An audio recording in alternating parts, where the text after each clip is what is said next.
throttle up.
Wait a minute.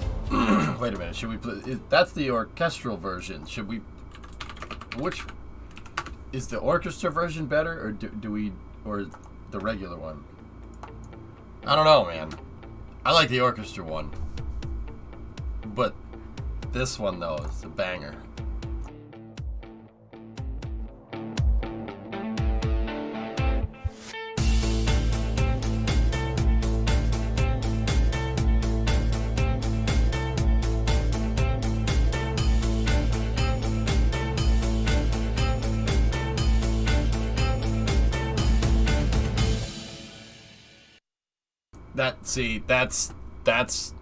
That is a banger.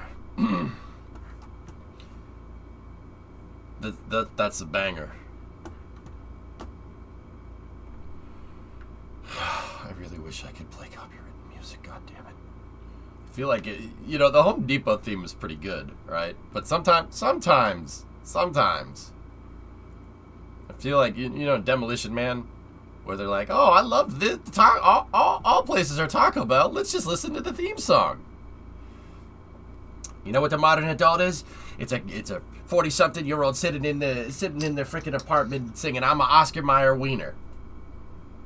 You know, sometimes I can't help but think that.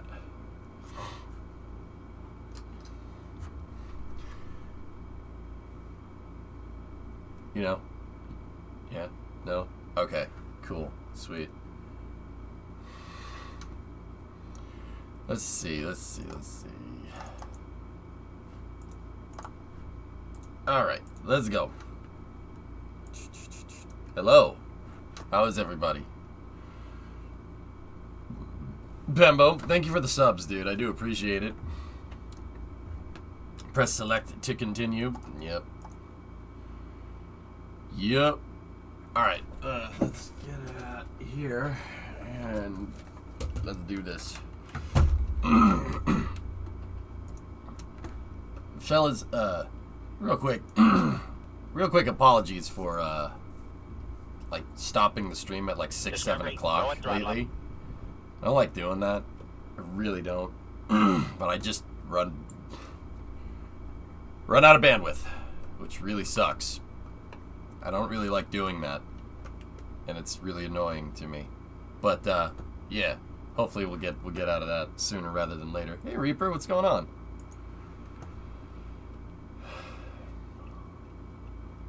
How am I doing? I'm doing all right.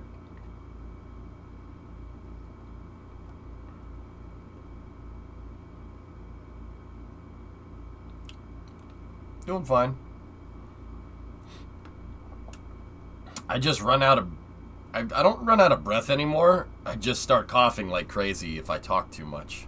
But it's kind of my job to talk, so I kind of have to. Yeah. So, you know, that's good. Yep. How are you doing, S? Clean up all your dishes yet? You lazy frick. You lazy frick.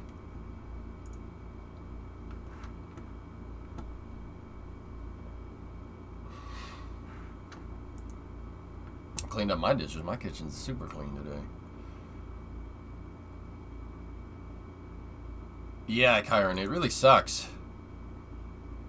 Really wish this would not do this. Yeah. I mean, like, I feel okay. I just run out of breath. But that ain't it. That's par for the course, I guess. You know? Working on it. Started training jiu-jitsu 7 days a week.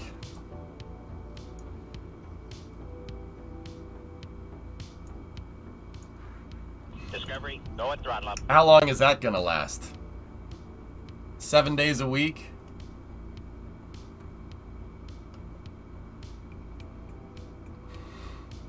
So 2 launch pads in one?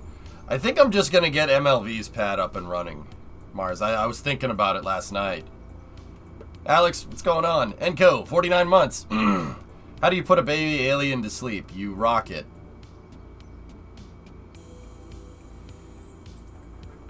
Discovery, go at throttle up. Osako, 1 year. Thank you very much. It's super fun. I love it. Never a chore. Okay.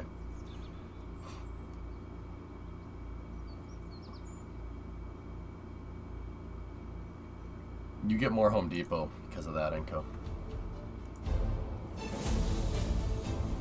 Chief, what's going on?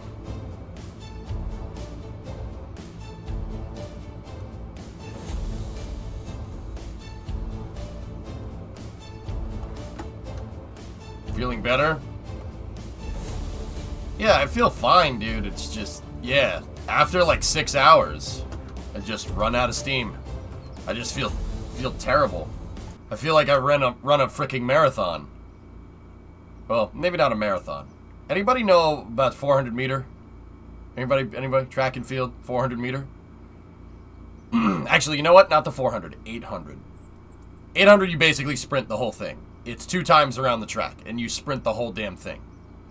I feel like I just, like, it's always 6-7 hours in. I feel like I just ran an 800. And that's not good. I'm like, you know, like, yeah, it's not, it's not, that's probably not good. It's probably not good, so I'm trying to take it easy, but I really don't want to, because I really have to be here. You know, really have to be here. That's kind of important.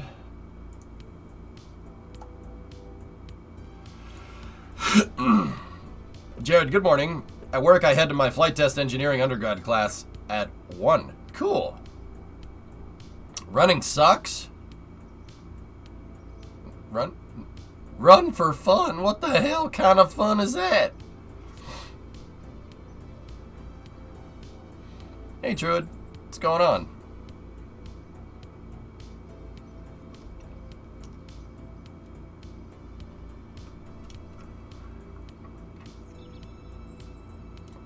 Like, I don't know what it's like to have asthma, but this kind of...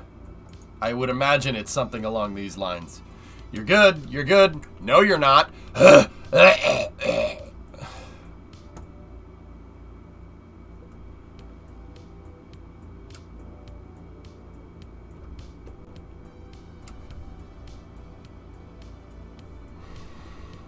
Dying on Woods in Tarkov. Oof. Tark. This is fine. Yeah, I saw the highlights on the Twitterers. That's, unfortunate.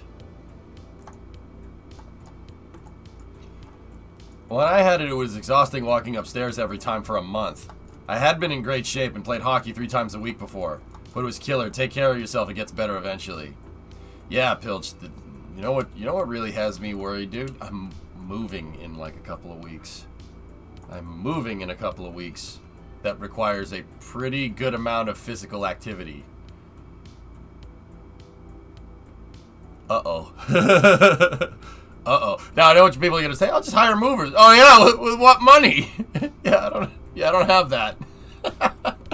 Unless I just don't want to eat for like do a Mr. Beast and just don't eat for a little while. Like, yeah, that's not a good idea.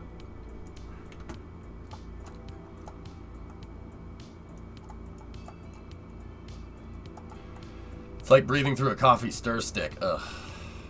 Yeah, Ismic, I saw it. I saw it, dude. I saw that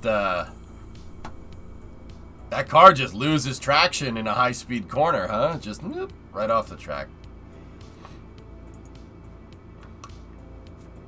You don't want anybody to have a double DNF like that. That's no fun.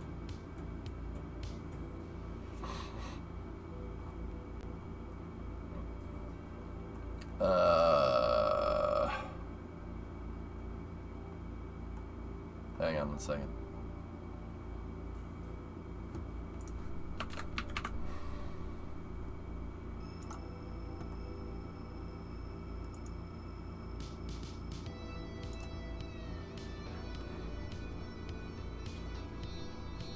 Apparently people are saying it's high wind screwing the drivers over.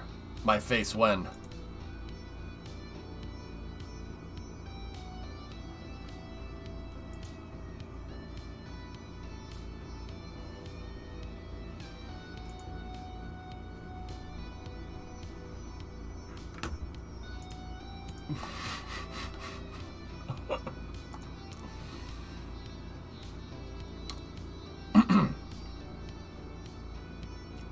Anyway. Okay. I think I thought about this last night, dudes. I think it's probably gonna be a good idea. Just I'm just gonna build out the MLV's launchpad as intended, and we'll see where it takes us. I can't really decide whether it'd be good to build 2 pads in one, etc., etc., or just get the stupid rocket running. I'm gonna go with get the stupid rocket running, even though I don't think that that's necessarily the right move. But let's get the stupid rocket running, shall we?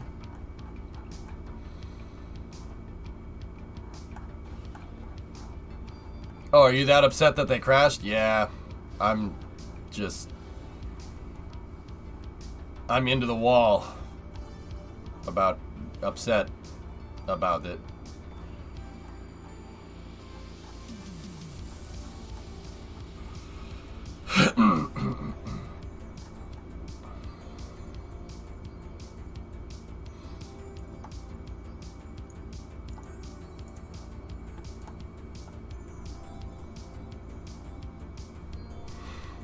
I'm just into the wall upset, man. You know what I mean? I'm really, not salty, a little sandy. I spun around. Yeah, it just spun around. That doesn't even make sense.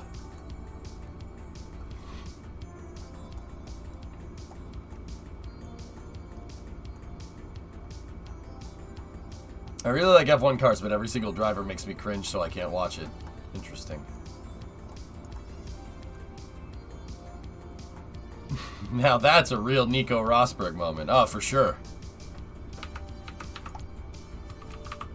We need to queue up the Will Buxton memes. If you crash the car into the wall, you don't complete the race.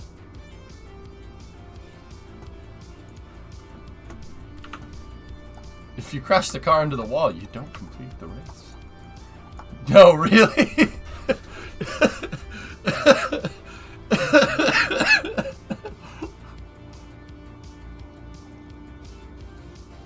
Alright, let's get this launchpad figured out.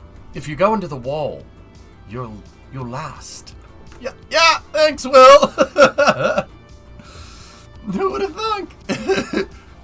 If you get first place, you get the most amount of points. I thought crashing into the wall is how I won. Aren't crashes and mishaps the whole point of watching racing?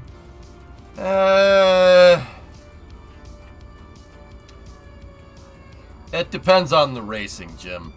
A crash in Formula 1 usually is like, because those cars are performing at a pretty pretty high level of development, and the cars are being successfully used in the operation of No for Trunnions. You understand?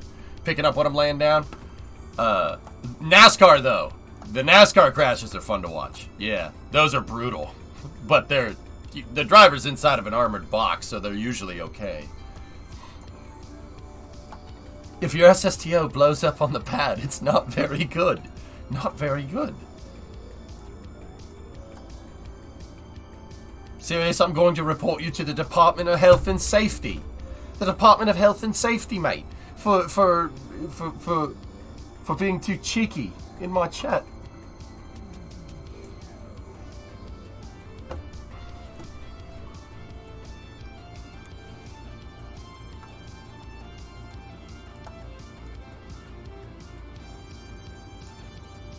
Cringe drivers no more. Oh, Mars, you should have seen Kimi Räikkönen race. Kimi Räikkönen was... I mean, it's not like he's gone or anything. He just left F1. I always liked Kimi because he didn't give a frick. He didn't give a frick. Oh, Kimi, did you see Pele? Nope. I was taking a dump. Nope. Don't care.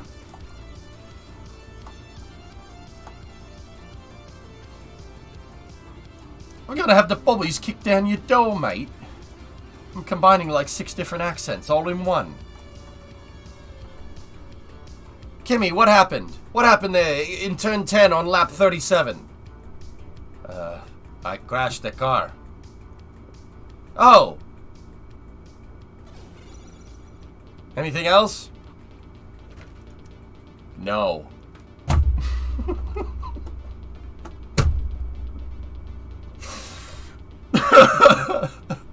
It's the best, man. That's right. He's gonna compete at the Glen, man. Yeah, I forgot about that. I spun the car around. I was driving car, and car decided to just spin off the road. Not very exciting day for the team. Yeah. God damn it, that guy was my hero. It's my favorite Formula 1 driver. Anyway, let's get to doing this. Guys, we're just gonna dial in the MLV pad. I'll make a dedicated pad for it, and we'll use it, and we'll go from there. Why do I get the vibes from Summer Car? Because he's Finnish.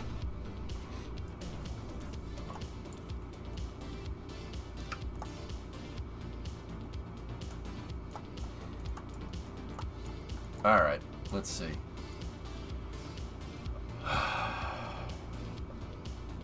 Shall we motivate? Shall we motivate? Yeah, I need to get into the right mentality here. Here, let's do it. Let's do it.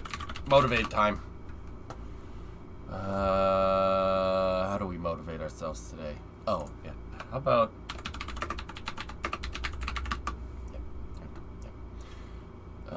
yeah, here we go. Minus 7 minutes. Status check to proceed with terminal. Now leave me alone. I know what to do. Go. Hydraulics. Go. Pneumatics. Go. LO2. Go. Water. Go. Electrical systems. Airborne. Go. Ground. Go. Facility. Go. RFFTS. Go. Flight control. Go. GCQ. Go. Operations support. Go. Com. Go. Umbilicals. Go. ECS. Go. Red eye monitor. Go. Quality. Go. Op safety manager. Go. DLA safety officer. Go. Vehicle system engineer. Go. Knowledge. Go. Range coordinator. Clear proceed. Launch director. LVs go, and you have permission to launch. Mic compression. No Proceeding go. with the count. ALC. Verified T0 is set for 1150 zone. 4. Engine ignition. 2. 1. 0. This next shot, though. And liftoff as the countdown to Mars continues. The perseverance of humanity launching the next generation of robotic explorers to the Red Planet. Hey, Nick. What's going on?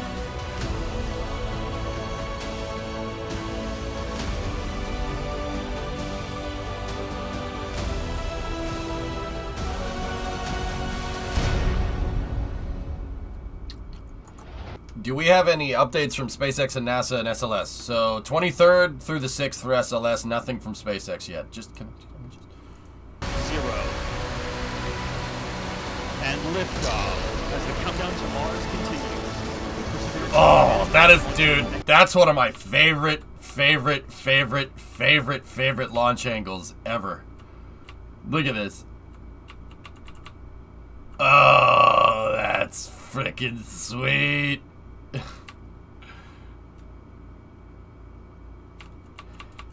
Yes. Yes. That's going to Mars, guy. Yeah, she's flying to Mars, dude. She's flying to freaking Mars. It's pretty awesome. How about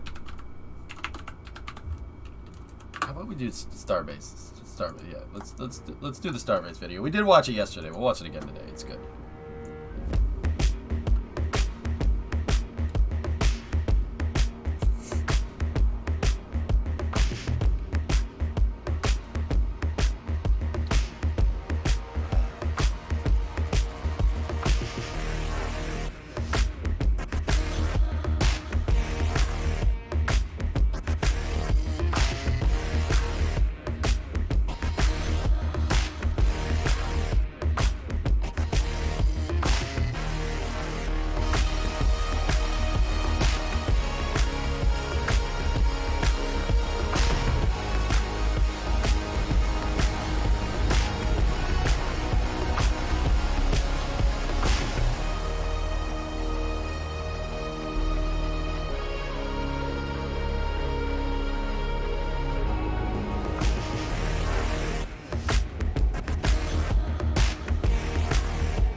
Yeah, yeah, that's pretty sweet, man.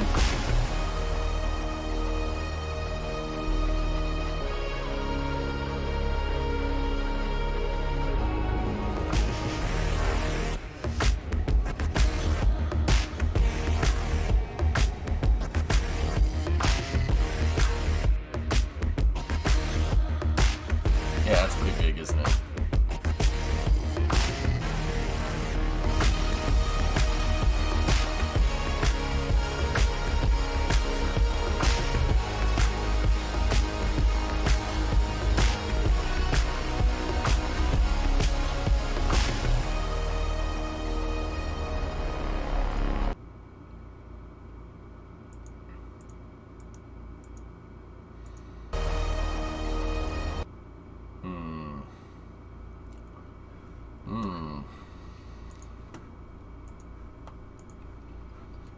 Speaking of Boca, SpaceX just posted some new pictures. Oh, excellent. Let's see what we got. Blue.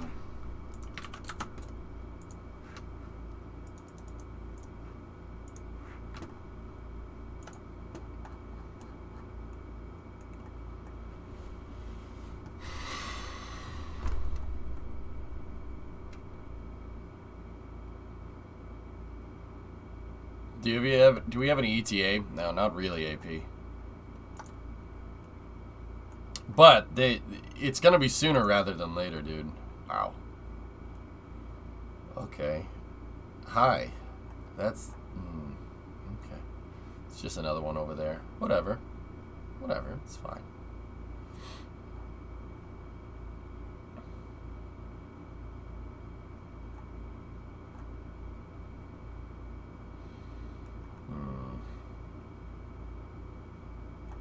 Yeah, this was from last week.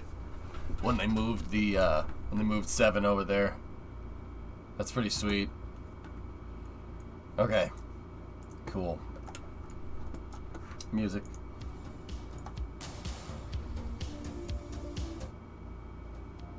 It's gonna be a sight seeing all those engines light up. It is gonna be something, dude. It's gonna be something. Alright. So we worked on the umbilicals yesterday, and then after a lengthy discussion, I should say, about architecture, I think we got this figured out. Guys, I slept on it, and it's probably better to build out the MLV's pad. And now that I have somewhat of a baseline for the heavy launch vehicle, should be okay. Have you seen the Artemis 1 gimbal test? Oh yeah, absolutely. The Wigglies. We watched it yesterday for Space News, dude. It's pretty insane, right?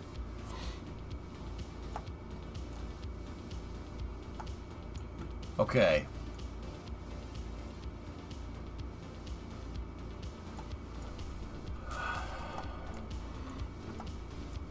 I think this'll probably be about as big as we can get for this type of pad here.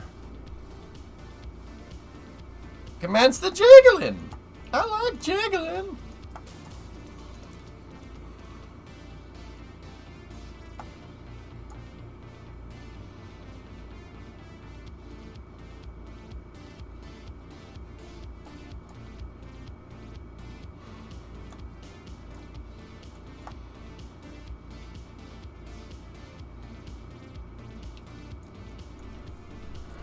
Trying to think if there's a better way to do this, to upgrade this design, because this is basically Freedom 7's pad, just heavily upgraded.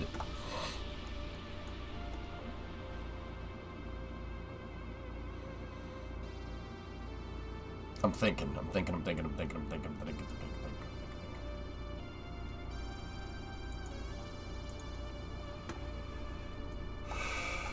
Just seeing it'll be cool to see Starship do whatever it's gonna do and however long it takes to do. Yeah, right. I have a question. What if you were to build pad 38K 2.5 kilometers north of the SPH and 39K 2.5 kilometers south of the VAB? We could do that, Hibbit, yeah. Did you decide on a pad design? Yeah, MLV is gonna have its own special, its own kind of purpose-built pad for now. I'm gonna go over there. See, it's gonna have. I'm worried about doing it this way because we talked about it. We had a huge, lengthy discussion about it yesterday about how it's going to, how that could be, you know, like, is the HLV ever gonna get made? And Chad brought up a pretty good point. I was like, we got to develop both of them now, and Chad's like, nah. I mean, a couple of people said it in chat. Gaw, viewer, good buddy of mine that watches the stream a lot. He brought it up, and he's like, dude, just build this one pad and then build out the other pad later. And I was like, no, you know, you're building the rocket later. That's not what you want to do. It's not necessarily that. It's more, you don't want to build a rocket without a mission. HLV will get made, even though I'm not going to work on it now, because I need it for a mission. I need it for my goals. For whatever reason, that didn't click in my stupid head yesterday, and we literally wasted an entire day. But whatever, we needed a talking day like that to figure it out. So, let's get to it. Hey, neat. 88 months. You had an oral exam on space propulsion this morning. The professor and I were so passionate in the discussion. Never had such an easy exam. That's also thanks to you. I've been following you and learning with you for 7 years now. Yeah, what you do help you study. Hey, Borson, that's awesome, dude. Pilch, what did Freedom 7 look like? It was a 1.8 meter rocket with 7 engines in it. It was designed to parachute back down because it was a small booster. It boosted back, and it did land, but it landed under parachutes, and it landed sideways. Yeah. It's a good little booster. But not exactly what we're looking for right now.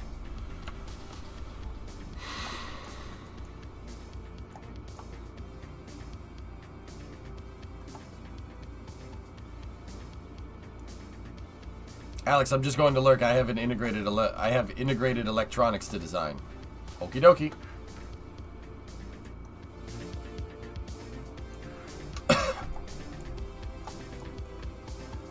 Okay, so let me talk this. I'm gonna talk out loud here.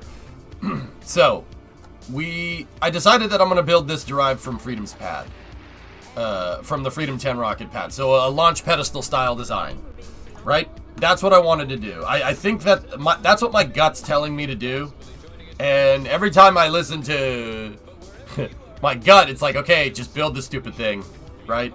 It usually pays off, usually, you know.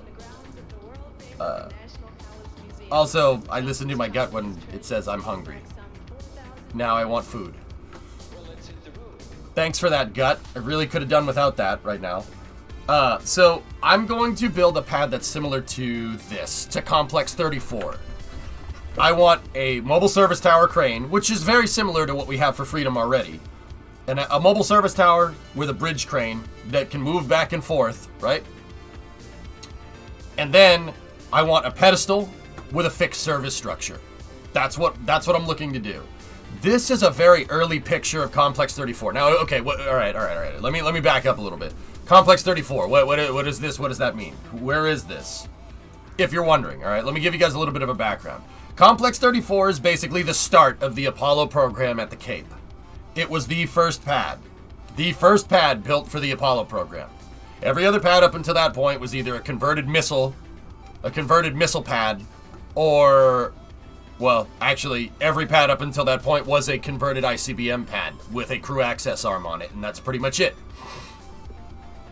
LC5, LC6, LC14, LC19. LC5 was Mercury Redstone, LC14 is Mercury Atlas, LC19 is Gemini. This was the first pad that was built for the Apollo program. Now,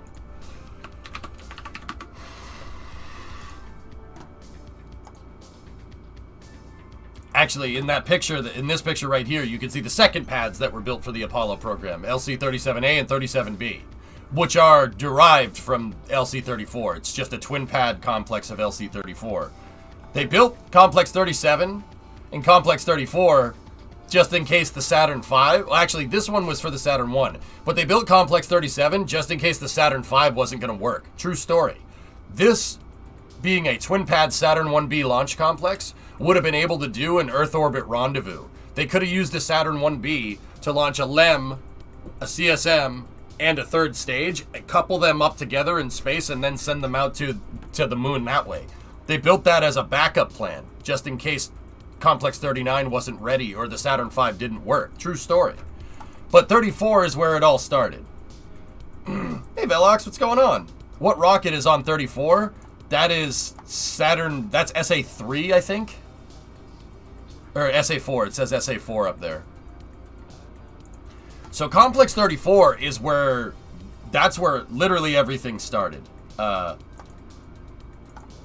This is where they started testing the Saturn 1 and started doing launches for the first Saturn rockets. So this was just a straight Saturn 1.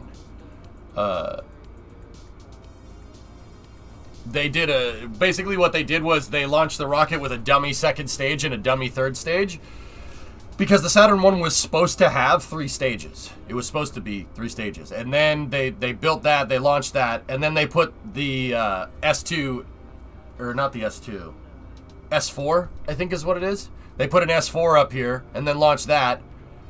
And then they were getting ready to put the CSM. They got rid of the third stage by that time, and they were getting ready to put the Block 1 CSM on there, and unfortunately, Complex 34 was the site of one of the worst human spaceflight disasters ever.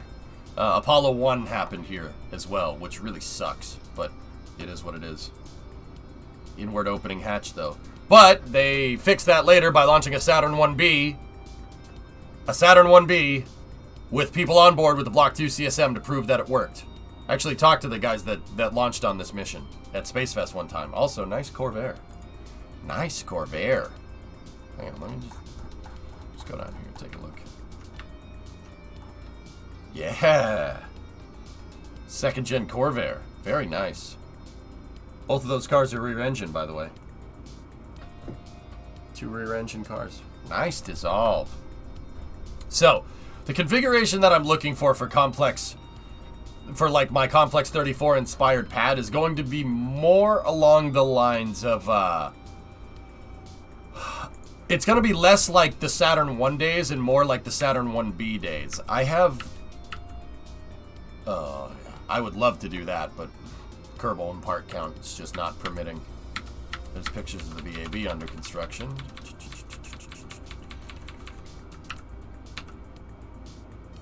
Yeah, see, that's more or less the Complex 34 service structure. And then the pad is on a gigantic pedestal. There's a picture here. There's more early pictures of 34. This is before they built the fixed service structure. Do you know what's crazy about these pictures, dudes? It looks like Boca Chica, doesn't it? Just kind of back it out and look at it. You know, just all the construction, everything in flux, kind of looks like now, or now looks like then. Either one. Yeah, see, look at that pad. That pad is nice and graded. Oh, it's pretty, very pretty. Look at that. All the structures nice and graded. That's nice. That's very nice. That's a nice picture too. Nothing here is graded. When will then be now? What happened to then? You missed it. When? Just now. Yeah, there's a shot of SA3 leaving the pad.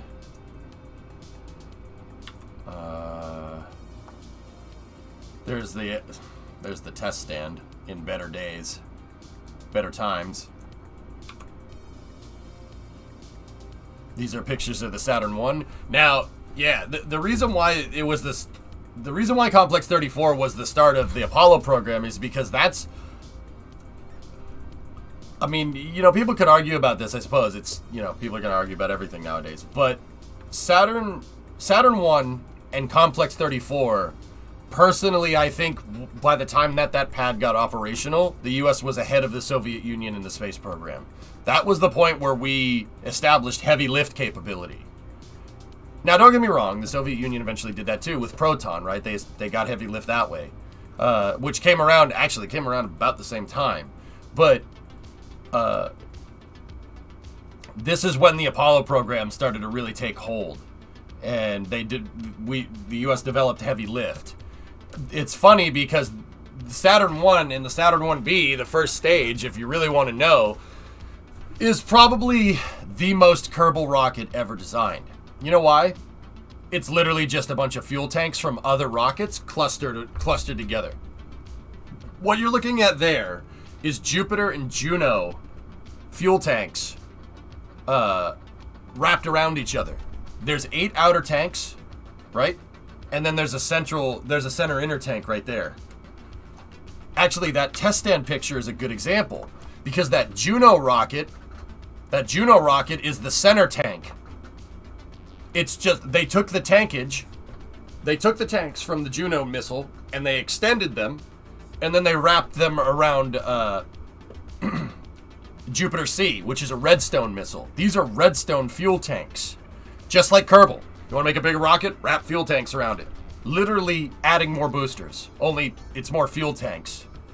But I digress. Then they took a Thor Able first stage engine in H1 and they put 8 of them down at the bottom. Heavy lift capability, dude. Do you know what the messed up part is? Like I said, this is the most Kerbal rocket. You know what the messed up part is? That works really, really well in Kerbal career mode. You want to make a heavy duty launch vehicle? You don't have the parts? Just take fuel tanks and just place them together in symmetry, strut them together, send it. It works. It's very strange. But actually, what's even stranger about that is the Proton is built the same way. If people really want to know, the first stage of Proton is the exact same thing. It's a bunch of fuel tanks wrapped around another fuel tank. These look like attachable boosters. No, they're not attachable boosters. Those are fuel tanks. This whole thing is one piece because it bolts all together. Now, the reason why the Soviets did that, the reason why they did this was because they didn't have any. It's not like they could put the damn thing on a barge and move it to Florida, right? There's no ocean in between Moscow and Baikonur. Well, there was, but I digress. It's not there no more. True story.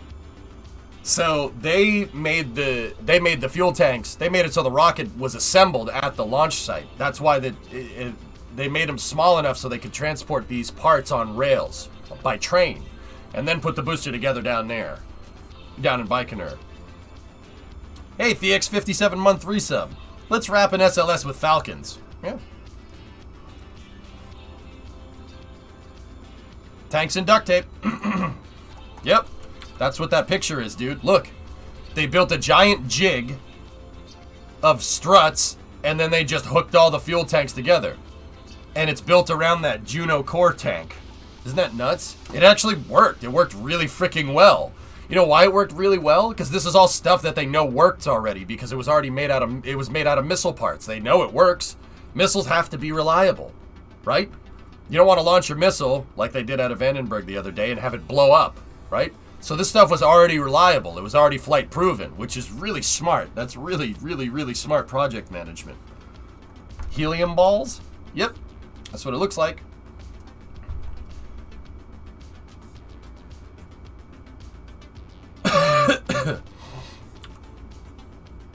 Yep, and then they clustered a bunch of engines down there around that ring. Look. Wait, what was the other day? They went to launch a Minotaur ICBM test out of Vandenberg, and if I had to guess, it sounds like the casing failed.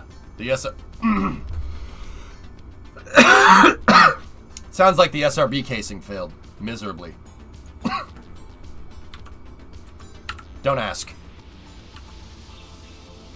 So this is what I'm looking to make. Basically this. Now, my Freedom pads are kind of like this, but they're not exactly like this. I'm really looking... Dude, if I could build this in Kerbal, I would. And not have the part count be like 6,000 parts. I absolutely would do it. I'm more looking for Complex 34 towards the end, towards Apollo 7.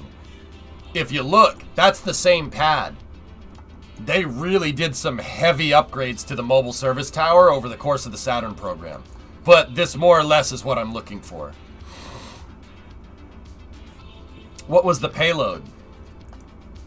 Nanya? The payload was Nanya. Do you know what Nanya is?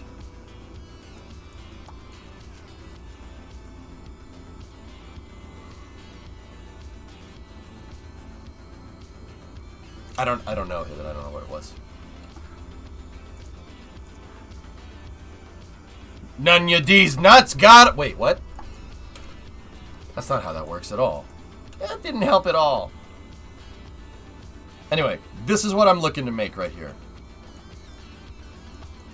Good God! Alright. Element's like, where's that damn unfollow button? Okay. Wow! Got him.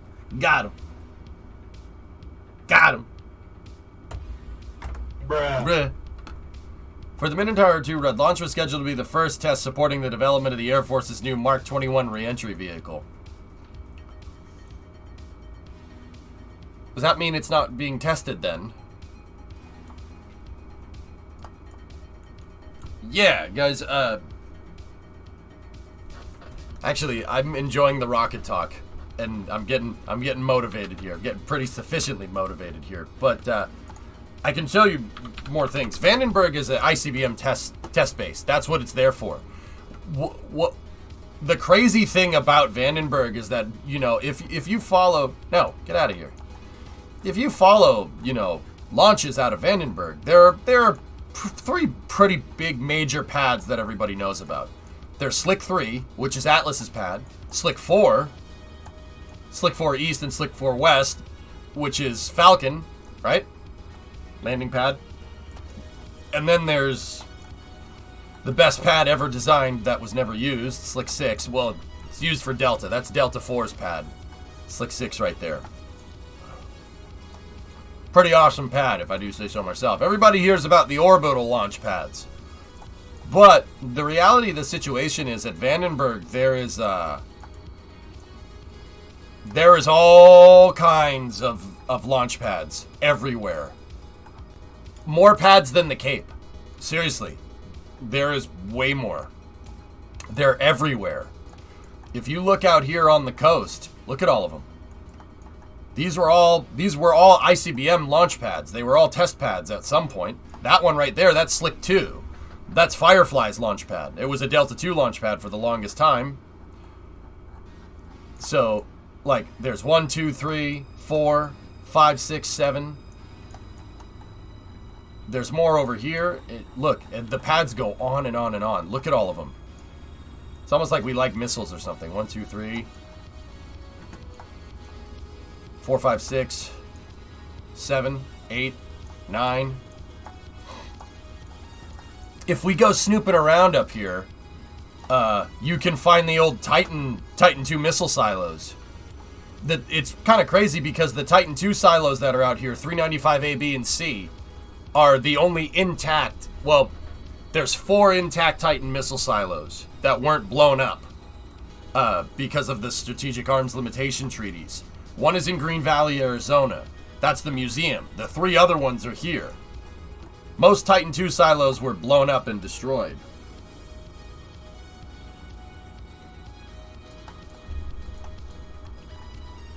See, some of these things still have a service structure on them. Look. See? So rocket's red glare. Yeah, I mean, it is in the anthem, isn't it? Let me see if we can find one of those Titan pads. They're around. They're kind of overgrown a little bit, but they're definitely here. They're really easy to spot. There's one. See the silo? Right there. Pretty crazy, right? There's the fueling pads. Yeah, Wiser, I'm going to build specialized pads for now. For now. But, you know what the nuts thing is? Is like, okay, look where we are. There's all pads up in here. There's all pads down here. The pads go up around the corner. There's launch test stands and pads all the way over here. This is, if anybody's ever been to this part of California, you know that that's a long way away. Look at, there's another launch pad right there. That, I think, is actually the Minotaur silo. So, see that big slab right there? That thing is on rails and it moves out of the way. Actually, it's very interesting how you get like a 600-ton slab of concrete to move. I mean, there's not much information about it out there, but there is some. I mean, look, see, look at all the launch complexes. Look at all of them. They're freaking, they're like candy. They're freaking everywhere. That one doesn't have the slab on it. It has the spot for the slab, but the slab ain't there. You thinking of using the same launch pad? Now there are yes of them. Look, there's another one out there. That one is fenced off, so that one's being used for something.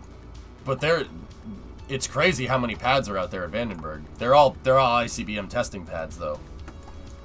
So not the best use of rockets, but you know, rockets red glare, I get it. I like the ones that go up into space personally. Where's the other Titan pads? That's not a Titan pad. I forget which pad that is. We'd have to turn on the community to go figure it out. Atlas.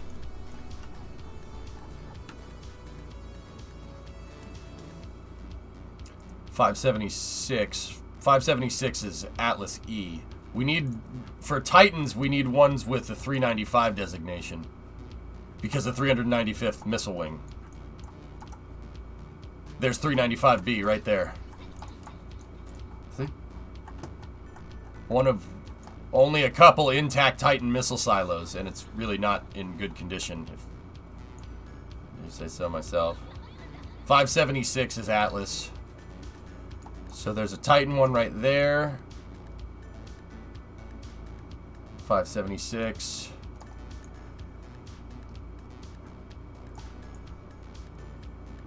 576C. I love that you could just look this up like right on Google Earth. That's pretty crazy. 392. Thor burners. Interesting. Did Atlas have silos? It depends on the variant, Nordic. Yeah, depends. Here, I'll show you. So they didn't have missiles figured out. It took them a little bit of time to get missiles figured out. So like the SM-65 Atlas, that's the early versions right there. Look at that thing. It's got the sustainer on it. This whole, see this corrugated section down the bottom? It pops off. Seriously. Yeah. It pops off and they have a single engine that's powering the entire thing. That's the second stage. Instead of staging the rocket, they have a giant stainless steel balloon tank, right?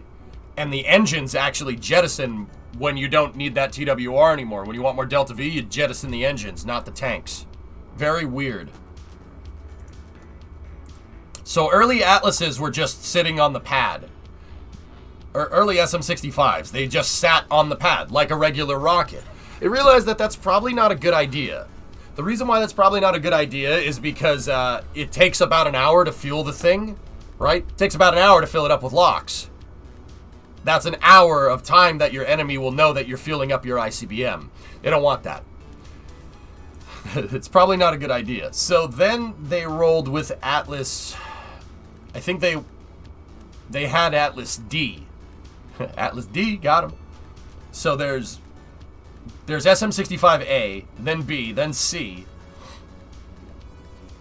SM-65D is the one that they started figuring out, like, oh, we don't want this thing on the pad because we don't want people knowing that we're priming up. We don't want the Soviet Union knowing we're priming up some ICBMs.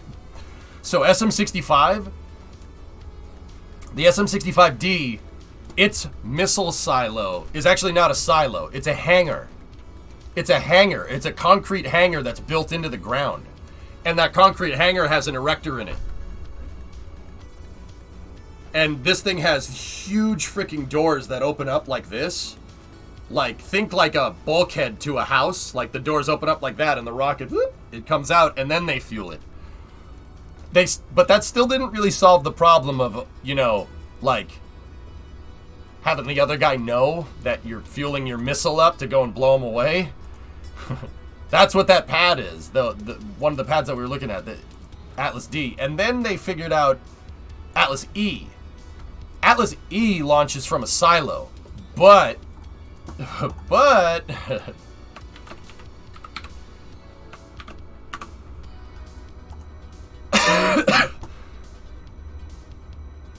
actually, I think the SM-65E does the same thing.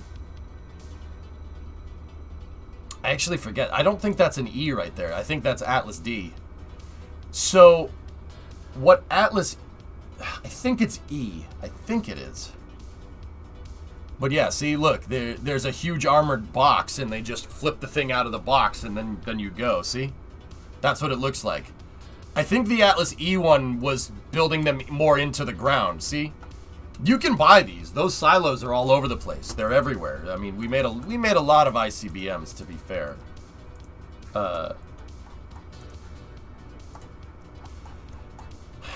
Here, look.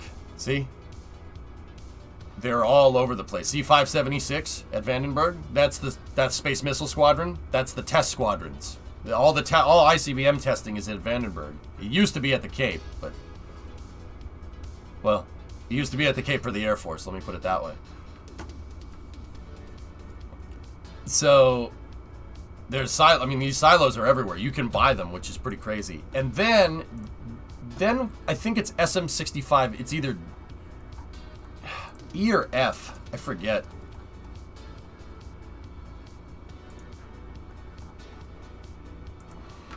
Here. Atlas Missile Silo. So they eventually moved to an Atlas silo, like this. But if you look at this, you tell me what's wrong with this picture. There's an Atlas missile silo. They switched them. I think that was the Atlas F, and I think that was the end of it. That was the last one. is a missile silo, but they figured out that putting it vertical inside and doing vertical integration in the silo was probably better. But they still hadn't figured out how to fuel the stupid thing. How do you fuel the stupid thing? Well, you ain't gonna fuel it in the ground. That's pretty dangerous. Right? Because cryogenic propellants. So, early actual, like, missile silos didn't have a transporter erector. They had a verticator. The whole missile and its launch pad was on an elevator. And they would lift it up out of the silo, open the doors, the thing would come up out of the silo, and then they would fuel it, and then they would launch it. Also stupid because the other guy with a satellite will know that you're fueling your stupid missile up. That was the last iteration of Atlas as an ICBM. They lifted the damn thing up out of the silo and then fueled it. How long would it take to fuel? 45 to an hour. Yeah, see, the thing sat in its silo, and then the whole thing is on a gigantic elevator. It lifts the entire launch pad out of the silo. It's actually, that's pretty nutso engineering, if I do say so myself. That's pretty nuts. That one's not. That's Titan. And that the funny thing is that they did the same thing with Titan 1. Titan 1 was Carolox, right? It wasn't Hypergol. So Titan 1 missile silos. Titan 1 missile silos were not just one singular missile silo. Titan 1s were launch complexes that were entirely underground. 3-pad launch complexes underground for Titan 1. Look at that thing. That's so cool. You can buy these. Crazily enough, you can buy these things. There are Titan 1 silos that come up for sale. The thing about it is it's a 3-pad launch complex that's entirely underground. The whole facility. Look, Locke's production facility. Underground. Is that crazy? The reason why I think Titan 1 silos are so nuts is because, like, okay, even the antennas were underground. The antennas would pop out for the guidance systems. They'd pop out, and that's how they'd track the rocket. The antennas are on the elevator things that I talk about, and so are the missiles. The missiles would elevate out of their silos, and then they'd fuel them, and then they'd launch them. The reason why I think Titan 1s are so ridiculously cool is because it's literally the closest thing you're going to get to a vault. It's the closest thing you're going to get to a vault. It's an entire... Were ICBMs not SRBs? Not at this point in time, Da Vinci. They eventually switched. Was the converted silo in the new Stranger Things realistic in its layout? No. No, that's a set piece, hip-hop. It's... Okay. Without spoiling too much, I could tell that it was supposed to be a Titan 1 missile silo right away because I look into this stuff because I'm weird. The yellow corrosive primer and then the ribbed tunnels, instant giveaway. However, I noticed that where the spoiler project is, you know what I'm talking about, the spoiler project? That is inside a Titan 1, or what's supposed to look like a Titan 1 silo, you know, because the thing is on rails and it can move up and down. I'm not going to say why. I'm not saying why. Funny thing is, it even looks like the top stage to a Titan 1, but I digress. But I noticed that in parts of it, they have bird cages. There are bird cages. What's a bird cage? Bird cage is a Titan 2 thing. Here. If you look at a map of a Titan 2 missile silo, so first of all, the cableways inside of a Titan 2 silo are a little bit different. They don't have as many ribs. Second of all, yeah, see, that's Titan 1. See the difference? They used a lot more corrugated steel in the design for a Titan 1. That's Titan 2. See the differences? And one contractor made most of the silos, so most Titan 2 silos look like this. There's a very clear difference in the cableways, but I digress again. So Titan 2s have this thing called a bird cage. You want some crazy engineering. If you look at a Titan silo here, all right, you have 3 kind of major elements here. You have obviously this thing, this part. I don't think I need to say what that part does. But actually, just on a side note, because we were talking about it, Titan II missile silos are hot fired.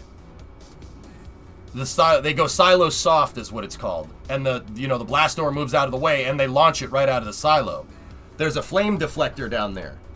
See the flame deflector? And the flames actually go up and out, and the vents for the flame deflector are underneath this thing when it moves. So this thing doesn't only unshield the silo, it unshields the flame trenches, because the flame trenches do a 180 and they go back up and out, which is actually really cool. If you look right there, so there's a Titan II. The vents, let me orient this correctly. So blast lock, or no, the access portal is right there. Fueling. So, yeah, the vents are right there and right there. They're kind of covered up, though. It looks like they filled them in with dirt. See this square right there and that square? Those are the exhaust vents. What is the shelf life of an SRB? Depends. Yeah, see? These are the fueling areas. That's where that's where the vents are. You can see the vent holes right there. So this thing launched in the silo, and that's the missile silo. And then the second major element is the access portal. Access portal and the blast lock, which is this thing right here. That access portal is pretty self-explanatory. The blast lock are the doors to prevent nuclear blasts from killing people inside of this. And then the blast lock also has the decon chamber right there, because these things are using hypergulls. So if you needed to go in there, you'd put escape suit on, because hypergulls will kill you. So there's a decon chamber right there. And then you have the bird cage. So that's in Stranger Things. The bird cages are in Stranger Things. That's what this pill-shaped thing is. The interesting thing about the bird cages, for people that want to know, this is actually super cool. If you look, this is obviously a concrete dome, right? It's a huge concrete dome. But take a look. This is not just the cross-section. Does it look like the floor is not connected? See where the floor is and see where the cross-section is? The floor is not connected right there. It's not connected right there either. The outside of the silo and the walls right there. See how the floors don't look like they're connected? See how there's blatantly a gap right there? Well, that's because the 3 levels of the Launch Control Center, that's the LCC, right? The 3 levels of the LCC are actually hanging like a giant bird cage. They're hanging from the dome. They're hanging from the top of the dome. Like picture a bird cage in your mind. It's a bird cage that's encased in concrete, and the whole thing is on springs in case of a nuclear blast. In case you get hit with a nuclear blast, none of this breaks the launch control equipment or any of the flight computers or anything like that, or the generator or the sump pump or anything like that. They live in it. That's on the 3rd level. 24-hour shifts, Farm, from what I understand. 24-hour shifts. There's a kitchen, there's a living room, and then there's a bedroom with racks up on the third floor. The Launch Control Center down here. 4 guys, dude. 4 guys in on a 24-hour shift. You have the 2 guys that turn the keys and 2 maintenance techs. And the maintenance guys become the missileers back and forth. You rotate every once in a while. And then the 3rd floor of the bird cage is the generator, sump pump, potable water, stuff like that. And then you have the escape tunnel out over here, right? The crazy thing is that whole thing's hanging. All of what I just said is hanging inside of this concrete pill. That's why they call it the bird cage. Now, how does that pertain to Stranger Things or whatever? Like, how does that? Well, they have bird cages in here. If you look at some of the set pieces in Stranger Things, they have the springs and the bird cage, which were not part of a Titan I missile silo complex. But see, the whole thing is hanging. It's hanging on springs. Like a giant bird cage. Isn't that cool? Yeah, I've noticed that it's kind of a combination, but I will say, plus points for whoever did the set design for it, because I immediately knew what it was. Immediately. Like, that's the kind of stuff that I really appreciate in a show. Like, especially a show that's a time period piece, like Stranger Things is blatantly during the 80s, right? So, like, I'm looking at the cars. I'm looking at the silos. You want an interesting piece of history, Hip. Titan II missile silos were gradually brought offline in the early 80s, right? They were gradually brought offline because of the strategic arms limitations. The Soviets and the Americans agreed that we don't want to get into an arms race, which will, we don't want to have as many ways to destroy ourselves, because if somebody can't keep up, then you eliminate mutually assured destruction, etc., etc. So we both agreed to disarm some of our missile silos. They brought all the Titan missile silos offline by 1983, or 1983, 84, if I'm remembering correctly. So there would have been Titan missile silos. There would have been Titan missile silos that were freshly abandoned that they could have commandeered. The time actually lines up for Stranger Things. The thing is, though, is that there's no Titan II missile silos in Nevada, or Titan I missile silos in Nevada. There might be a Titan I missile complex there, but there's no Titan IIs. Titan IIs were in Arkansas, Kansas, and Arizona. Yeah, that's where all the Titan IIs got built. And Vandenberg, obviously. So, a little bit of continuity things, but once again, whoever did those set pieces really did their research, because the set pieces, I knew exactly what it was. There's also no interdimensional monsters. Yeah.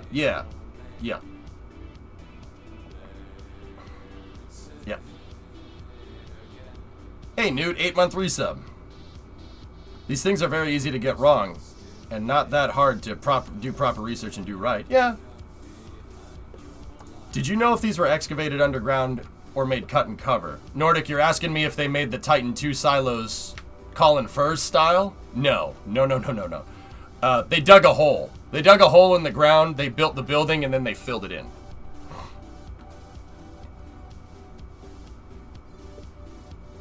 No silos there? That's what the CIA wants you to believe. Yeah, sure. But yeah, the bird cages, really, really cool piece of engineering. 4-foot thick concrete. So that's like a little over 1 meter thick concrete on the dome, and the blast lock, and the silo. It's really cool. Really cool pieces, really cool, interesting pieces of kit, if I do say so myself. The Whopper brought them all back online, though. Yeah. Titan I silos. Closest thing we're ever going to get to a vault. Anyway, a little bit of a dive on launch pads, on ICBM launch pads. Yep, see? There's the Missile Museum in Green Valley right there. That's outside of Tucson. You can go tour the Titan missile silo. It looks right, but it's offline, obviously.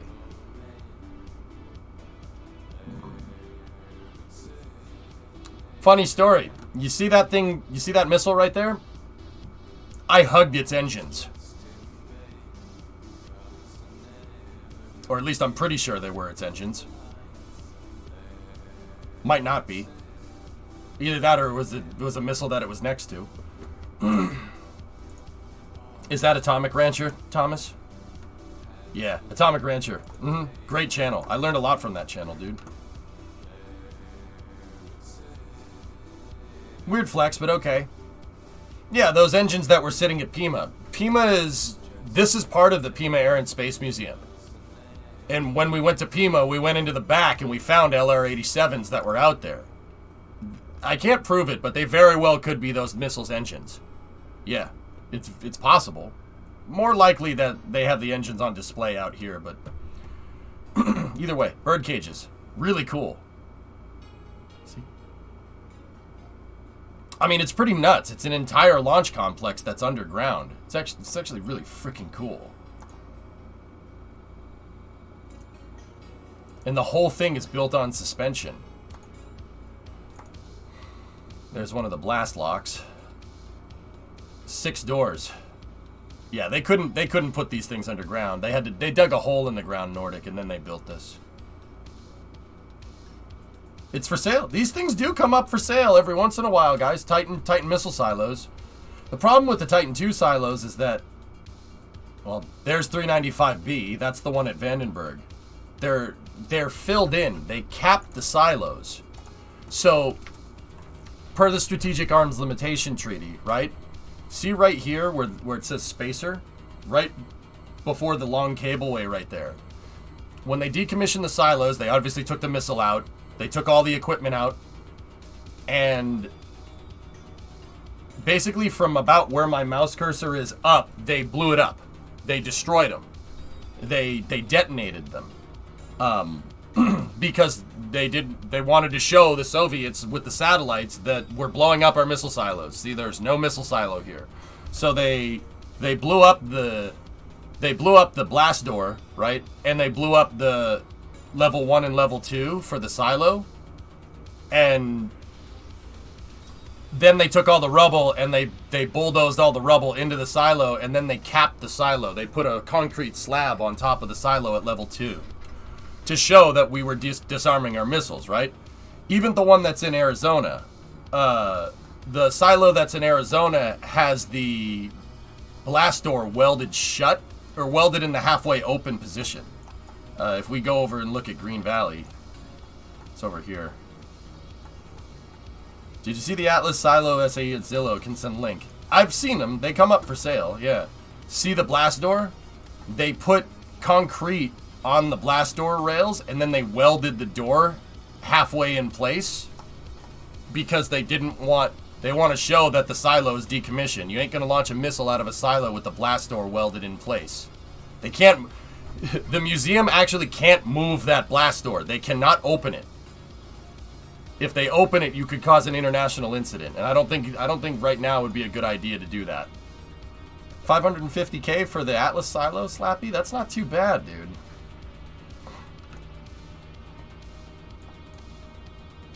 But yeah, that's what they looked like. The crazy thing is, if you go snooping around on Google Earth, you can find the other silos. They're there.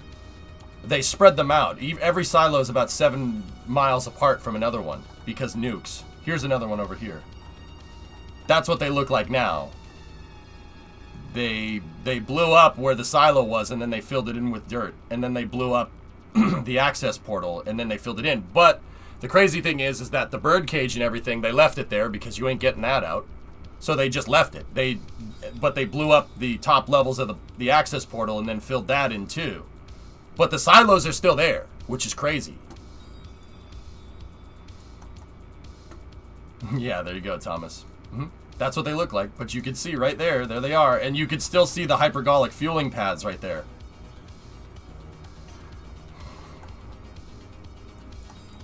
Pretty much, Animal. Yeah, they're around. You just gotta look. There's another one over here, I think. Here, I'll turn off Google Earth Community. I've been doing too much research, dude. I know where most of them are. They're all around Tucson, so if you live in Tucson, you can go find them. Some of them are private property, though, so I wouldn't suggest doing that. Hold on a second.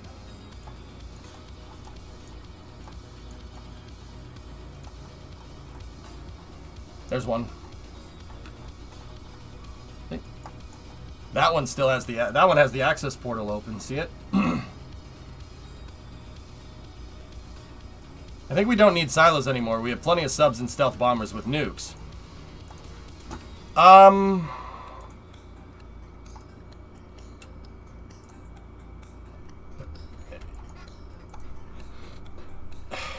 TJ, actually how that whole thing goes together, dude, how that whole thing works is that we still have missile silos. They're in Minot, North Dakota. The reason why we have them is because ICBMs are just one of the ways that we can blow ourselves to Kingdom Come. But it's called the nuclear triad here. Strategic Air Command. So the Strategic Air Command isn't around anymore. They redid it, but see, 1, 2, 3. See the 3 lightning bolts? It's called the nuclear triad. The idea is that you don't only launch from submarines, you don't only launch from bombers, and you don't only launch from ICBMs. You do all 3 of those things so they never know where it's coming from. And don't get me wrong, every nuclear-armed country has a nuclear triad like this. Us, Russia, China, everybody. Yeah. So it's not like, oh, we can just use submarines. They actually had this argument in the 40s, believe it or not, the 40s into the 50s. There was this whole debate on whether a conventional army is even useful anymore. Like, why does the Navy need like 40 aircraft carriers, right? If we can literally destroy an entire carrier group with one nuke in a bomber, what's the point? And the conclusion that they came to is that, well, don't put all your eggs in one basket. Especially when you're playing a game of nuclear poker. Don't do that. Bad idea. Which was the right move, I think. That was the right idea.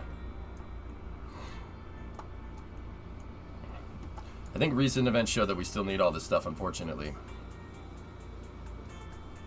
Deterrents work, dude. It's a way to balance out the fact that we want to just constantly annihilate each other. What can I say?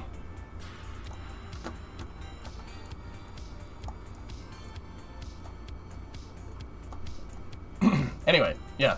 Cool talk about silos. Let's build this pad out. I am sufficiently in the mood here. So I have the old pad for freedom here, and I'm just going to basically have this in here as a template. But we will build the new pad here up above it. So the old pad has the panels to make like kind of a launch pedestal here, and then I was using SRBs because SRBs are very strong. They don't bend as the platform supports. But we got to make sure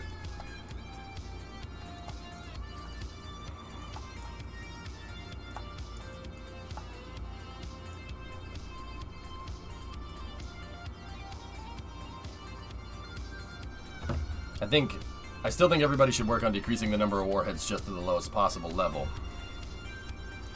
Yeah, but Ando, the challenge there is how are you going to get the guy that hates you? How are you going to convince the guy that hates you and wants to blow you up that he needs less nukes? It's a problem that still exists to this day.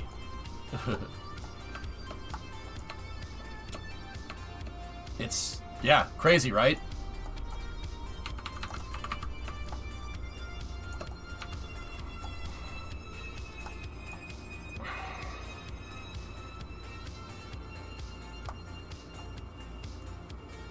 Okay, I think a wider launch pedestal is what's going to be needed. Let me find that picture of Apollo 7 here. Let's, there we go. All right, how tall is this? I'm just wondering straight up, how tall is that pedestal up off the ground? So that looks like a full flight of stairs right there. That's not a half flight. So that's 1 story, 2 story, 3 story off the ground. So that's about 10 meters right there, about 30 feet.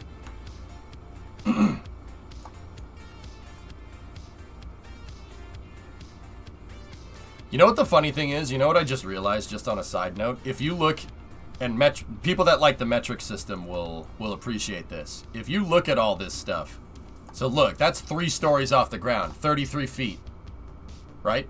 Give or take, 10 meters. It's because Von Braun and his buddies were helping with the engineering. It's funny because all of this stuff is really weird. All of this stuff is very weird measurements, right? It's very strange. You see this recurring, like how a Saturn 1B, right, is 6.6 meters. That's what was it? It's some really weird number.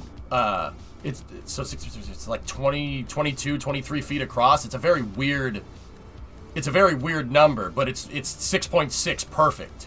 Like it's 660 centimeters, right? Perfectly across. Like there are metrics that are hidden all through the Apollo program. Like I'll tell you about the Saturn V. 33.3 feet across. 33.3 feet core stage diameter. 10 meter exact. Funny, huh?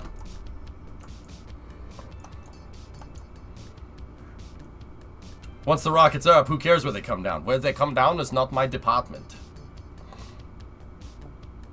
Pretty nuts, right? There's metric measurements that are hidden inside of the Apollo program everywhere. Interesting. Yes, provocative. Alright, so this is about 10 meters off the ground. So let's make ours... I want to make our new pedestal about 6 meters off the ground. Because MLV and Saturn 1B are almost... They're pretty similar in size. Rocket Easter eggs. Yep. Provocative. Much funny. Titillating humor. Wow. Very funny. Very funny. Yep. Humorous. Very humorous. Okay, so how are we going to build a launch pedestal? Remember, we got to keep the part count down. That's really, really important. Got to keep that part count down. I could use SRBs again. That seemed to work pretty dang well. I really never had any problems with this. But once again, I want this to be slightly higher up off the ground. Now, why? Why do I want it to be higher up off the ground? Well, the way that I integrate stuff, right, is I have the booster come in horizontally on these guide rails right here. And then, and then I take the booster and bring it vertical. Let me see if I can find some pictures for you guys so I can show you the old pads working. Yeah, see? We'd bring it vertical like this. And this is what we're going to do with MLV. But if you notice, the truck, when we pull this booster up, the truck that's holding the booster is going to need, it's going to have to go somewhere, right? And I usually would have it just go underneath the pad. It would slide underneath it while I bring the booster up. Very easy way to do it. Now, Complex 34 did not do this way. Complex 34 took the booster sideways. The booster came in, it was kind of fed from the side, if that makes any sense. So,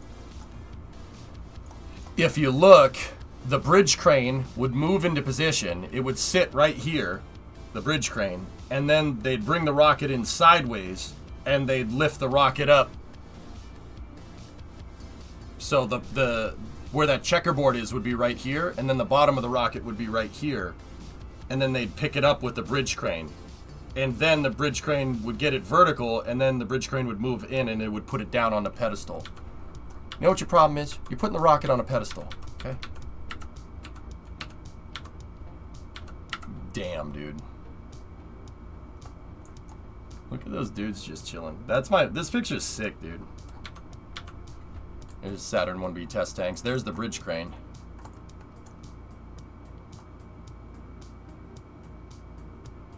Chevy. Ew. Actually, I don't mind a little Chevy, but yeah, see, there it is. There's the bridge crane doing its thing.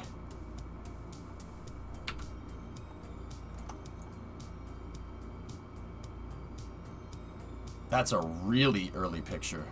Dude, look. The Apollo program was... Dude, it's crazy because it was like SpaceX. It's like SpaceX, dude. Look, they don't even have the service structure. They don't even have the service structure built. They're putting the first stage on this thing so they can test fire it with no service structure attached. Nice Impala. Like, the Apollo program was very much like SpaceX, which is kind of crazy. Or SpaceX is like the Apollo program. They were putting first stages on the pad ready to go when the pad wasn't even finished, and they were firing them. Just like what SpaceX is doing. See? There's the feed for the bridge crane right there. You can see the flame deflectors right there. Hey, Cosmo Quest, thanks for the raid. Yeah, exactly, Thomas. Yeah, look at this. Isn't that nuts? Like, this is a flight stage. They put the flight stage just on there. The pad isn't even done yet, and they're just like, yeah, fire it. Hey, Raj, what's going on? What was Cosmo Quest up to today? Symmetry, how you doing? Adam, how are you? We're talking about rocket integration because I'm using Kerbal to try and build, I'm using Kerbal to build a launch pad, and I'm trying to figure out what integration from the Apollo program would be best. We've centered it down onto using something similar for the Saturn 1B rocket, if people know what that is. If you don't, I got you. Yeah, here it is. See, Thomas, look at the fixed service structure here. It's not even finished. Server structure isn't even done, but the launch pedestal is, so put the rocket on there and fire it. Raj, you doing alright? How are you? I'm doing okay. What was CosmoQuest up to? Thomas, look. Old school SPMT. Our usual news show, including new research on the moon and a review of For All Mankind. Oh, nice, Kerbal. Hey, Kerbal, long time no see. How are you, buddy?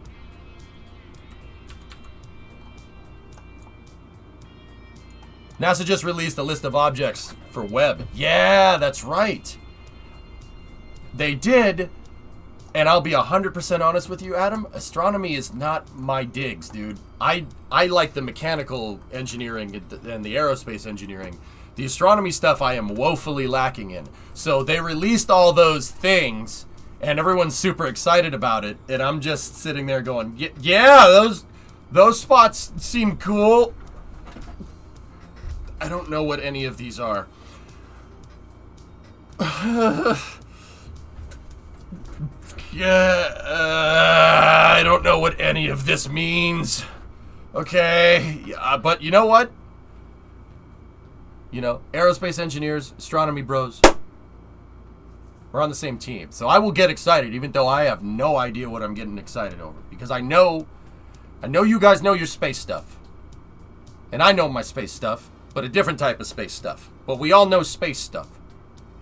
So I trust your judgment. If people are getting excited about it, it's probably pretty cool. It's getting exciting. Just exciting to see SpaceX. Yeah. Starship and SLS.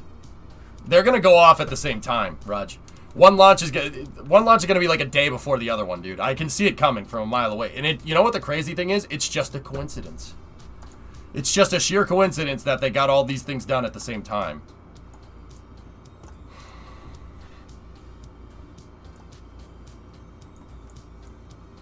A fun fact about Webb, its calibration shot, the one with all the spokes, is already the deepest IR view of deep space ever taken on a test shot. I mean, Webb is no joke, man. Webb is a good example of, you know, sometimes you just gotta power through. It took a long time, but you just gotta power through. Hey, there's my truck. There's a 59 right there. 59 with a camper shell on it. Cool. Don't ask me, CosmoQuest people, don't ask me why I know that. I love old cars. Like, it's weird. I get it. Also, there's a 59 Apache right there. 2 GM buses right there. Oh, the combi. Look at the combi. Nice. I wish I could be there to see the launches with my own eyes. Thank goodness for the modern internet and live streaming. Raj, everyone should see a launch at some point, dude. Everyone should. You have to. Sorry for your free time. Oh, no.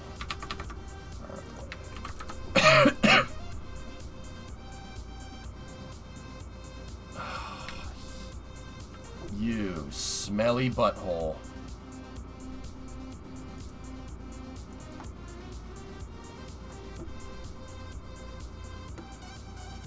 Is that pad on a giant turntable? No. No.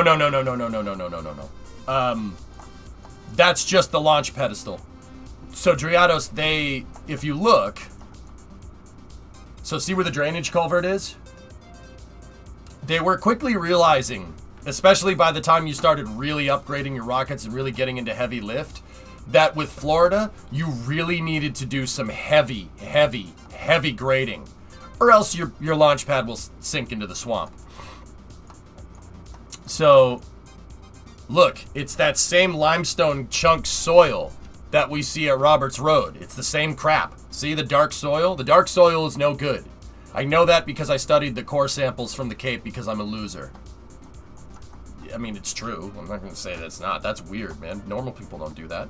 But see the dark soil? And then see the light soil? The light sand is strong to build on. So what you have to do down there in Florida is you have to grade off the topsoil, limestone. It's limestone chunks and dark sand. You got to grade that crap off. But you can't just grade it off. You grade it off, now you're lower than the water table, so you make a nice swimming pool. See what I mean? So what they do is they grade off all the dark soil, they dump it, right? And then they take the good stuff, the good soil, and they build it up. They build basically a big pitcher's mound. I mean, I'm not sure people here understand baseball references, but you basically make a big mound and you build it on that. This pad is not on a turntable. It's on a gigantic concrete slab to help disperse the load. Because if they just built concrete right around where the pad is, it would sink. Even on the good soil, it would still sink. There's too much load being concentrated in one area, and Florida's soil is a little mushy. I don't know if people have ever been to Florida. It's a little swampy. Like I said, the water table is extremely close to surface level. So this isn't a turntable. It's a gigantic concrete slab to spread the load. Yeah. And it's reinforced. You can tell it's reinforced in certain areas. Like, see how the concrete is darker right here? And you can see there's blatantly slabs on either side right here. That's because, well, in this area right here, one, it needs to hold up something that's a little bit heavy. Two, that area that also needs to hold up something heavy is also going to have rocket exhaust blasted into it at very high speed and very high temperature. So this part of the slab, that rectangular area, is very, very, very, very, very strong concrete because rocket exhaust also weight. Yeah, Animal, it's the exact same thing that the Netherlands has to deal with. Yeah, same exact problem. You gotta build strategically. You can't just go and build something like right here without grading the terrain, or else the thing will just fall right into the swamp. I mean, look, they dug a hole right here. So that's what they do. They do this to this day in Florida. You dig a big hole in the ground. You scrape the topsoil off, you dig a big hole in the ground, like I was saying, and then you take all the good soil and you build it up on a mound. You can blatantly see that this was graded. It's definitely higher. It's definitely higher than the surrounding ground level, right? Like the ground level is where the water is, right there. They built it up like 10, 20 feet, like 5 meter, a little bit more than 5 meters for the metric folks. You can see that that's on the ground. That's the ground right there, and they clearly built it up to make them not flood. That's why people, like, just on a side note, people are like, oh, what about, erosion on the coastline? What about the erosion? What about the erosion? Aren't the pads going to be underwater? Blah, blah. No. The sea level would need to rise like 20 to 30 feet to flood the launch pads down at the Cape. If that happens, I'm pretty sure we have more things to worry about than launching rockets.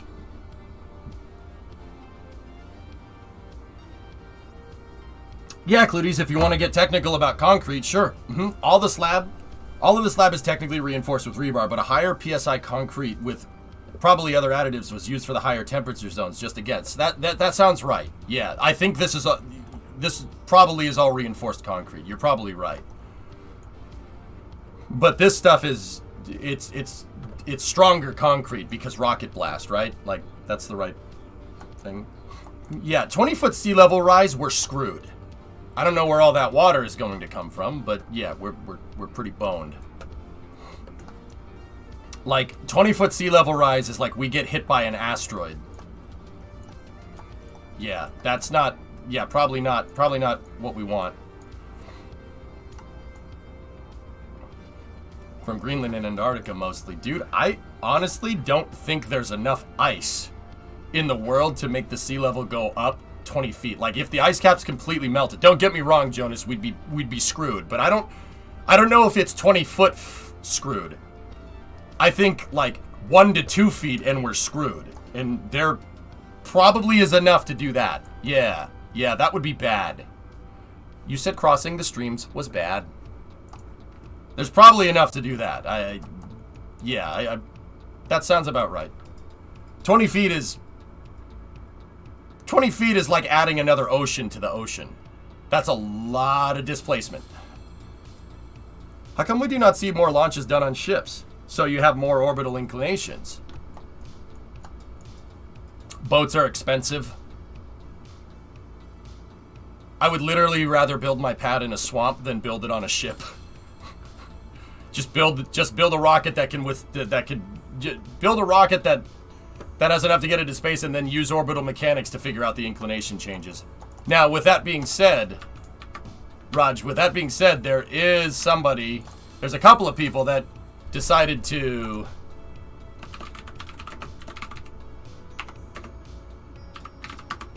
that they wanted to make their launch pads fly around, not necessarily float.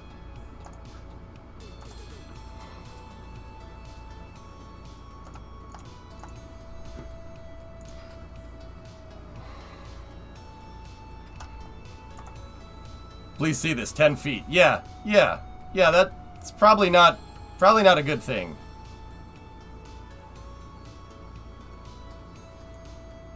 Chief, I don't think there's enough ice in the world to move the water level 10 feet, guys. To be honest, even the most like, and don't get me wrong, I'm not saying climate change isn't real, I'm not saying we shouldn't take it seriously, please don't get confused. Saying that, oh, well, I don't think there's enough water to flood it that much. Dude, even the water level going up by like 5 inches, like maybe this much, we'd have some real problems. Like, a lot of stuff would be underwater, right?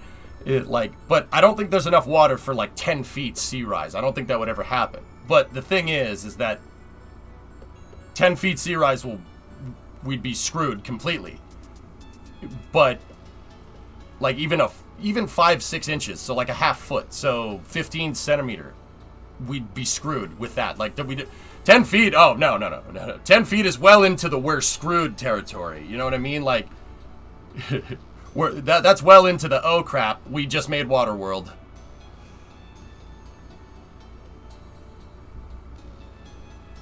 Yeah, Virgin Orbit's Launcher 1. But going back to that conversation, Raz, there's also Sea Launch. But Sea Launch is basically DOA. It was a good idea at the time. Sea Launch is a converted oil rig.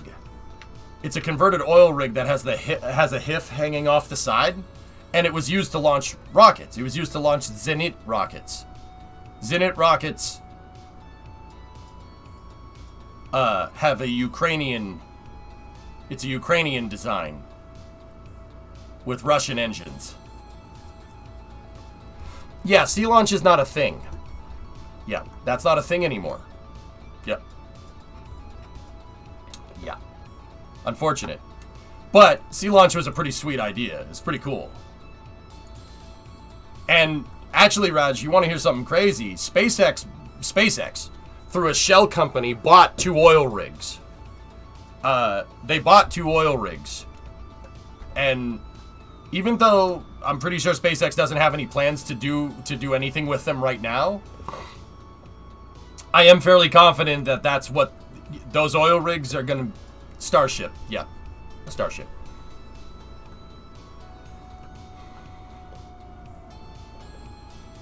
Just drink all the water. You know, Splint, I like the can-do attitude, man. Let's do it. Anyway. Wow, Thomas, how detailed is this, huh? This is the handling instructions for Saturn 1 for integration.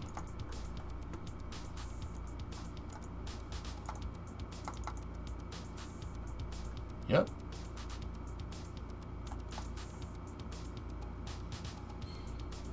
How about that, huh? Wow, it even gets down to the freaking bracket attachment. Where the hell did you find this? But then we have to pee constantly. Well, just launch the pee into space. Sure.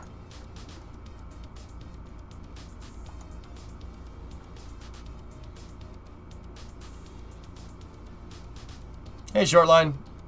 Yeah, we're studying different techniques for pad integration, and I'm looking more into Saturn 1's integration techniques and Launchpad, because there are some things with Freedom's pad that will work with MLV, but MLV is on a totally different scale, and there's all the problems that I was kind of running into yesterday. Like, MLV is too wide to launch on a pedestal like this. So I have to make a wider pedestal and I have to make a taller pedestal because the integration trucks, just like Freedom, need to go underneath, right? So we need to raise the thing up and we need to make it wider for a bigger truck. Raising it up and making it wider means I need to redo the gantry crane. We need to make a bigger gantry crane. I need to make the gantry crane tracks wider across from each other, right? And doing that means I need to redesign the gantry crane. So, well, if you're updated from yesterday, or if you watch yesterday's stream, two things. Well, the first one is that I decided that I want the MLV to have its own dedicated pad, no matter what. No matter what happens. If we have to retool the pad, we have to retool the pad, whatever. So I am going to keep building out MLV's pad. The thing is that, like I said, the Freedom rocket's design here, there's the gantry crane. The gantry crane's literally made out of SRBs, and it uses hydraulics to pick the stupid booster up. It's not stupid, but it picks the booster up, and then I stack the vehicle, and then we move the gantry crane out of the way because it's on landing gear, and we launch the rocket, right? We're basically getting to the upper end of size... Excuse me. We're getting to the upper end of size constraints for this design. There's just... It was designed for a 1.8 meter rocket. And while I can make the crane taller, making the crane wider is going to propose some challenges. Oh, man. I really wish we'd gotten that thing working correctly. How about the Energias? What about it? What do you mean, Nuclear? You want me to make a transporter erector for this? A TUA?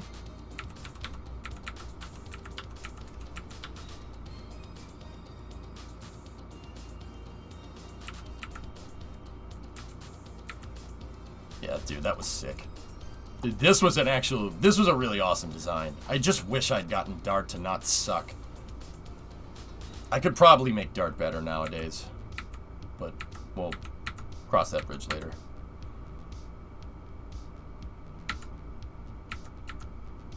Yeah, see, the old tower design had a mobile service tower and a gantry crane. And they moved inside of each other. See that? Isn't that cool? We're probably not going to do a mobile service tower exactly like that. Because I don't need one, because I want to opt for a fixed service structure design. So FSS design means that I have a static tower with all the umbilical connections and stabilizers on it. Instead of using the MST. I'm going to make it more like this. Yeah. But the Freedom pads are really cool. They are pretty damn neat. So, it's a medium launch vehicle that can become a heavy launch vehicle, right? So, future-proof the design and use an erector. Energy and SpaceX style. Yeah, Nuclear, but that means horizontal integration, dude. I'll be honest with you. I gotta go to the scene. I'll be honest with you. I've done horizontal integration. You've seen me do it. We did it with Condor's pad. Horizontal integration is hard. It's difficult. I'm not sure that I'm not sure that I can do it effectively in KSP and not be screwed completely by part count. A la Condor's pad. I would need a horizontal gantry crane to put the booster onto the erector. Now, don't get me wrong, I could do it. I could make that, sure, no problem. But we got to remember our stakeholder requirements here. We decided yesterday that, you know, I had it set that I said that I wanted basically a 45-minute integration time. I think it would be better, and it opens up a little more options if we make it an hour to put together a stack. Like, that extra 15 minutes is enough to put a stack together, right? Like, that's what I'm aiming for. I don't want to spend an entire stream putting a freaking stack together. I don't think people give a frick about that. I mean, I do. I think it's cool. I would do it every time if I would do it all the time if it was just me playing the game. I would assemble every single stack. Because that's cool. That's how it's done in real life. You know, SpaceX doesn't assemble the rocket the day that they launch. The rocket gets assembled over the course of a couple weeks to make sure that everything is perfect, right? it's even a couple weeks right now with Falcon 9, right? I would honestly, I would play the game that way. I would do it that way, but I think that's boring for people. Starship is 100% vertical integration, Pilch. Yeah. I forgot because I haven't watched you play KSP in a long while. What's the current program? I'm working on the Ares program short line. The SSTO program failed. It failed miserably, and I got really fed up with it, and it made me not want to play KSP for like 6 months. I actually burned out on KSP for a change, which is weird. But I mean that I mean, I figured kind of that I didn't pay it much mind.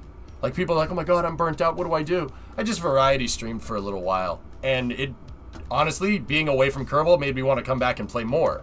So I made a couple of changes to mission mode, a couple of executive changes to mission mode. The big one is that you guys do not denote what kind of vehicle I'm making. I make the vehicles, you guys come up with the goals, right?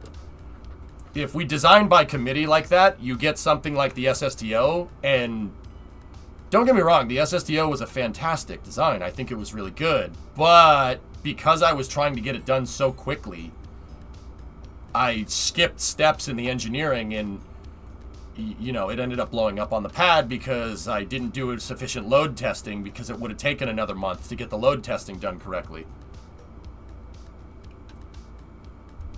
What about making the pad have the crane that will pull the rocket upright? The pad will be the counterweight. You would just need to engineer the hinge and what that holds the rocket down.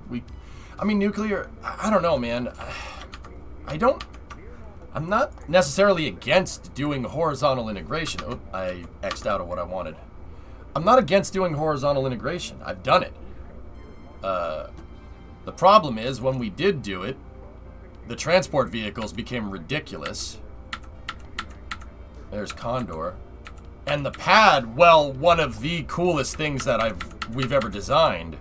And I say we, chat very much helped me with this. It just ended up being a lot of parts. And horizontal integration in Kerbal is just very, very difficult, dude.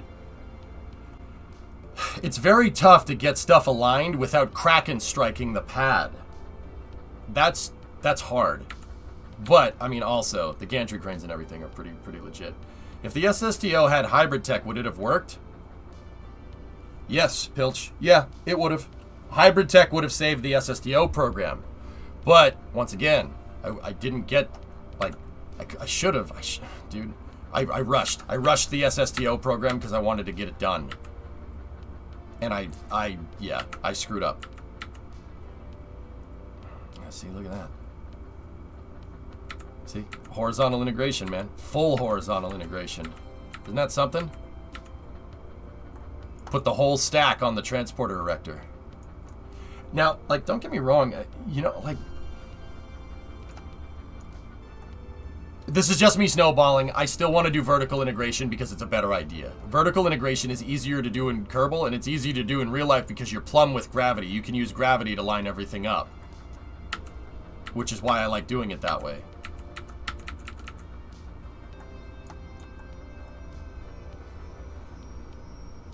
I have other ways to align stuff nowadays because we have Kraken tech at our disposal, nuclear.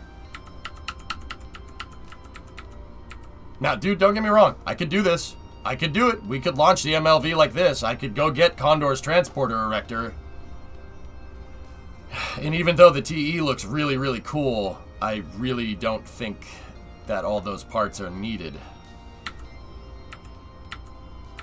Yeah, check that out, dudes. We did this in 2020. I brought Condor's pad back and we made it work. And we put the capsule on it and everything. And then we rolled the freaking thing. We rolled it over to the pad, had the hinges that lock in. I could do the locking hinges with hybrid tech, dudes. It would work. It would work really well, actually. And then I could probably get the telescoping hydraulics to work a lot better. We figured out better ways to do telescoping, rather than just stagger the pistons like that. You could use flags to make it look nice and not have that many parts. Yeah, I suppose. See that? Pictures that you can hear.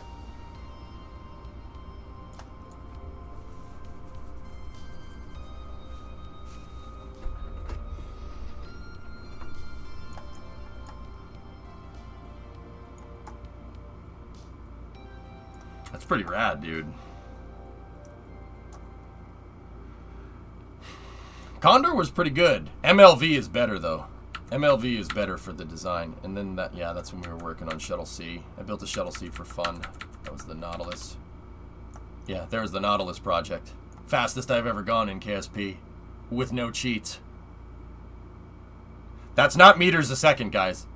Metric people. Notice the K. KMS. Not meters a second. 122,000 meters a second. 122.3 kilometers a second. I did this in the stock game.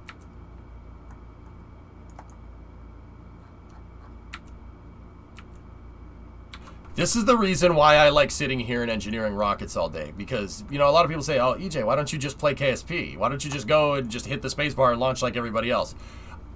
If we did, I could play the Expanse in KSP. I could literally get to the moon in real time in about 30 minutes with no time warp. I could get... I think we went to Joule in like 11 days in-game. 11 days in-game, which is 66 hours in real time. It's not 50% of C. It's 0.5% C. Kraken drives, man. Yep. Kraken drives do be like that. Oh yeah, there's the Donager for you Expanse fans. What are your thoughts on KSP 2? I want to play it, like right now, because it supposedly has better physics simulation. Yeah, Kraken drives. Kraken drives can make things in Kerbal do weird things. I mean, okay, just you see this picture. Space Shuttle, Joule. Now think about this picture for a second.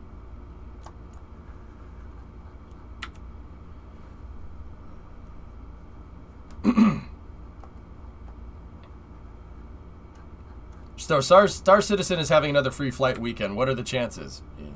No. I have enough stuff to play right now. I'm looking forward to it. I got back into KSP recently. Hell yeah, crazy.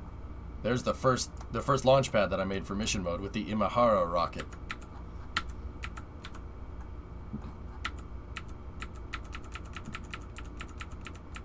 Haha, nice.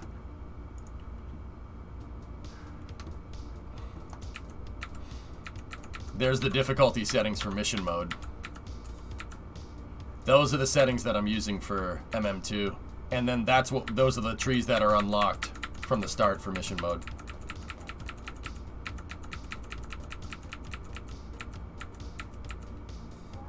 Sweet. I'm so annoyed that the Expanse series finished at season 6 when there are 9 books. I agree, Raj. Yeah, they should have kept going. Imahara is a good little rocket. Or was a good little rocket. I don't really use it much anymore. We could still use it for small sat if we wanted to. Respectfully last, let's make it happen this time. Huh? Small complaint, if I may, please. Jebstone and pad were pulled back. Dart was canceled. X-33 pad will pull back, and now again, we need to go to space. It's been too long. Chief, okay, so if you've noticed, I'm not making much progress on this. I'm doing a lot of talking, and I'm figuring out a lot of things. Because the truth is that I could build something in 5 minutes. And now, don't get me wrong, that's not some, EJ's just keeping going for space from us. No. With MLV, there's a reason why I'm doing this in the engineering mode save, just this once. Because I've noticed that the successful projects in KSP, like Imahara, were engineered in engineering mode first. One of the most reliable rockets I've ever created in Kerbal was Imahara. And that rocket was very, very well done. And that design led to freedom. So, because I've taken a break from KSP for the last 6 months for the most part, like hard break, like dude, I didn't play Kerbal at all. February, March, April, May. I'm kicking the ball off with engineering mode again. But this time with MLV, I'm basically designing it to be something that we're going to use for a very long time. And because it's something that we're going to use for a very long time, if you just bear with me for a little bit, I'm going to design something that is going to be basically a launch a stream. We should be able to launch once a stream. That shouldn't be a problem. For me, Jebstone was amazing. Same thing with the Moon Pallet System. Do you remember it? Yeah, of course. I could make all that stuff again, dude. No problem. I'm designing MLV to be able to... Like, Chief, MLV is basically the end-all, be-all of, like, all-purpose, general-purpose launch vehicles. It's MLV to mission mode is going to be what Falcon 9 is to real life. It's ironic because it ended up kind of looking like Falcon 9, but that's another story. Yeah, exactly, Hand. I'm trying to figure out all the angles. I'm trying to figure everything, not all the angles, but enough where, with what I've learned about building launch pads and stuff, and, you know, like, we'll make a vehicle that's as reliable as the Freedom rockets were, because I'm not under the gun. Don't get me wrong, I still want to get this done, which is why I didn't play Flight Sim today, for instance. Suppose, you know, I wanted to fly around in Flight Sim today, but I also wanted to play Kerbal. Yeah. So, bear with me, dudes. It's going to be a second, but I promise you, it will be worth your while. Either that or you're going to see a lot of explosions. I either deliver a really nice, successful mission or a lot of explosions. Trust me. So, let's get to it. I'll start making the pedestal. We need a pedestal like that. So let's build something strong and make pedestal like this. We build strong.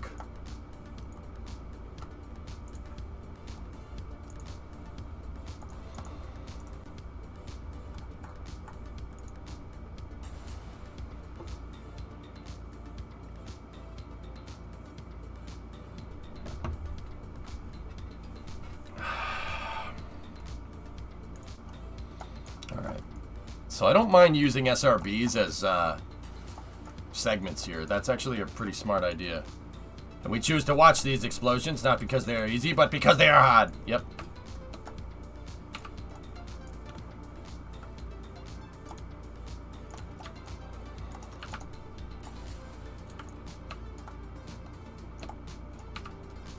Okay. So this is the new pedestal. This is the old pad down here. So fellas, if you're wondering why I have this down here and what the heck this is a launch pad for an older rocket. But it's an older rocket that's a smaller diameter. And it won't work with this current design. Well, you have to change a lot of things. But I have this here as reference to see how I put the other pad together. It's just there to basically remind me how I built it. How I built the thing. Do you think they will make constructible launch tower parts in KSP 2? Probably not.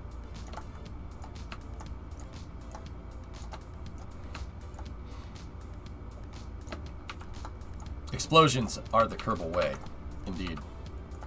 Alright, so we decided that this needs to be... It's 10 meter on the real pedestal, so 6 meter on this one. So let me get one of these here. And then let me just add that right there. Height is 19, 16.3, 19.1. So this thing's about 3 meter long. 3, 6. Perfect. I noticed that in this picture... Oh, that's not Complex 34. This is Complex 37B. That's Slick 37. Because metal launch pedestal. 34's launch pedestal is concrete. Yeah, it doesn't matter. It's no big deal.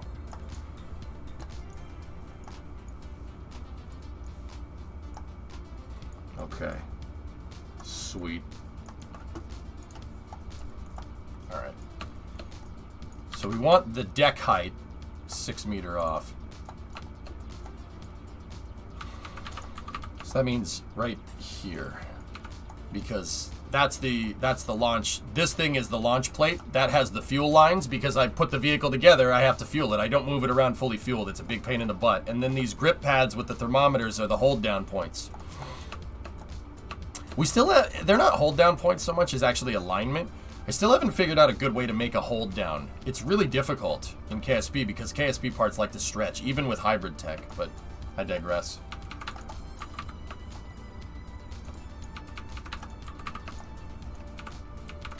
But I regress. Thomas Edison said, inspiration is 30 parts perspiration. If that was the case, Thomas Edison should have invented deodorant.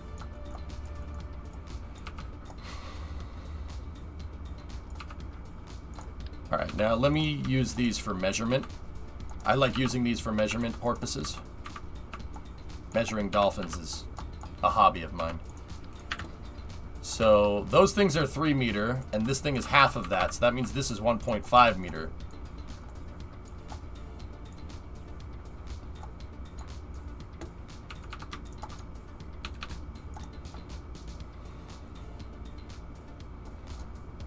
So 3, 4, 4.5 meter.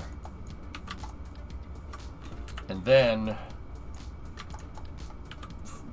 from there we're down 6. And then this needs to be on the bottom of the pedestal right there. What's your problem is?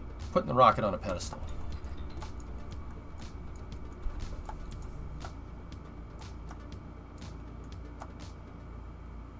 Did you watch qualifying? I saw the highlights, Sparks. Tough day for a certain team. I don't know if I don't know what the spoiler limitation rule is for us here.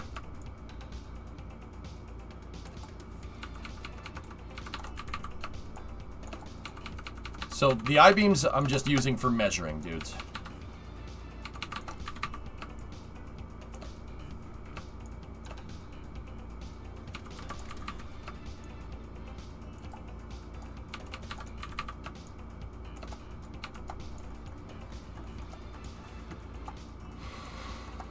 Nobody puts MLV in the corner. Nobody puts baby in the corner.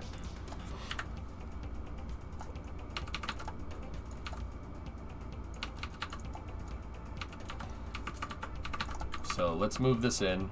1, 2, 3, 4. And then we'll line up the post with that. And then get rid of this, copy this part, flip it around, move it over here.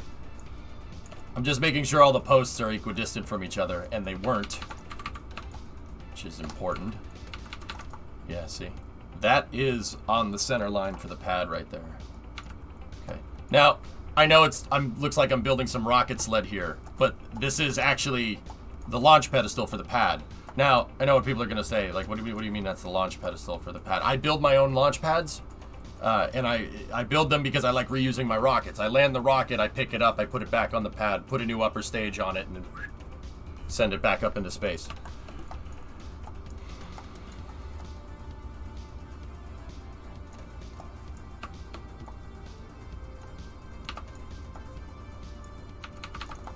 I'm almost debating. Yeah, you know what? Let's do that. Let's move these down like that. There we go. That's how high I want this thing to be off the ground. Because, once again, the integration trucks for MLV are going to be way bigger than the ones for previous rockets. Basically, I need it wide enough to fit a truck that's designed to carry a 3.75 meter stage with landing legs and grid fins and whatnot. Here. So that should give me enough space. Let me just... I know that the widest part of MLV is the part with the grid fins. And the grid fins are about that, so I'll just rotate that into position. Does that give us enough space? And are we aligned, more importantly? A good way to practice, like if you want to align stuff, is what I do is I put I-beams. I put I-beams on the thing that I want to align, and then I put another I-beam on the thing I want to align it to, and then I make the I-beam run through the other I-beam. If they're clipping like that, that means you know they're lined up. So that is enough of the space. You must leave the space, chat. You must leave the space. And I know that my grid fins on MLV are here. Now, don't get me wrong. I'm not going to... There's no real reason why the core stage or any part of MLV should ever be underneath the pedestal, but I'm giving it enough room just in case. Hey, Wenwu. I had to leave the stream early yesterday when discussions were happening about MLV, HLV, physics, render range issues. What was the outcome? Wenwu, the short story is I slept on it and I decided to just build out a dedicated MLV pad, and then... I know this seems like a little ridiculous. Honestly, the conclusion that I came to is figure it out freaking later. Chat did bring up a good point yesterday, and I was like, nah, that's a bad idea. That's a bad habit. And then I went and thought about it for a second, you know? The Apollo program built dedicated pads for Saturn 1B first, and then they built Saturn 5. It was engineered in conjunction. But they did build the Saturn 1B pads first. This is what chat was trying to tell me. I wasn't having any of it, though, because I was being stubborn EJ. But that's, you know, me being stubborn about things helps me understand stuff better, if that makes any sense. Because I, you know, like, if I see myself being stubborn, I'm like, huh, why, wait. They might have a point. It might just be me being stubborn. My argument was... If I design Saturn 1B, or we design the medium launch vehicle, right? If we design MLV, and if we design the medium launch vehicle, and we put this whole pad thing into effect, I'm never gonna build HLV. That was the thing. Like, you don't want to build it. You don't want to build things for missions later down the road, right? Like, you want to try to get it all done at the same time. You know, the idea is that, like, I referenced the space shuttle as a really good example. You don't build the rocket and then build all the other stuff for it later. You know, oh, we'll build the space shuttle and we'll figure out the missions later. Well, that is right. You don't want to build the rocket and then build it for no mission. But I was conflating two different ideas together, and this is where I went wrong in my analysis yesterday. Wanting to build another launch vehicle, a bigger launch vehicle to support your space program, does not change your mission goals. It's bad to build a rocket and then figure out the mission for it later. It's not necessarily a bad idea to build the rocket, keep your mission goals exactly the same, and then when you need that bigger rocket when you eventually get to the point where you need that bigger rocket to help fulfill your mission goals, build it. There's not a problem with that because you're still building for purpose, even though it's over time. This is what some people in chat, my buddy Gaw, I don't know if Gaw's here, he's probably not. That's what he was trying to tell me, and I wasn't having any of it. And so, you know, sometimes when I'm like, I mean, I stopped the stream early yesterday, so I had a lot of time to think about it. I was just sitting there pondering, you know, like, a lot of people did say that. Why would they say that? Well, they said that because figuring out the mission for your rocket that you're building, you know, i.e. building a rocket with no mission, is a little bit different. That's a little bit of a different thing than building a rocket to start doing those mission goals, and then when you need to build a bigger rocket later to accomplish said mission, you do it. That's a little bit different. That's a different thing. Your goals don't change. Your stakeholder expectations, like, what are you trying to do? That doesn't change. The rocket is just a means. It's just a means to the end goal. So building out a dedicated MLV pad is not a bad idea. That's what I'm going to do. I'm building out a pad that is just for the medium-duty launch vehicle. And then the heavy-duty launch vehicle... Leave me alone. I know what to do. Sometimes I'm stubborn, dudes, and that works for me and that works against me. It's a little bit of a character flaw. I'm stubborn, and the stubbornness ends up being persistent, right? Like, I'm persistent, I don't give up, right? But also, sometimes when it's, you know, like, guys, it's not even me being stubborn, dude. Sometimes when you're on stream, like, because in the back of my mind, like, I know I have to watch over the stream, I have to watch over chat. Like, it does cloud your judgment sometimes.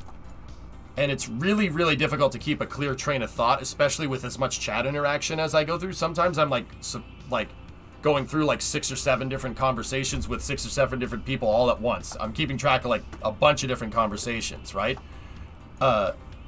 Sometimes it's hard to keep it all organized, and that's where I'm like, no, I don't want to do that. I don't want to do it. Because I lost track of the conversations, you know? That does happen. Will we be holding stakeholder calls? That's shareholders, Snips. No. Stakeholder expectations in systems engineering and rocket science is just what that's the really cool rocket scientist way of saying, what are you trying to do? And to answer that question, what am I trying to do? I'm trying to build a rocket that has an incredible amount of flexibility. You can do whatever with it. If I wanted to just keep using MLV and use that to go back to the moon, we could. Just like the Apollo program could have used Saturn 1Bs to get to the moon. It was possible. They would have had to, instead of 1 Saturn V launch, they would need to have launched 3 Saturn 1Bs. One of the Saturn 1Bs would have needed the LEM. Another one would have needed an upper stage stacked on top. Another S4B. And the other one would have needed the CSM. And then they would have assembled it in low Earth orbit and then sent it to the moon.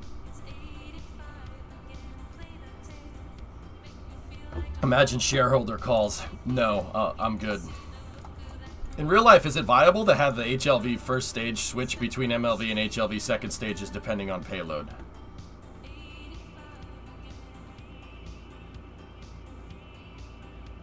In real life, is it viable to have a heavy launch vehicle first stage and switch between MLV and HLV second stages depending on the payload? Like Saturn? I could engineer that way if we really wanted to, Chief. Is there any mod you recommend for KSP? Viz, I don't use any mods for KSP. With that being said, I'm not anti-mod. You play the game the way that makes you happy, right? Like, it really depends, because Kerbal's a game about rocket science. Like, you know, A, you play the game the way you want, and B, how do you want to play the game? Do you want an autopilot? Do you want the rocket to be more like real life and have a computer control your ascent? Because then, yeah, mods would make more sense. Yeah, when we right. Waterfall is a pretty good visual mod. Yeah. Chat, go with the recommendations. Put some recommendations in chat for Vizen. Me, I try to play with the stock game, and the reason why is because it makes the stream a little bit more marketable. Somebody can look at this and recognize that these are just stock parts in the game and not be like, oh, you know, this guy is just, you know, he's building his own launch pads, but he's using a bunch of mod parts to make building the launch pads easier. No. I will build the parts. I will build launch pads out of rocket parts. I will use the parts in game. I will use what's given to me to make this stuff, MacGyver style. I think that's a fun challenge. It's always been a fun challenge. Now, the thing is that I'm a 3D modeler by trade. I can model a launch pad in Maya, and I can model my launch pad parts if we really wanted to, and I could engineer the gliders down to a millimeter in game, and we could make our own hold down points. I could make this. I could model that in Maya. It'd take me about a week. Model it, texture it, make it parts, put it in the game, and we could do it that way if we really wanted to, but that's not as fun. That's not as fun as trying to build a launch pad out of SRBs, in my opinion. I think that's really neat. You use what you have. A while back, there was some talk about having a mod to gather and record real-time flight telemetry. Did anything ever come of that? GravShark, I think, was working on that for his stream. Dude, having the telemetry, like, live stream to a website that people could look at would be actually really cool Wednesday. I would be open to doing that. Ellen, I like making rockets that can handle the current mission, but also the next few missions in the future. So when I make a rocket to go to Duna, I don't just want it to be the bare minimum. I want flexibility and want to be able to use it down the line. Ellen, that's why it's taken me a couple of months to put the MLV together, because that's what I'm doing. I'm hedging my bets a little bit, which is a smart thing to do. I can think of a very good example of a general purpose launch vehicle that was built to hedge your bets in the future and champion reusable rockets. It's kind of a big deal.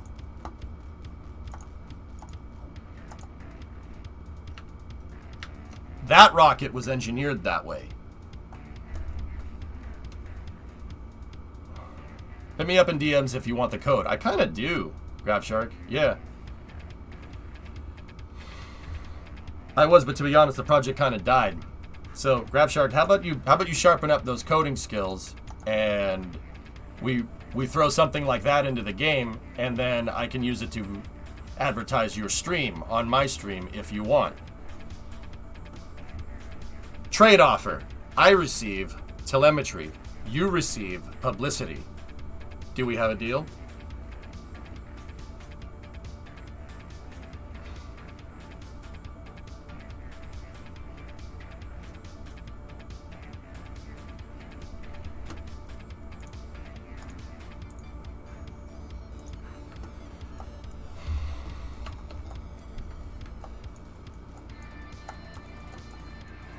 The code currently tracks all vessels in your save and detects when orbits change, log changes in orbit, and then to use whatever you want. All the Python script, easy peasy. Are you suggesting you could pay him in exposure? Yes, Alex, but not the exposure you're thinking of because you have a sick, twisted mind. Anyway.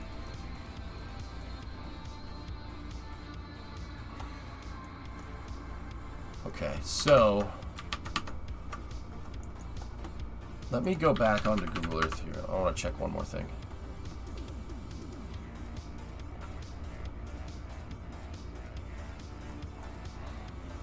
Let's go in here. Shut that off. What I'm going to do is zoom in on Complex 34, which is this. This is what Complex 34 looks like right now. I just need to see the size of that launch pedestal.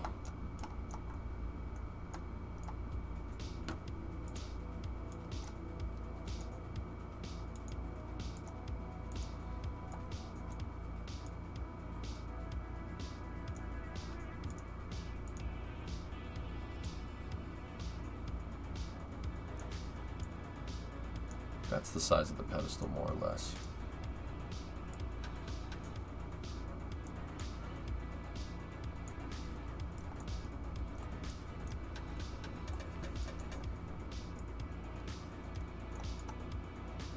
Okay.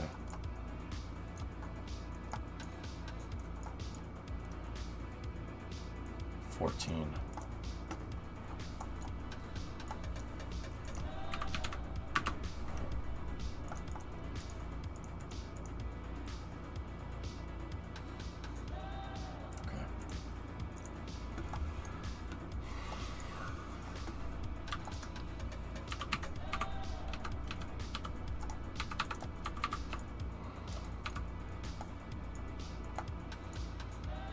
Alright, so that's 3, 6, 9, 12. 12 across on the plate.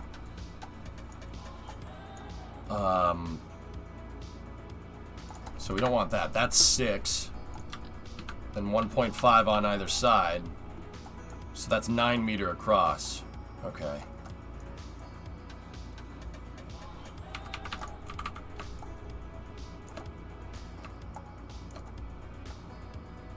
I don't think it needs to be that. I don't think it needs to be that wide. But if we do make the wider that we make this berth right here, the wider we make this, chat, the more likely I can figure out ways to, down the road, if I need to, adapt the pad for HLV. I would prefer the wider berth, actually, now that I'm thinking about it. So let's keep that wide. I like that. That's a good idea. Okay.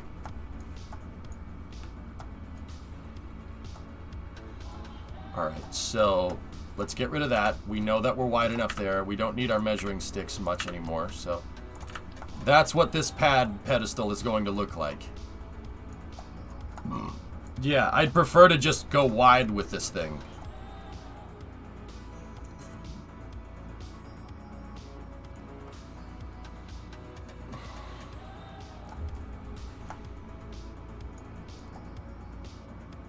Alright. That's cool. Now what we need to do is I need to figure out... Yeah, see, these gliders begin basically at that rivet point right there. See where the texture has that dot? That's where the hitbox for this starts. See how I have my mouse over it, but it's not highlighting the part? The hitbox for this doesn't match the collider shape exactly. Okay, cool. The reason why is I need to make sure that we have more or less a uniform ground height.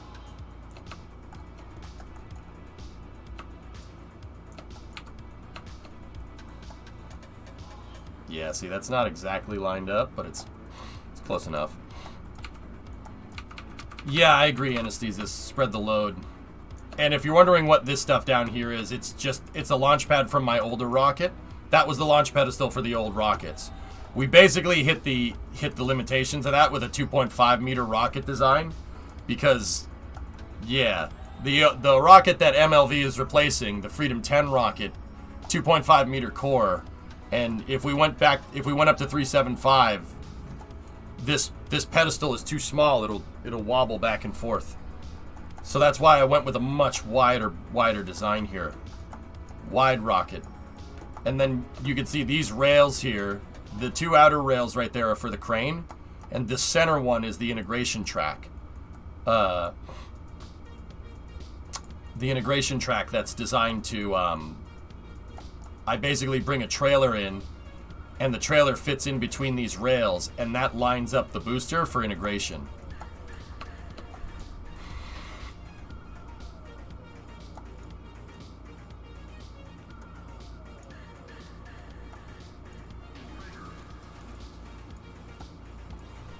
All right. So now,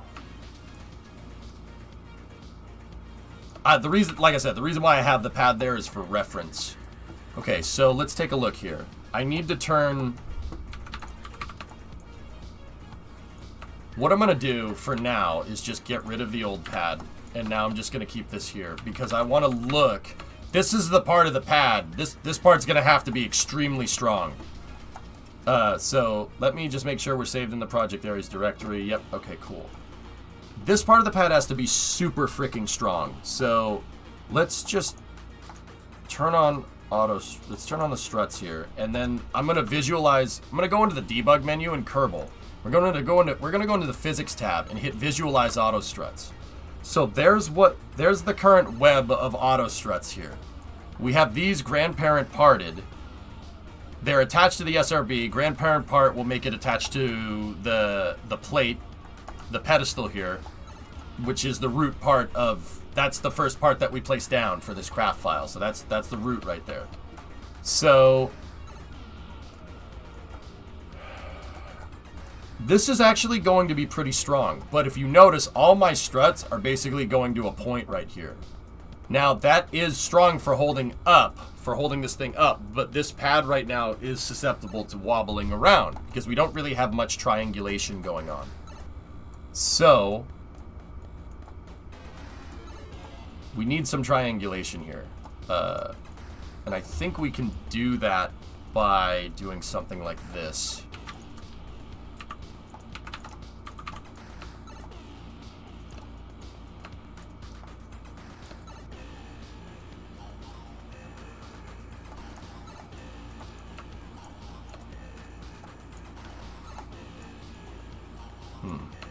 It's not a perfect square. Those should have lined up. Here, let's move those in slightly. I still know that that's going to be enough. That's going to be enough to fit anything underneath it if we have to. So now we're perfectly square.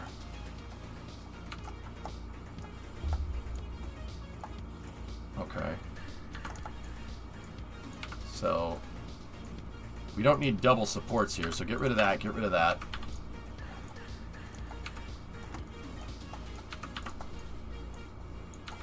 But to make sure that this piece over here is in the right area.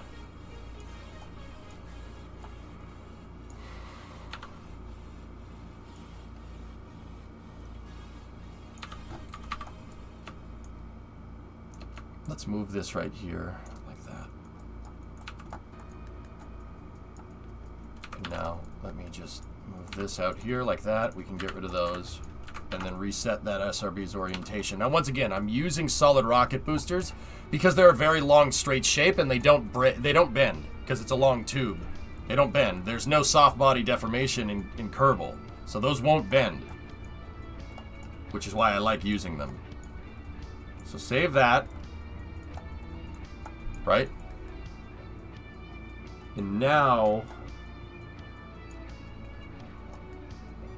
we need triangulation. So a strut going up here to a post piece right here would probably be a good way to get some good triangulation there. And then having these on a diagonal to here and here would probably be good. But those are already attached to that, so it would be better to do it this way. There we go. All right, yeah, okay, I got it.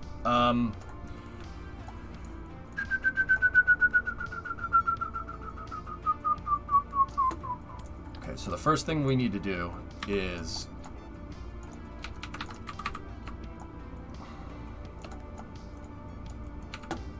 we need to 45 a strut here to make sure that the launch plate, the flat part of the top of the launch pedestal isn't susceptible to torsion. It will be susceptible to torsion if we're not careful.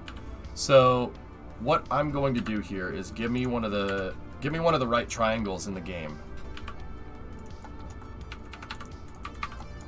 And I'm going to put the right triangle.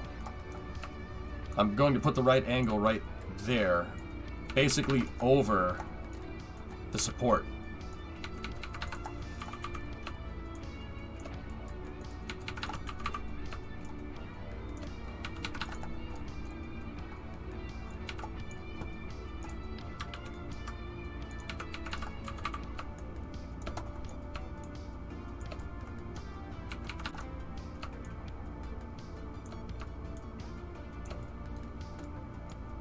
Huh.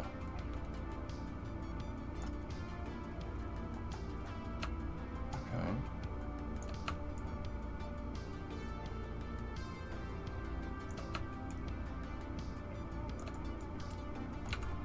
Okay.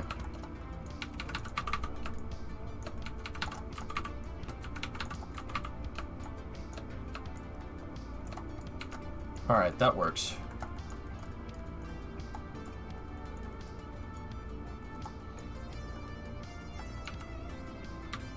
Now I'm going to take this one with the triangles in position, and I'm going to move it into the same spot as that SRB. The other one here.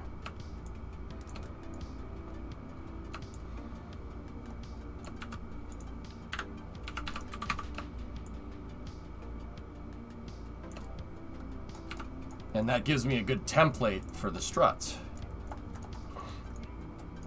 to make sure that the struts are nice and symmetrical.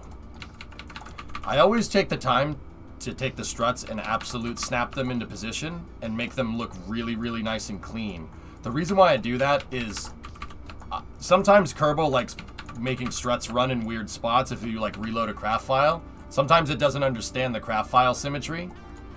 And when that happens, the struts end up like running off in a crazy direction like that. I know I wouldn't run the strut like that, and I wouldn't leave a strut placed like this. So it's a good visual indicator for me to know that I placed that strut there and it's intended to be in that position. There we go. Perfect. Those aren't exactly symmetrical. Alright, so now we don't need the triangles anymore. Now we hit save. So we have some triangulation on this axis here. Now we need it on this axis and on this axis as well. This thing should not move around. It should be pretty dang straightforward. So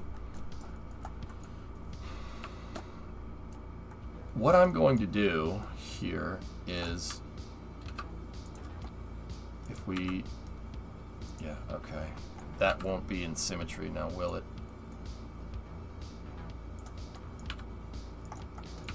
Okay, so I'm going to take these, right?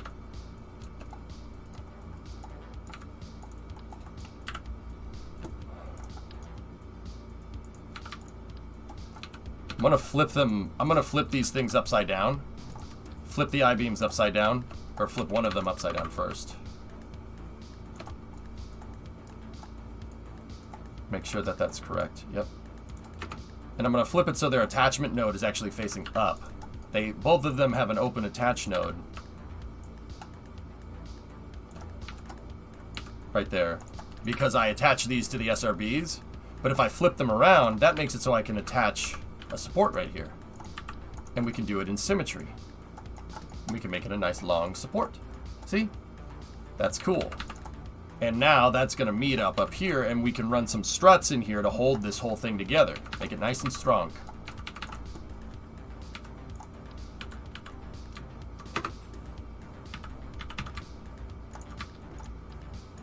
There we go. Once again, I'm going very slow on purpose here, and I'm being very careful. The reason why I'm doing this is just because this piece of equipment is going to see a lot of use.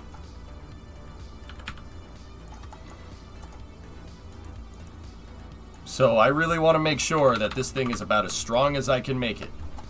Now, I'm using a secondary attachment point on these structural tubes here to kind of sheath up the I-beam, but I want to make sure that the I-beam is the only thing that's touching the ground. I really try to make sure that, and if you want to build any type of ground infrastructure, it doesn't matter if you're building a launch pad, you're building a base on the moon or whatever, or on Minmus, or whatever. It doesn't really matter. Anything that's going to be sitting on the surface for a little bit of time, always make sure, what I do is I take parts that have very high impact tolerance, so 80 meters a second before that thing breaks, and I make that the part that touches the ground. Because have you ever been playing Kerbal and you go to reload a scene, you go to your moon base and your moon base just blows up on scene reload? That's because sometimes the parts that touch the ground, for whatever reason, Kerbal like puts your vessel like above the terrain and then drops it on there, and that can break stuff, or it puts it underneath the terrain and thing shoots off into space. With high impact tolerance parts, it should help safeguard against that. That should work like a, basically, it should work to make sure that it doesn't happen.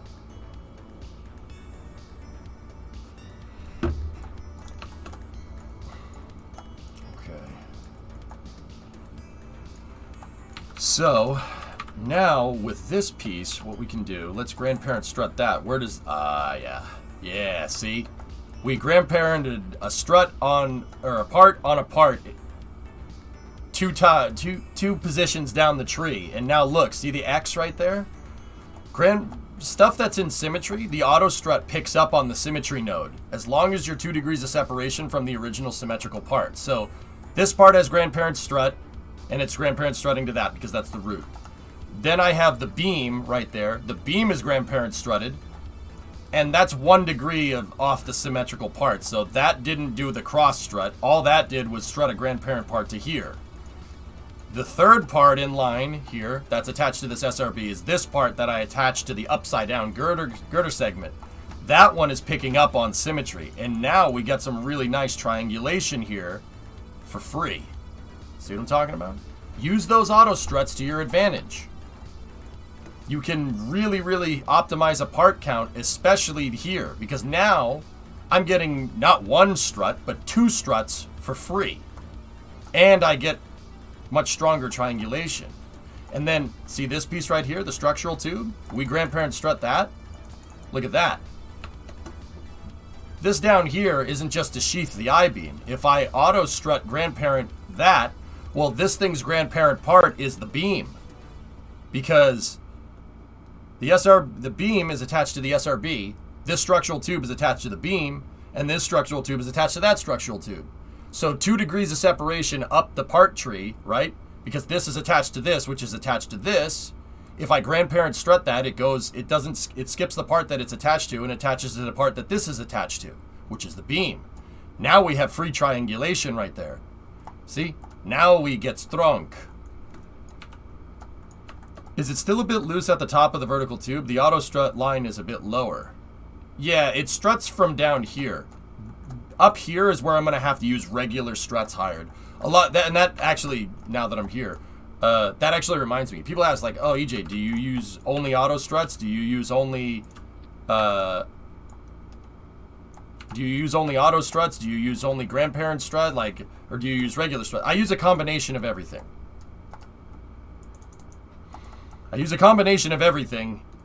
Because there are certain times where auto strut is favorable over a regular strut, and there are certain times where the way the thing is built, you just can't get the auto struts to do what you want the regular struts to do.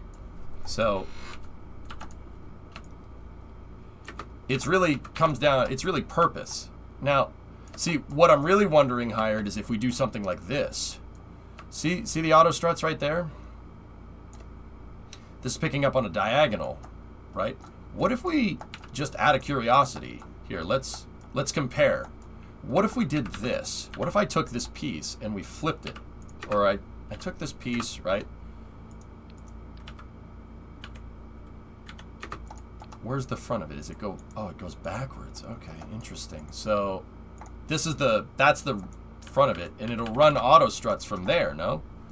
So check this out, Hired. We can tweak with this. What happens if we do this? Look at that. Ooh. Ooh. And then now what happens if we attach the... Oh. Yeah. Yeah, I like this. This is a good idea. It would be even better if we did something like this, though. That gives us excellent triangulation. It looks like autostrut doesn't change when you extend it. No, it definitely doesn't. The autostruts stay the same. But the part that attaches it, the part that it attaches to moves. See this? That looks much more like a trestle. This side is way stronger than this side. I'll tell you that right now.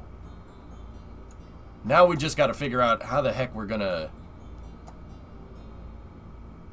So that piece might not be the right piece that we want here. And before we go and screw around with this even more, what I'm going to do is flip this upside down to make sure that it's all symmetrical.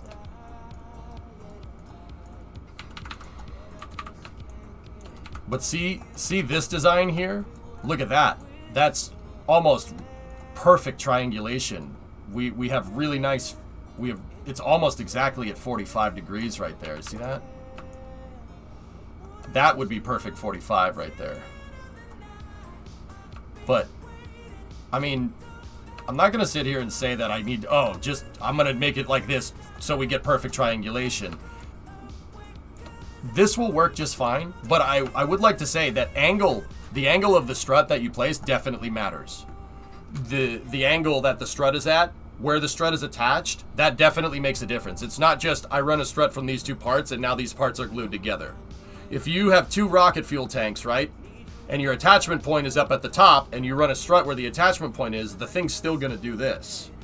If you have an attachment point for a side booster at the top and then you strut at the bottom, then that's not going to move. Where you place your struts and the angle of the strut, it absolutely makes a difference. See that? Now we have excellent triangulation. This is perfect. Really, really nice. Now let's go look at this. Just out of curiosity, how did they make this? Yeah, see, it's just a big armored box, basically. And it's just on metal posts with a flame deflector down there. And then look, straight up, this is more like Starship than you care to think. Like, look, the water and the fuel lines are just basically run up the side. They ran them right here because they know that the flames are going to get shot out the sides. There's going to be no flames right there, so they just ran the pipes up the side. They didn't even bother running them up the post. Now, SpaceX, for like the orbital launch pad, they ran the pipes behind the posts because there's no flame diverter. See, last pose.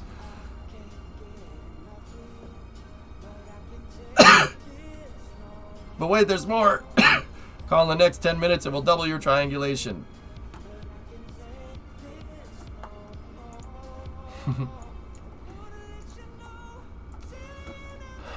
Now, if this is the case here, the sheathing, like, what are we going to do about that? Maybe if I just make those parts small, right? And we should have another open attachment node down here. And if we attach that because this thing has a lot of different attachment nodes. If we attach it down there, then we're getting a set of struts running this way.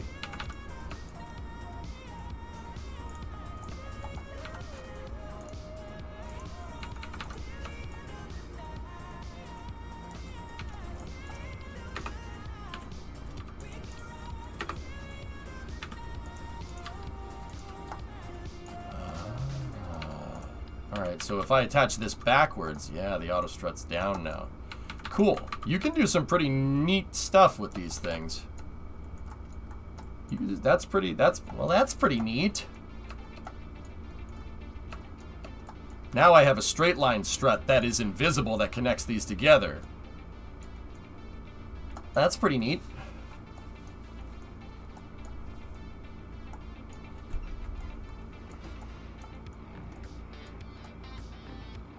And look at that. Nice boxed triangulation. Very good. Here. It'll be a little bit easier to see without the diagonal struts. See that? That's extremely strong. Yeah, that ain't... Slaps roof of launch pad. That ain't going nowhere. You have to say that after you do all the struts. Just... That ain't going nowhere. That adds like at least 5 plus 5 to strength. Or something.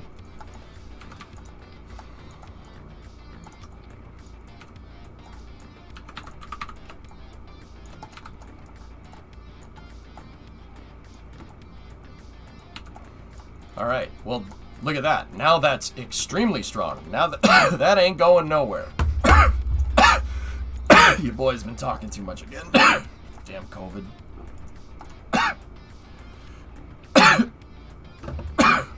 Hydration time.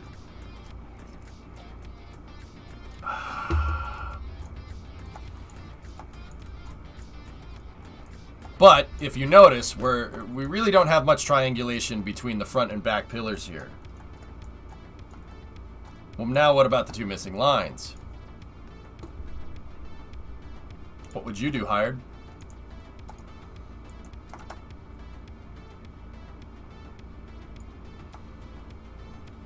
Because this is really, really strong this way, and it's, well, it's very strong that way, obviously.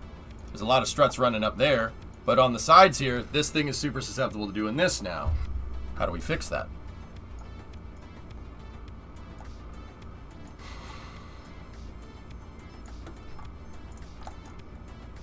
This is where I would run regular struts. I'm going to run a regular strut to the SRB. I'm going to run a regular strut to the SRB from here down to here.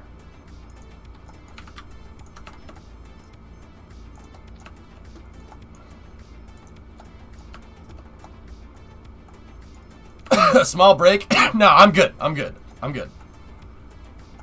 I'm just just coughing a lot.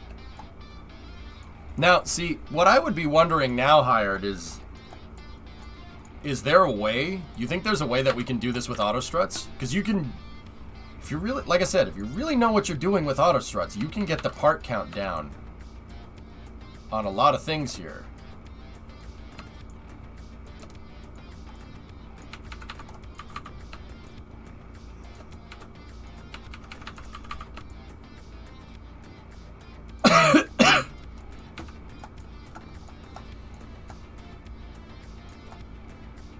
I actually really like that, but this is, yeah, that. I don't want the rockets sitting like inside of the pedestal, but that's the way the auto struts are kind of favored, but that's okay. This end of the way the auto struts are run here, it ends up being run like a roof.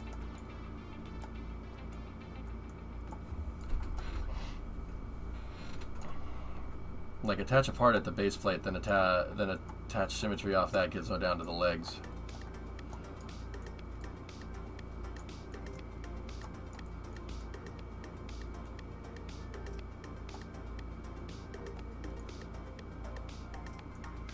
I mean, the funny thing is that this might be strong enough, dude.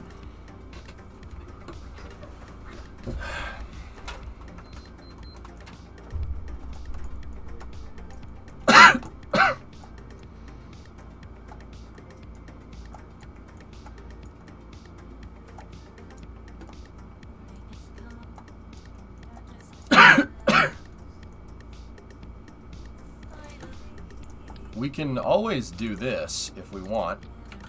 Like that. That'll give us the same exact effect, and it won't look like there's a huge cross strut here. Because if we shut off auto struts, look. See what that looks like now? What if you symmetry the 4 small tubes off the base plate, gizmo them down to the legs? You want me to do 4x symmetry.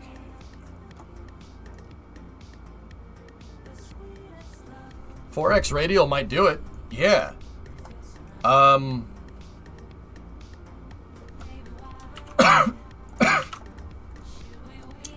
It didn't take me that long to make this, so you're thinking, oh, I shouldn't have done that. Hold on. I don't have the markers for him. Hold on. Give me a second.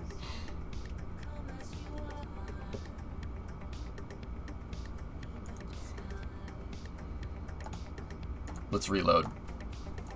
Now, you think 4x sim will do it? Let's see.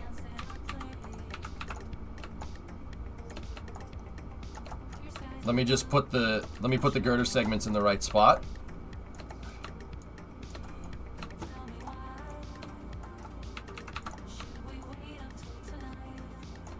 And then let's get rid of it.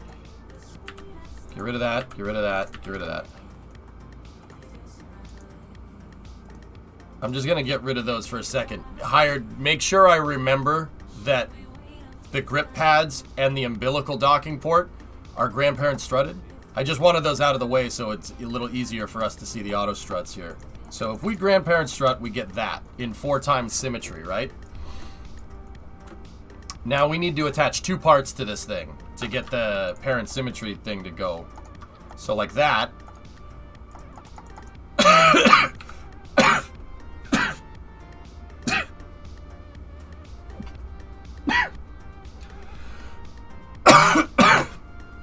Sorry, guys. Now, if we did this, yeah, that creates the jungle gym. Look at that. Look at how many struts that ends up giving us, dude. Yeah, that's probably a good way to do that, dude. I might need to go get a cough drop, dudes, if the coughing keeps going. But yeah, look. Yeah, that gave us triangulation everywhere. And this thing, dude, I guarantee you this thing could hold up the rocket the way it is.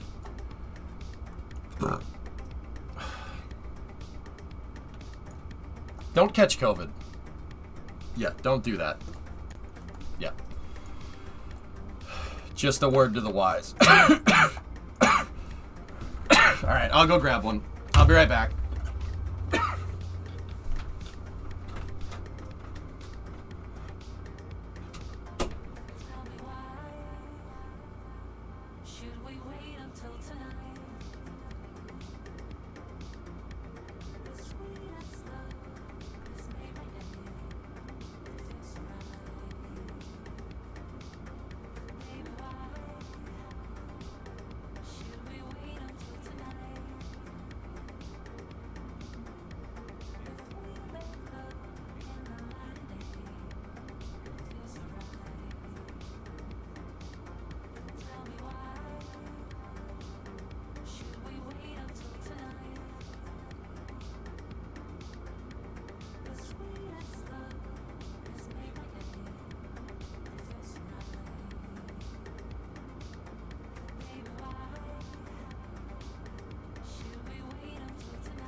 Okay.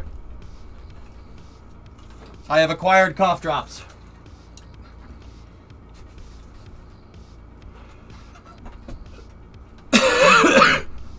Yeah, no. Filch, I'll be alright. Twitch Prime. Prime Twitch. What? Discovery, go at throttle up. Natalie!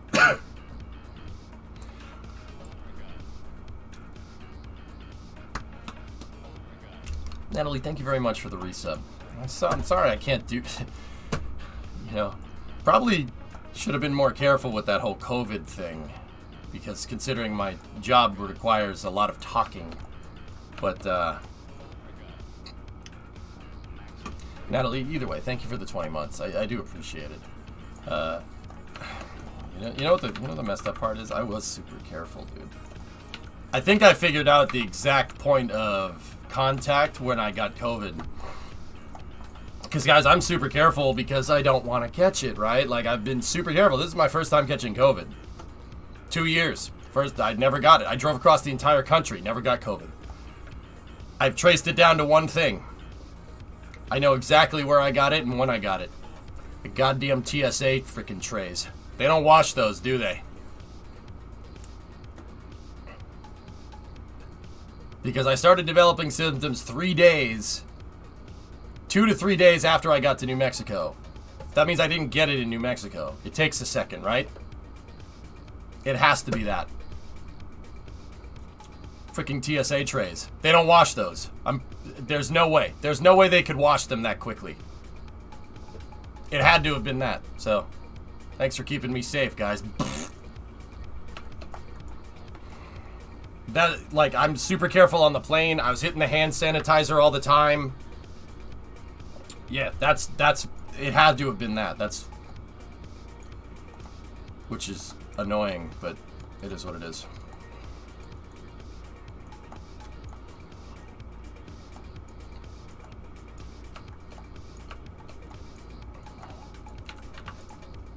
Twitch Prime or something. So hired, this actually worked. That's actually 4X Sim is probably a little bit of a stronger way to do this. I didn't do that for the other pad. So 4 times SRBs.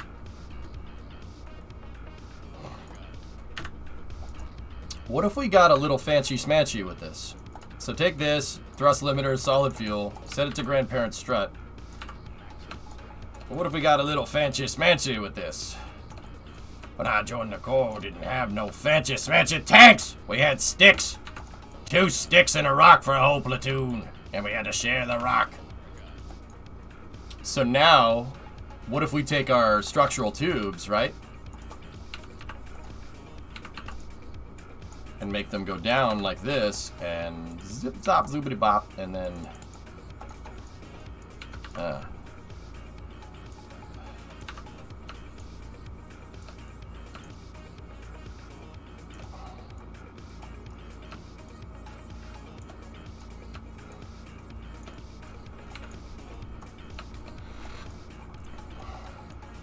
yeah, hired.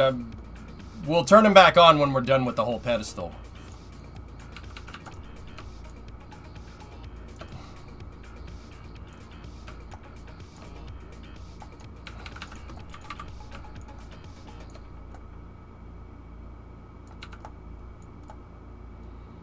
Yeah, that right there is very strong.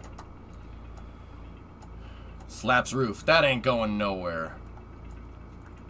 I caught it from being hot and exhausted at Disney and was not careful or distancing properly because of it. Felt really stupid after that. Know the feeling, man. It sucks. Yeah, it is what it is, man.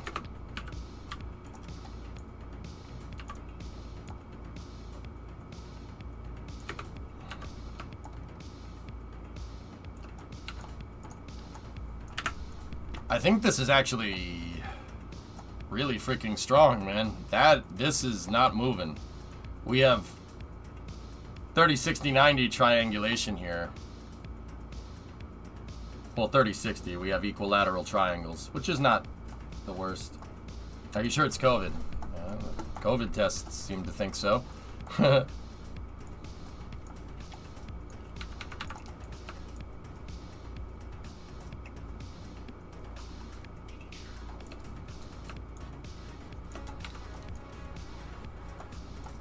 So how did we do this? We did root part, girder segment, SRB, and then we did the tube. And that gives really, that's better. That's more struts for less parts. So now that begs the question, where do we need regular struts to join the whole thing together? I'm thinking a strut right here, from here to here. So if we strut each tube to the next SRB, that would probably be a good idea. So if we did something like this.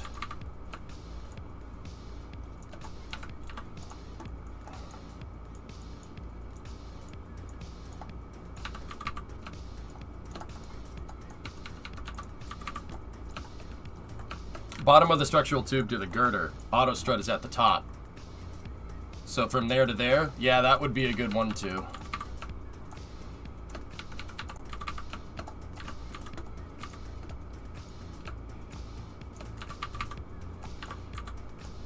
We're still slightly off on the absolute.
So common touch places at airports are TSA trays, handrails. I didn't touch anything, dude, when I was in stupid frickin' airports.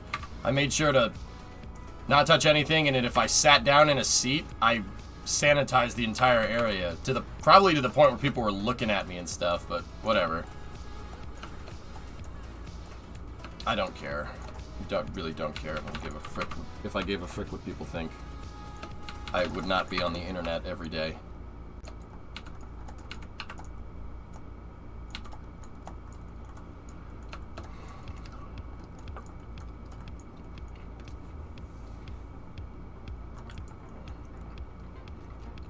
Yeah, I mean, bloody the other place I guess would be the airplane, but like with the plane, yeah, I guess I didn't sanitize the tray on the plane, so it's it's got to be either a surface on the plane, boarding pass where you put your boarding pass down, because I did put my hand on the damn boarding pass machine. God damn it. Either way, it is what it is, man. It sucks.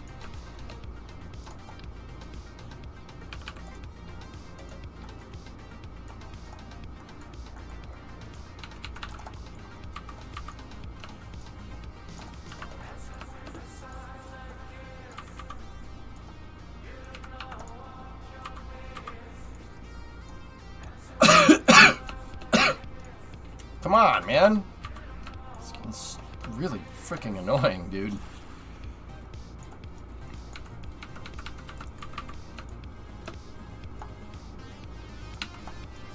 Okay.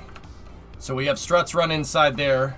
Yeah, Jay, I got it a couple weeks ago, dude. I was only sick for like 2 days, but man, the lingering effects, dude.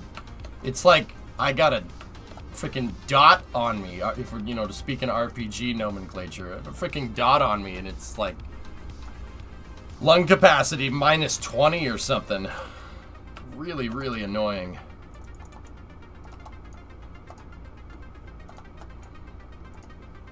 I have coffee and cough drops, dude. I just finished my coffee, but that's okay.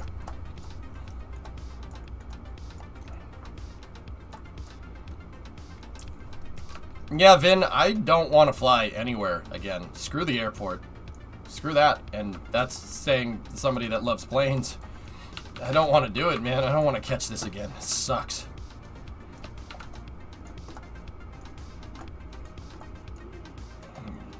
Okay, so...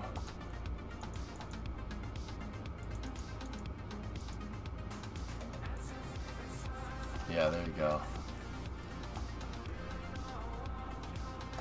And then I'm going to need one last set of struts from there to there. And now get me my triangles out again. Get the big triangle out.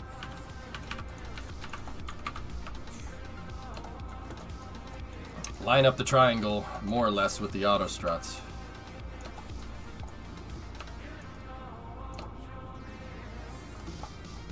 And then make sure our struts are aligned with that. I don't know. I just like getting into it.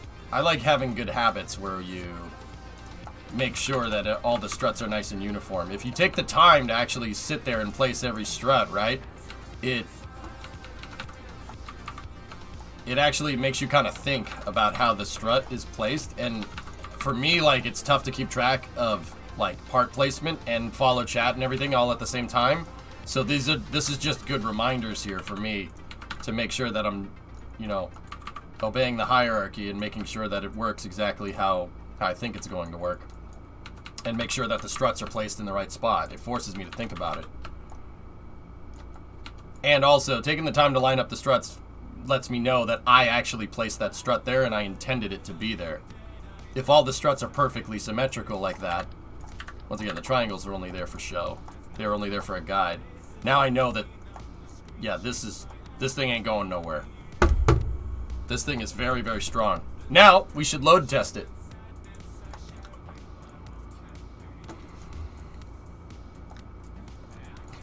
If you connect the tube to the node in the middle one of the girder, to the middle node of the girder, to the right, and then gizmo at 90 degrees down, can you strut horizontally and hide the girder segment? Is this the new VAB? Launch pedestal, Bauxy. Slaps roof. That ain't going nowhere.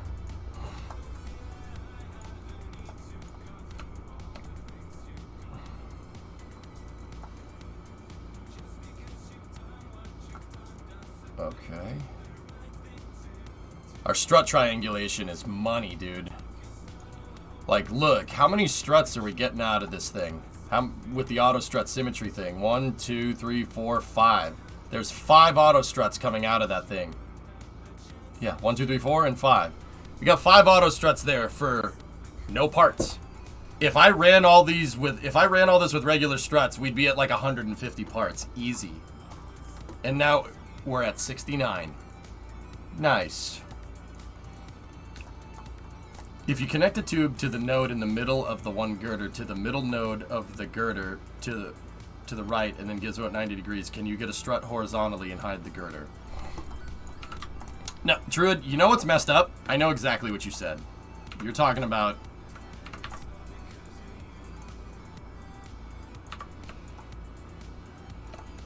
you want struts this way, right? How would we do that?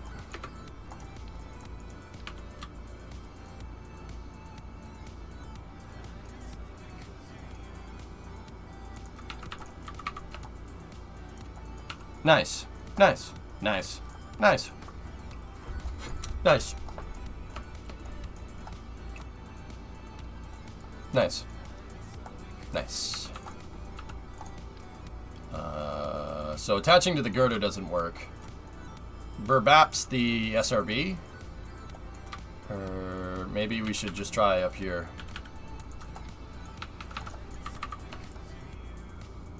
Nah. What's gonna give us a horizontal?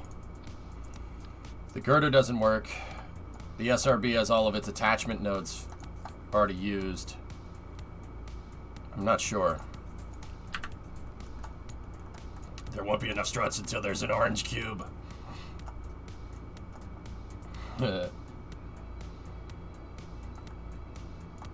This thing is... I can already tell you that this thing is going to be pretty damn strong.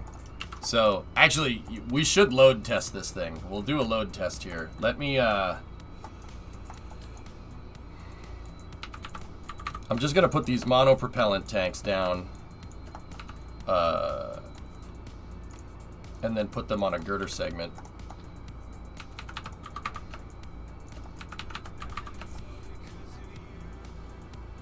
And I will auto strut those into position.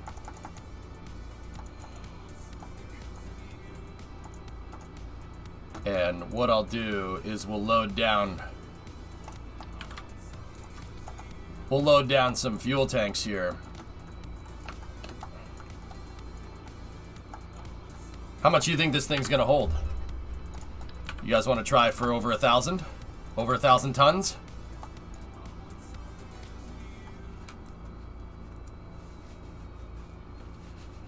So what I'm gonna do here is I'm gonna put empty fuel tanks on top of the pad, and we'll see. All the tons. So these are 288 a pop. So I round that up to 300. That's 1,200 tons. 1,200 metric tons.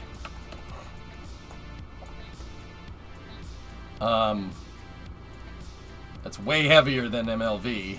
I'll tell you that.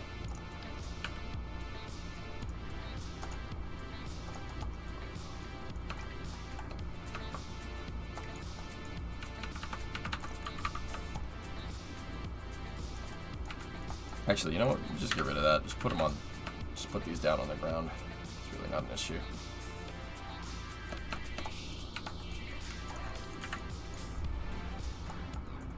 So how are we gonna do this? I'm gonna need 4 empty tanks kind of sitting on this thing.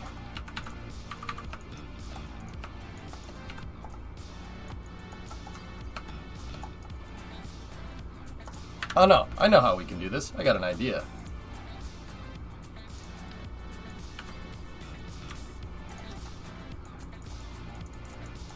You know what? No auto strut. Now just give me 4 of these tanks.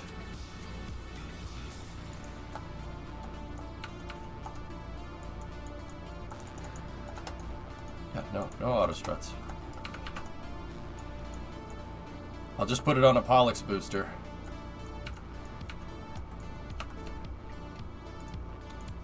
I will use regular struts here, though.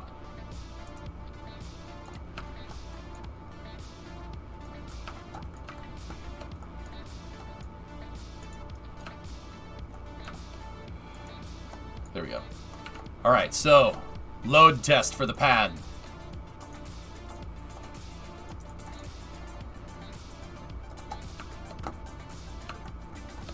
If this holds this up, I think we'll be okay. Oh.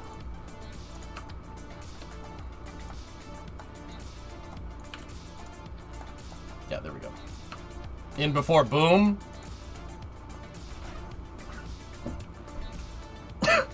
Maybe.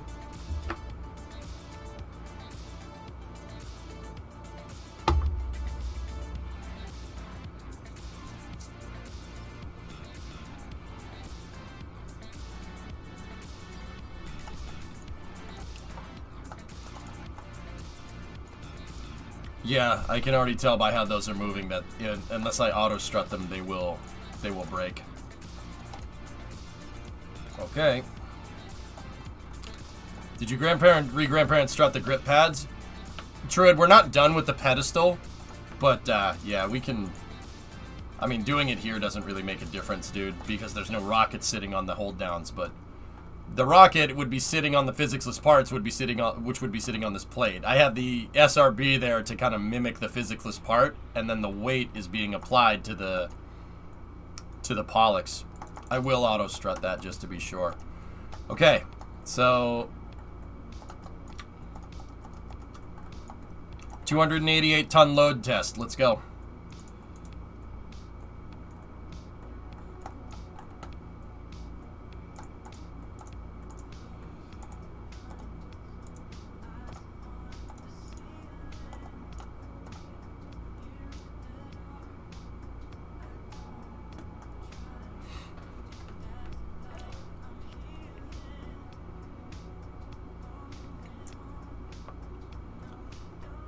Okay, it took it. No problem. I don't see any deformation on the pad. What about here?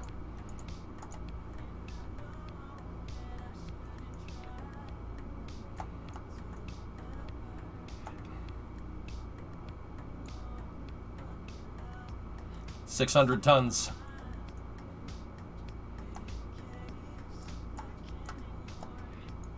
We have 600 tons of force being applied on that joint right there, which is applying to the root part. Trust me, we'll know if it fails. If it fails, the whole thing blows up because the root part gets crushed.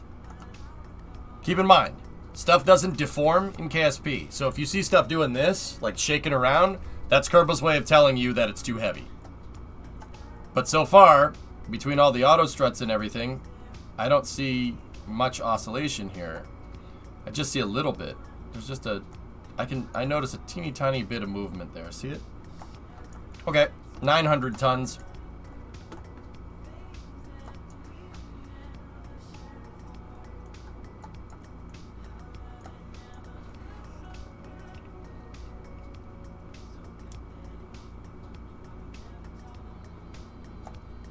You guys see anything moving around? I don't.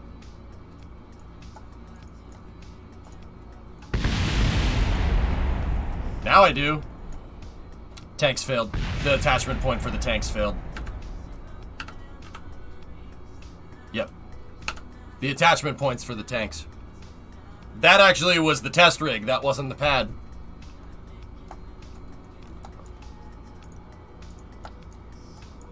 So, if we strut there to there, and strut there to there, that'll fix that problem.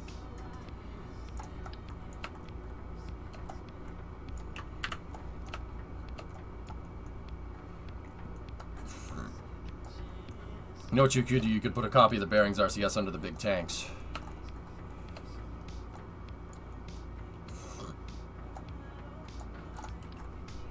Tessa, you're absolutely right.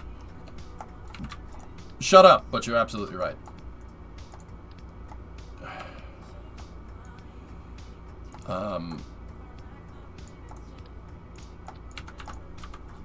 Okay, so what we could do, if we want to really test the hold down points too while we're at it, if we want to load test them, this could, this could end real well.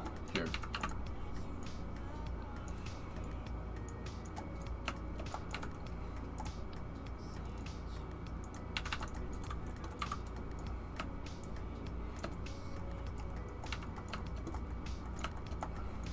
Symmetry. Stop yelling at me.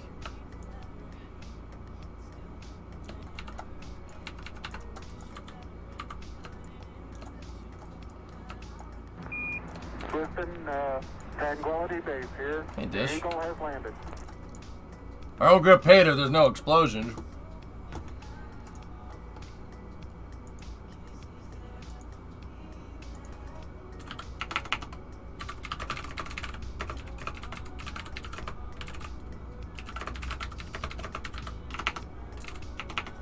Give me 1 second.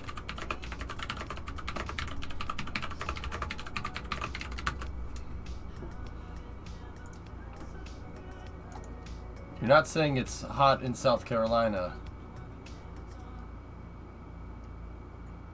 For those of you that like to keep track of solar anomalies, the sun is now dragging its nuts across South Carolina. Okay. Okay, I'm gonna go ahead and guess that that's probably a little warm. Good to know. Sorry, stream delays. Stop yelling at me.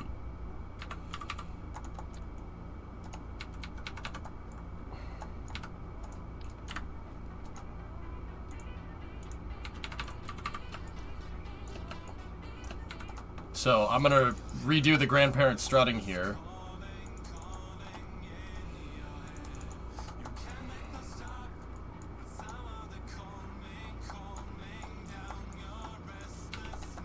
And then we'll reintroduce the side struts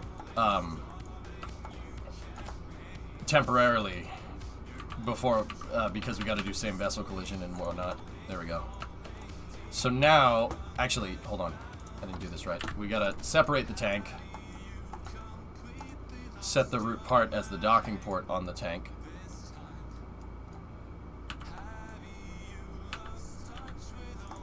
Promptly banish the tank into the shadow realm.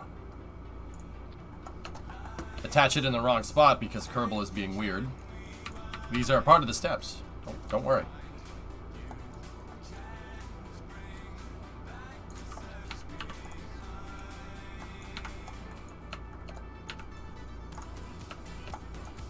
Go into AG1. Make sure that enable same vessel collision is everywhere. There we go. And now we got to run those temporary holder struts.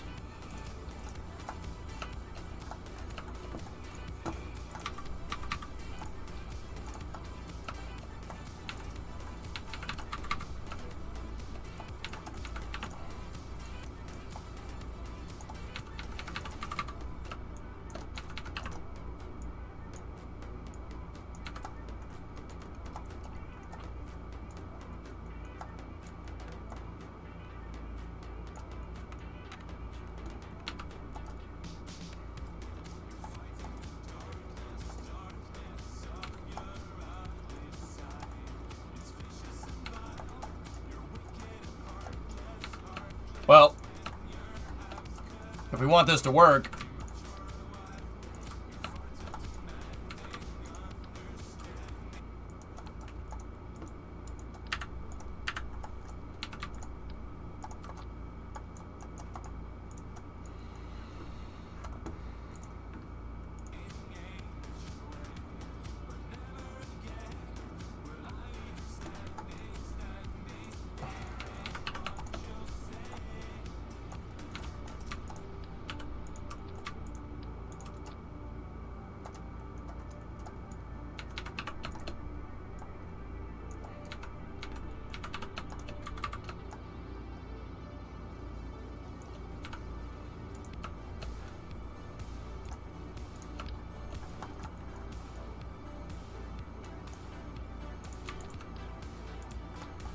just in case. This is 1200 because there's 4 of the S4 512 tanks, so save in the Project Ares directory and let's go.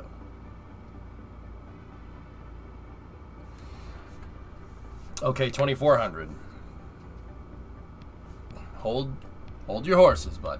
Hold your horses. Let's try 1200. 1200 should be more than we need, even for the HLV.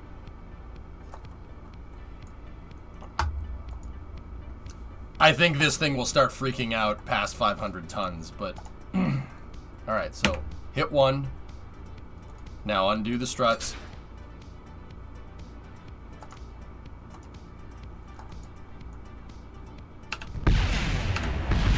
Yeet!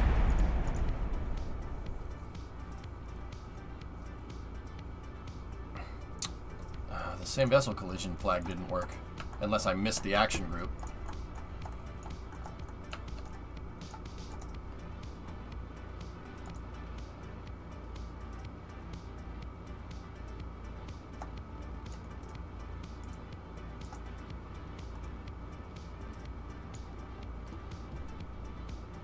The hell?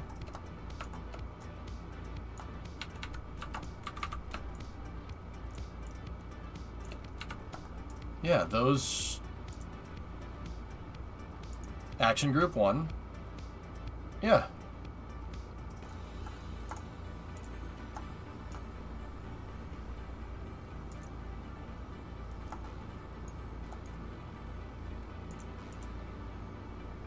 Hey, Nazalik.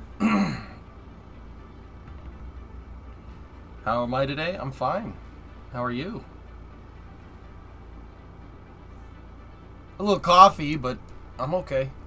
Not coffee like the drink, like like that. Too tall, maybe. That's why I said maybe one more up top than 2x on the bottom.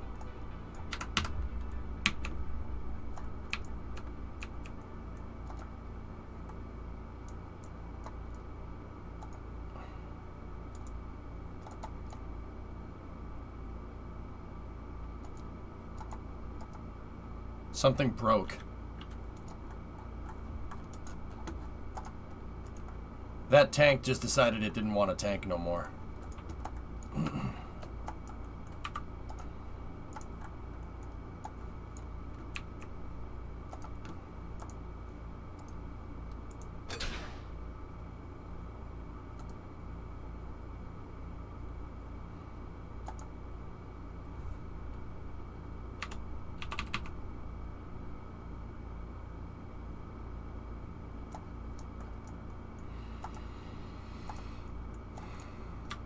Well, whatever.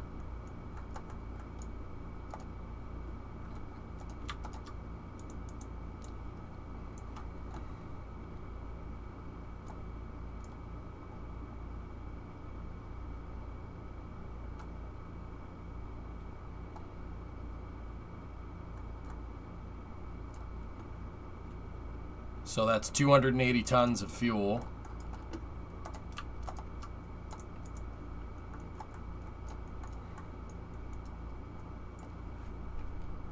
But 500 and, so it's 288, it's 560, 572 tons, give or take.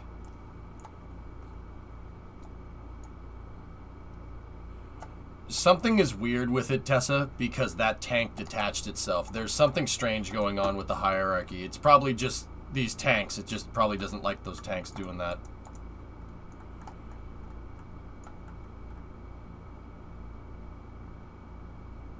And I did a time warp. Time warp does screw. Yep. Yeah, see? Removing the fuel out of these tanks, that's what was screwing it up. Removing the fuel out of the tanks, the radial tanks, and putting them on the center stack is what actually fixed it. Yeah, that's 4 RCS balls holding up 900 tons. Not bad.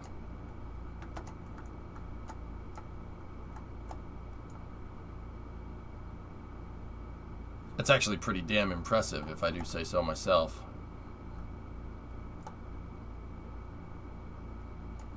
I mean, that, like I said, that something was wrong with the hierarchy on the radial tanks. Something is very strange with it. They're bouncing around, and that's what caused the bouncing. We should test it again just to be sure, to make sure that that is what was wrong with this test. So what I'm gonna do is we're gonna get rid of that. And I will just put the tanks on the side like I would if this was a regular kind of launch pad. And give me a girder segment here. Not like that one.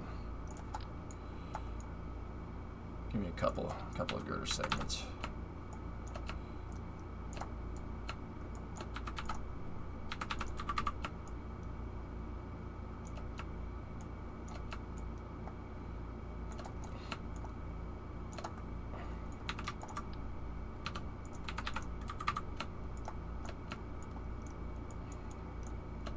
Hey. Get over here.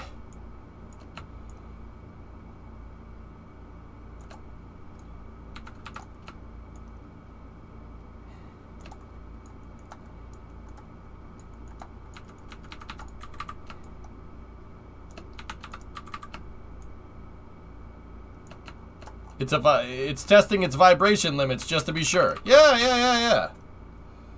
Yeah, that's what we're doing.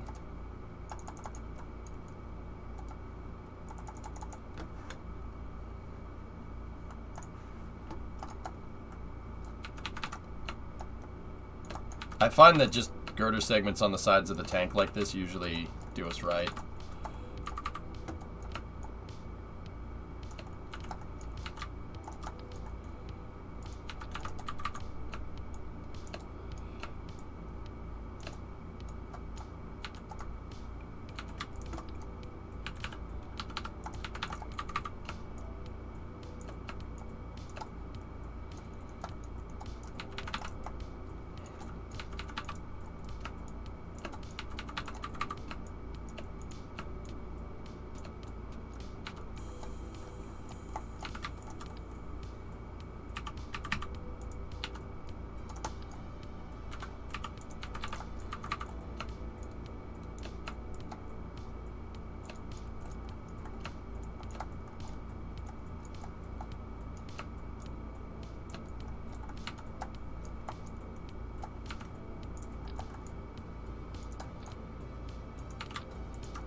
All right. You can't do a moon typer as I'm walking here. That's like, man, I'm walking here. You gotta be like, hey, I'm walking here. This song has some subtle Goodbye Horses vibes. Oh, well, you ruined that song for me. Okay.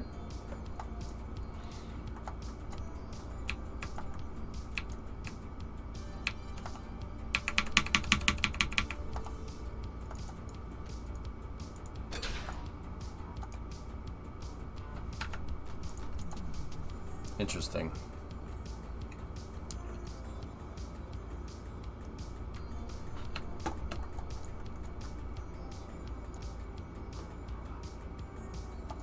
It wanted SVI on the grip pads. I don't know if that was from the original test, but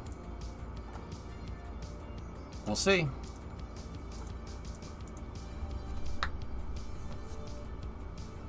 Is this pad designed to be assembled somewhere other than KSC? No. No, Wookie. At least, until it can hold up at least 2 times what it's required to do, it's no good.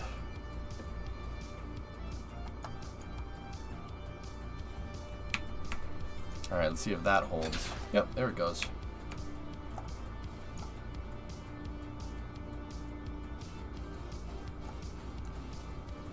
Yeah, for whatever reason, SVI on that is what did it. Yep.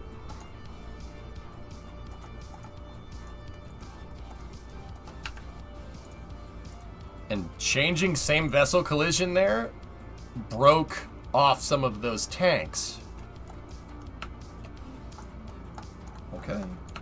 This is a good study into load in KSP and how it works.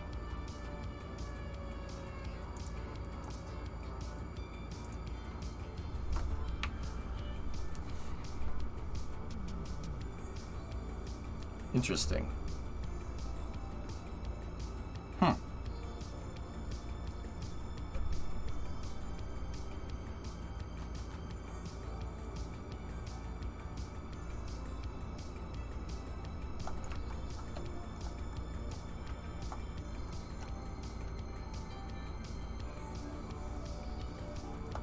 What happens if we put an unbalanced motor on the top? I don't know. That's not really what I'm messing with right now, dude.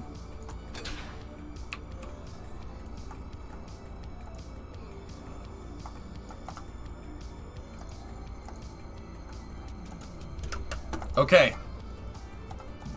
All tanks are in position.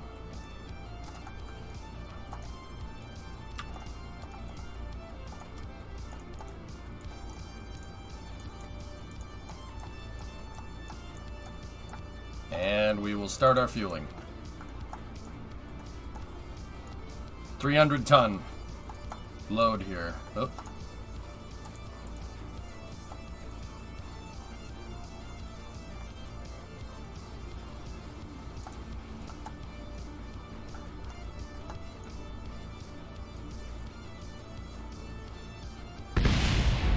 Nice. 60 meters. Nice distance. Interesting.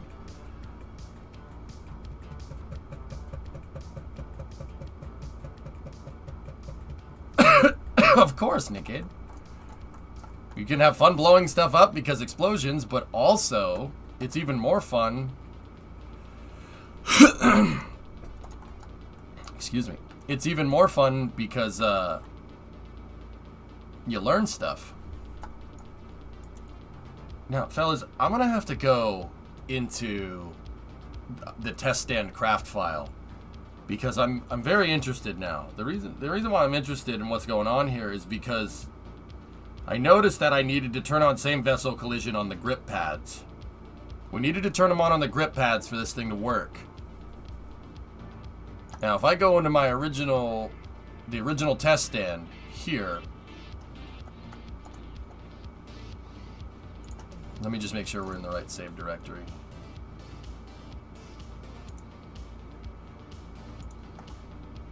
And we go into the test stand. This is what I used to test the hold down points before with just a prototype booster core stage. Do those have SVI on them? See, they don't.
I'm confused why that...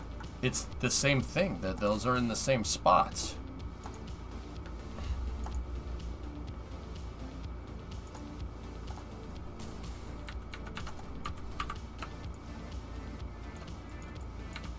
Interesting. Let me just move these up slightly. I wonder if that's going to do it. Just for testing purposes. If not, what I'll do is I'll go get the launch vehicle, and we'll put the launch vehicle on there, and we'll just fuel up MLV.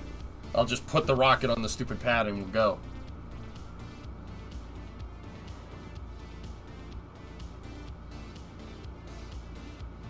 Yeah, Sunshadow, you're not wrong. But yeah. Okay, I've hit one, triggered the action group.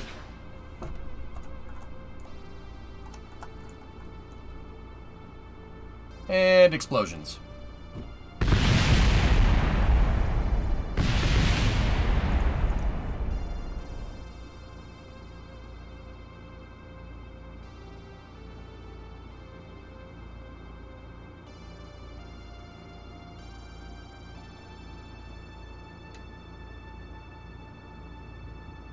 I don't understand why these aren't colliding. That really doesn't make a whole lot of sense.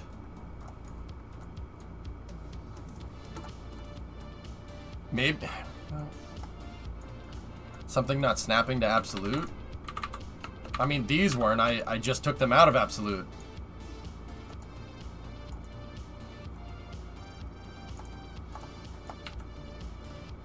Weird thought. Does it do the action group in sequence, meaning the bottom and the grip pads are getting set first? The grip pads don't have SVI on them, Cirrus, which is interesting. Here. All right. Get rid of that.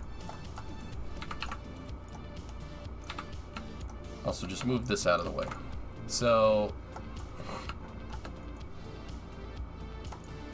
make sure we're saving in the right directory. Go over here like this.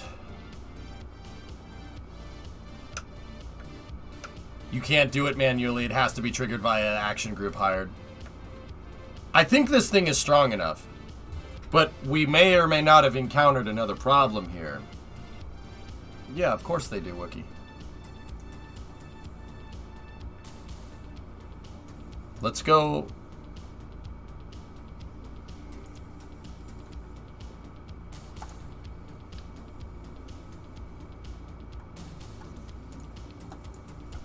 Let's go here. Where's the umbilical? It's saved in the wrong directory because it hates me.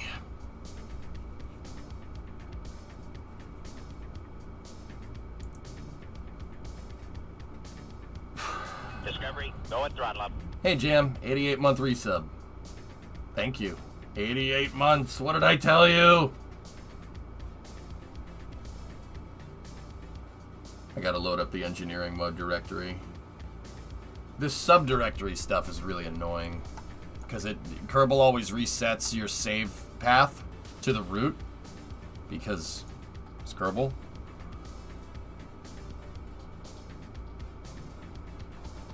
We're looking for PA. First stage. Merge that. This should give me... This one should have the docking port attached to the side. It does. Cool.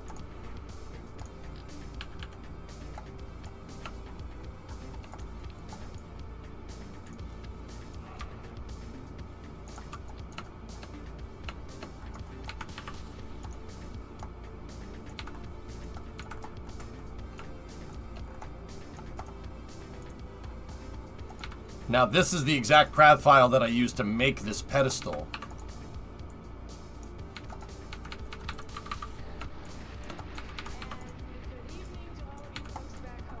That's the exact CRAD file that I used.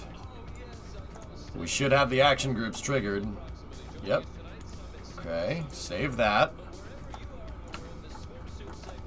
And then this thing shouldn't have any fuel in it.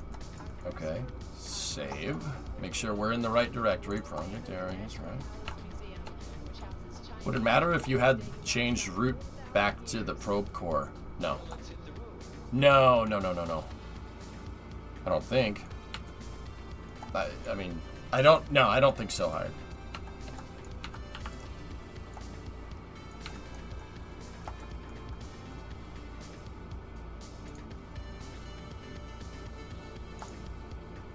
Hey Roomba, what's going on?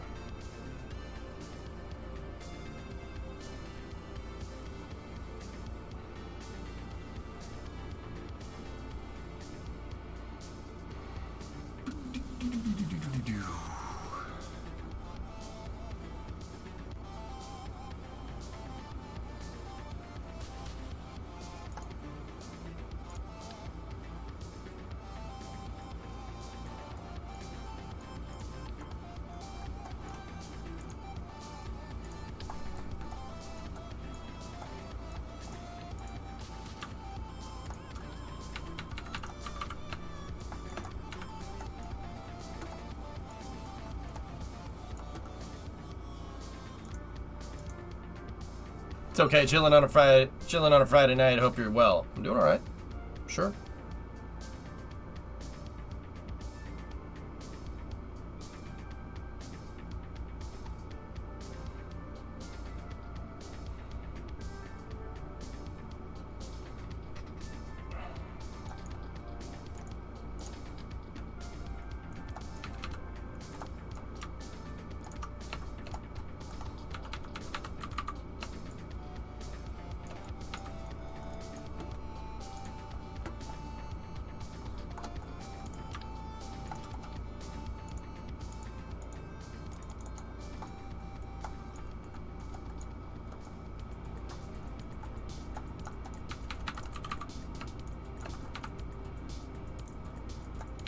Okay, let's do this way.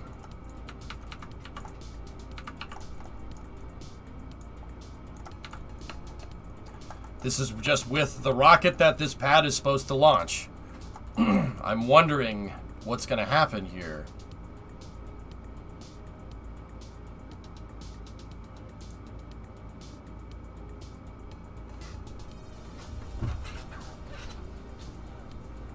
Oh, I know what's going to happen. It's going to go timber unless I hit the action group really quickly, and it works. Yeah, I didn't put the guide struts in. Yeah, this could end very bad. This is probably going to end with explosions. I'll try to get it in time, though. Come on, engage the AG. Engage the AG before the physics simulation starts. Nope, I missed it. Now we die.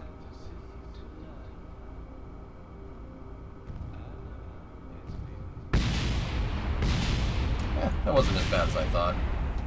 It's a pretty strong docking port. Held the damn thing up. Nice. Hey. Hey, Bree. Are you gonna go on break soon?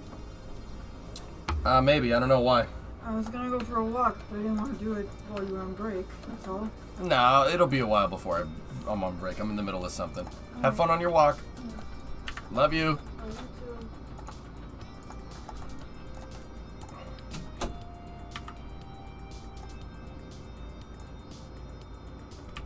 Chat says hi. Nope, she's gone.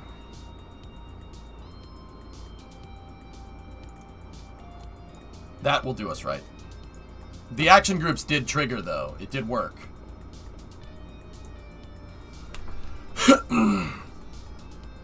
Hey, Buffett, what's going on? Yep, explosion as promised. Yeah, so you died. Wasted. Busted. Wasted. Excuse me.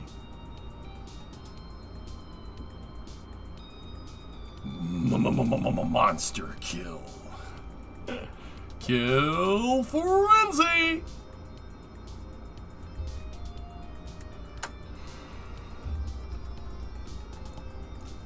Okay, so let's hit one. Yeah, see, they popped into position. Now undo this, and now it's held in place. Okay, I don't know why it doesn't work with the other one, but it works with this. That's quite strange, actually.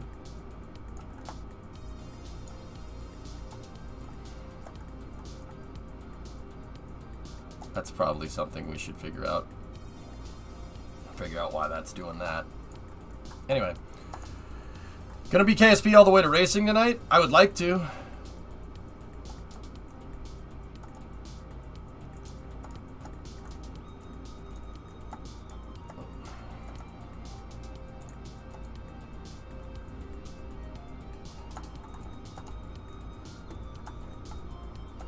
Okay, so let's start loading up that first stage then.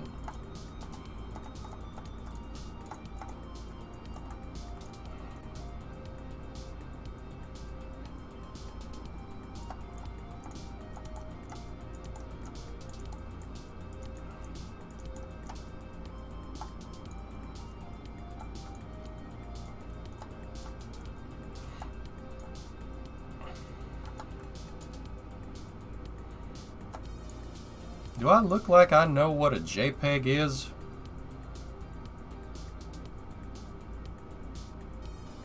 I just want a picture of a gosh dang hot dog.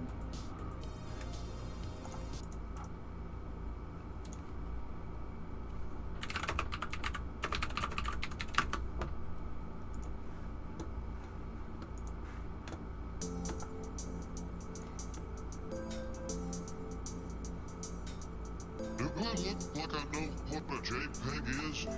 I just want a picture of a goddamn hot dog.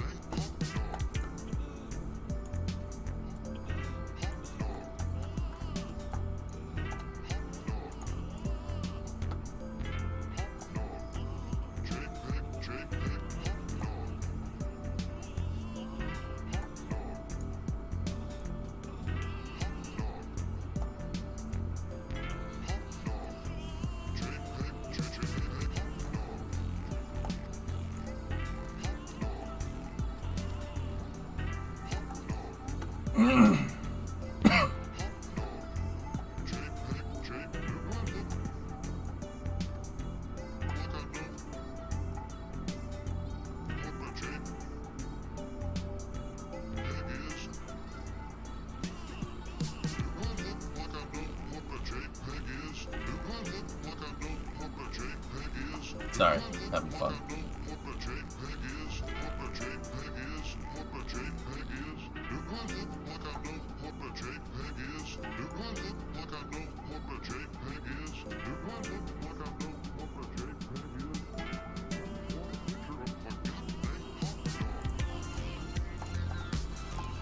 First stage is fully fueled.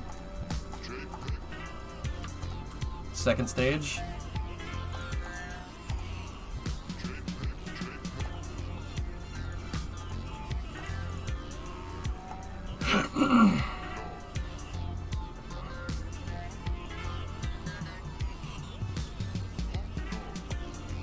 How you feeling? Hey, Urbanus, I'm coughing up a storm every once in a while, but I'll be alright.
let's see how this works. Shall we? I mean, we're here.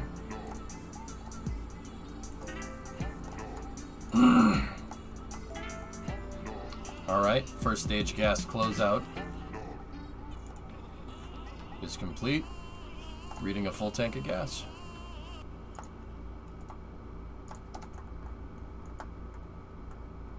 Go here, make sure we're set to control point, configure vessel naming, set as ship. So, you're gonna send it? Oh, I'm gonna send it. Discovery, go at throttle up. Oh, it's gonna get sent. Don't you worry.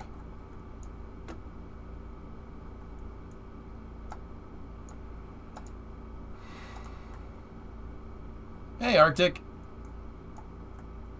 T-minus 10, 9, 8, 7, 6, 5, 4, 3, 2, 1.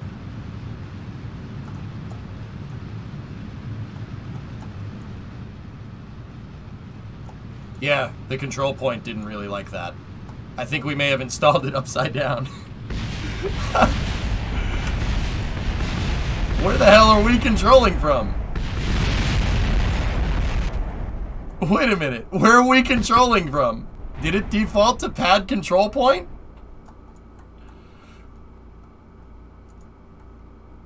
Yeah, it defaulted to pad control. That looked exactly like Proton. That was funny as hell. Just whoop. Yep, we defaulted to pad control.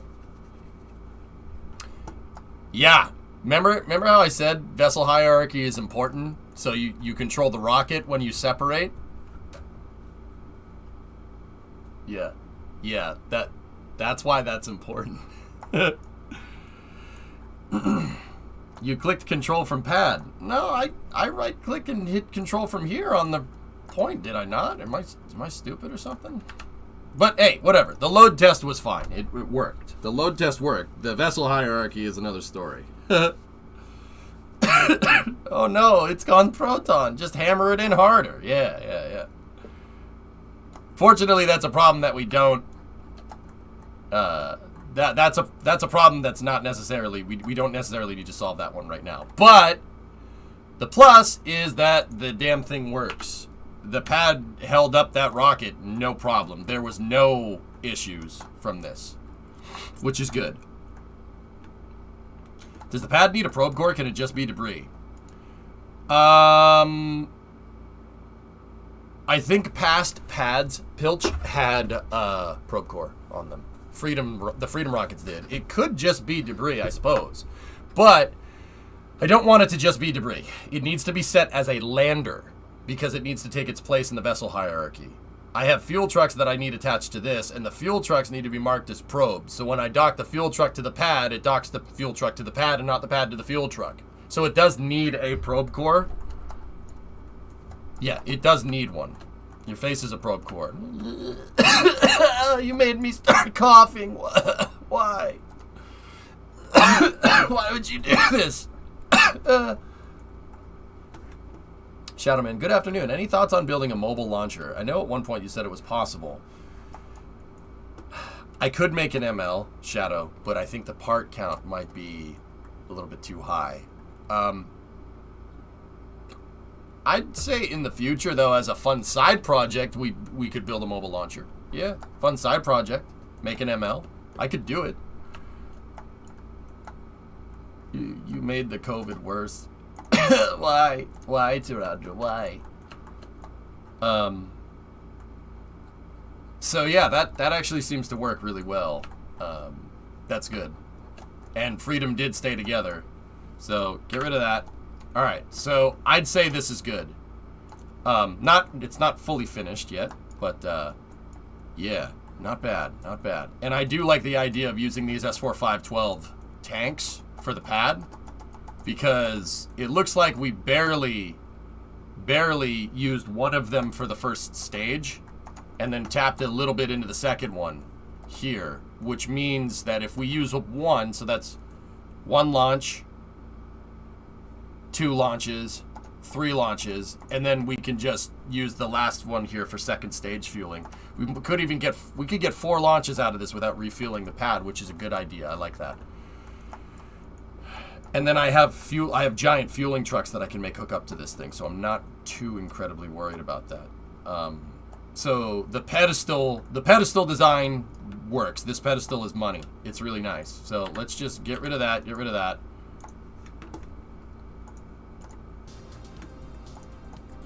How are you feeling, by the way? Are you and Brimo on the map? Yeah, we're both getting better. It's Roger, it's like a nightmare scenario, dude. One of the lingering effects of COVID is shortness of breath. It doesn't really work too well in a profession where you need to talk a lot. So, it's kind of sucked because there are times where I'm streaming and then I just run out of energy.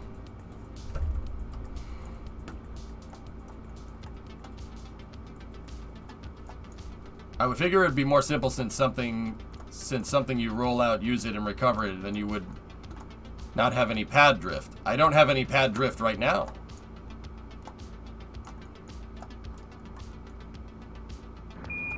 Listen, Tranquility Base here. The Eagle has landed. Goose goes honk. I wonder who that could be.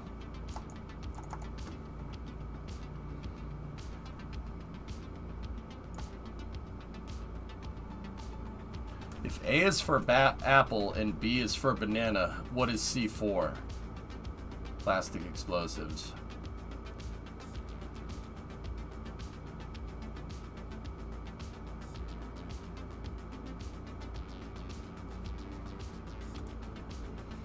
Hi, Geeson. I like Big Boom. Discovery, go and throttle up. Hey, Gasper, gifted us up to Baked Bean. Welcome to Mission Control. You go with throttle up. Thank you. All right. All right. So this is the pedestal here. Let me get rid of that. We're at 69 parts. Nice. And the fuel, that actually, we did prove out a bunch of different tests, though. That proved out that their fueling umbilical does work. The umbilical stays put, and yeah, these hold down points really hold, the grip pad actually really holds that thing in position. I put the engines to full thrust and then hit undock, and it's still separated off the pad pretty right.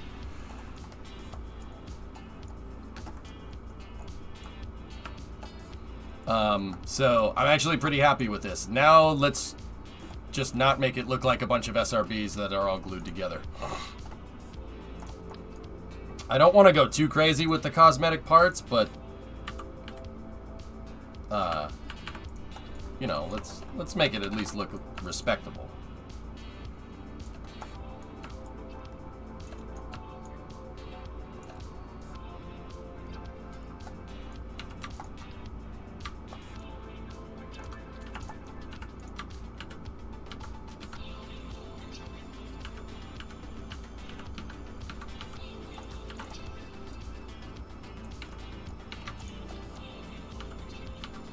Oh, the people at the zoo are very nice, Penguin. They treat you real respectable like. There's nothing to worry about, big fella.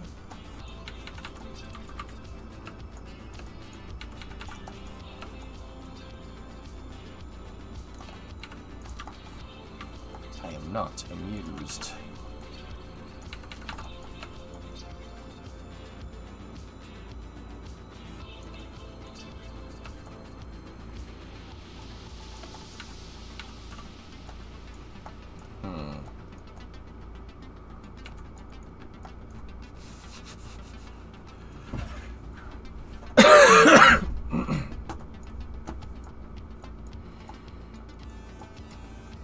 Okay.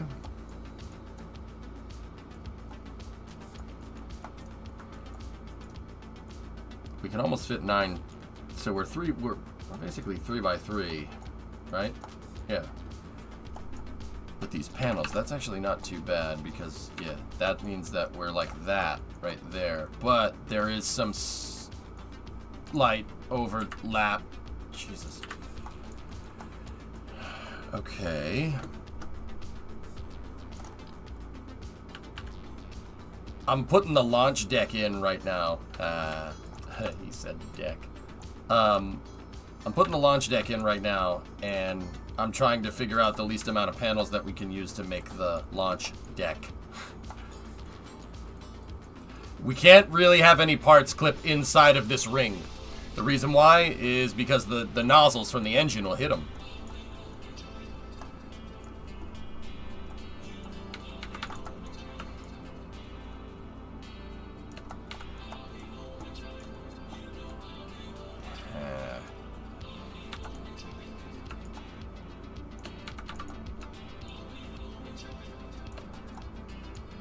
Okay, that could work.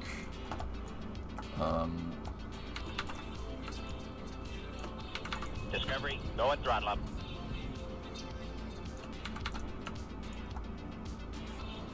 Yeah, see, that's not going to work.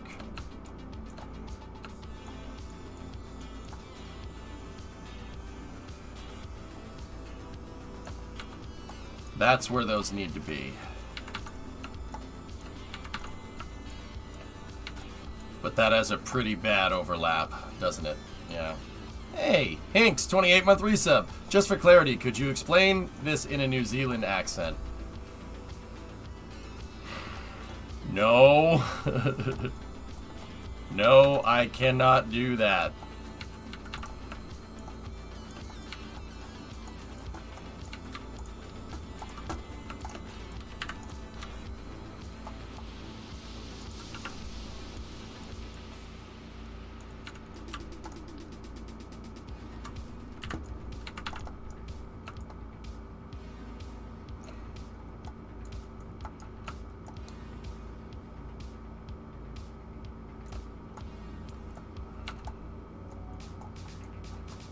Yeah, that looks stupid.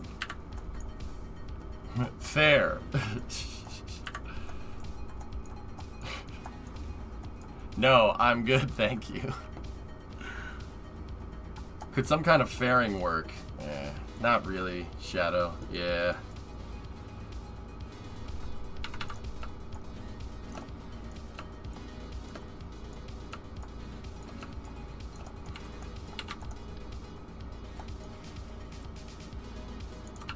I'm trying to find a panel that will...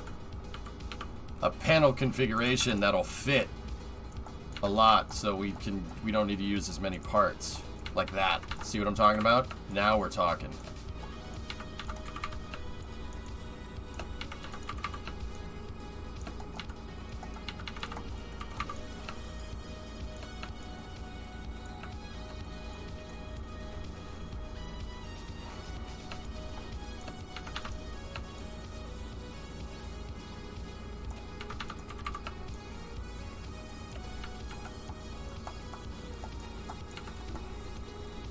I actually think we got a good configuration there. That looks right.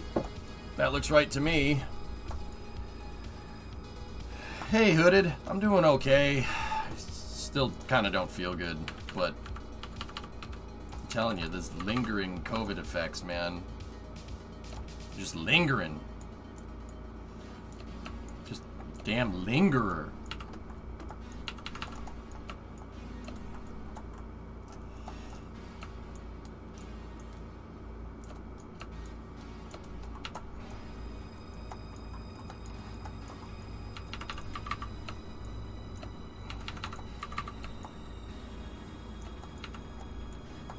There's real minimal overlap with this design here.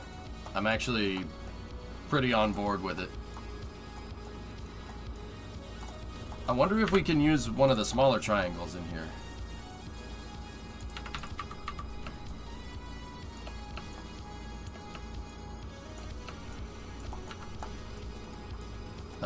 Just barely not enough. Let's try this one. This is the...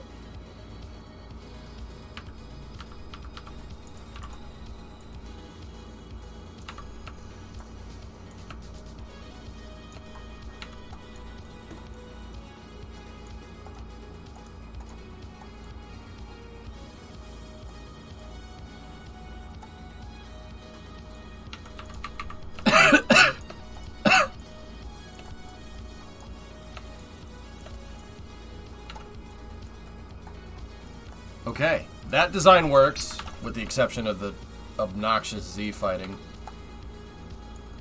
Yeah, 4x4 actually works really, really well.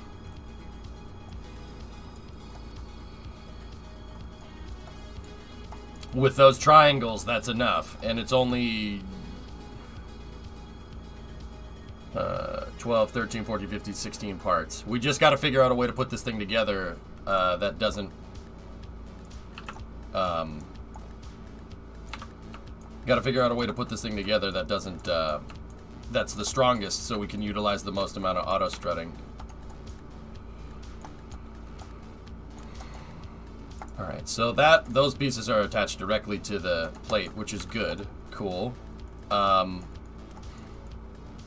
what would be a good way to do this? So get rid of that. We can do 4 of these panels, right?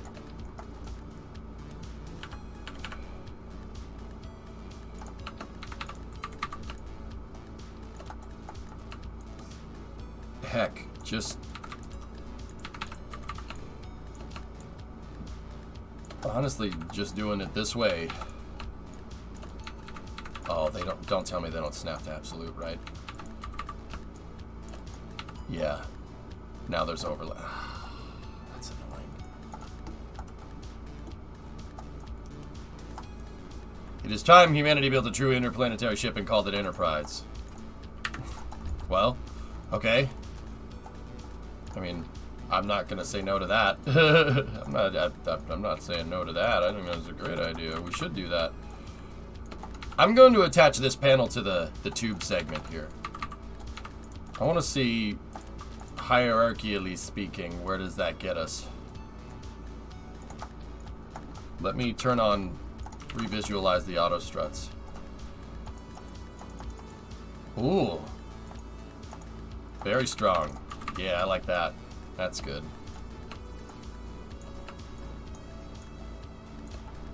This is why this thing ended up being so ridiculously strong, because it's backed up with a web of auto struts and 4x symmetry. Hired. Good call on that 4x, dude. That was a good idea.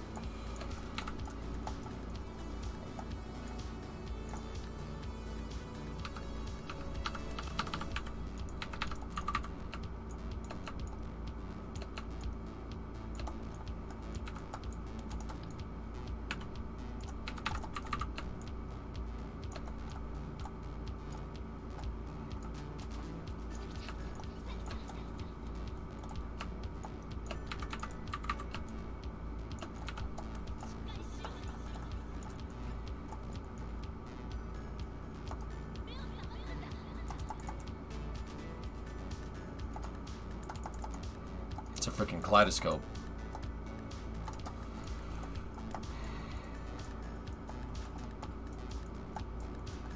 I remember reading about the Nautilus X interplanetary ship. Do you think that's possible? Yeah, maybe.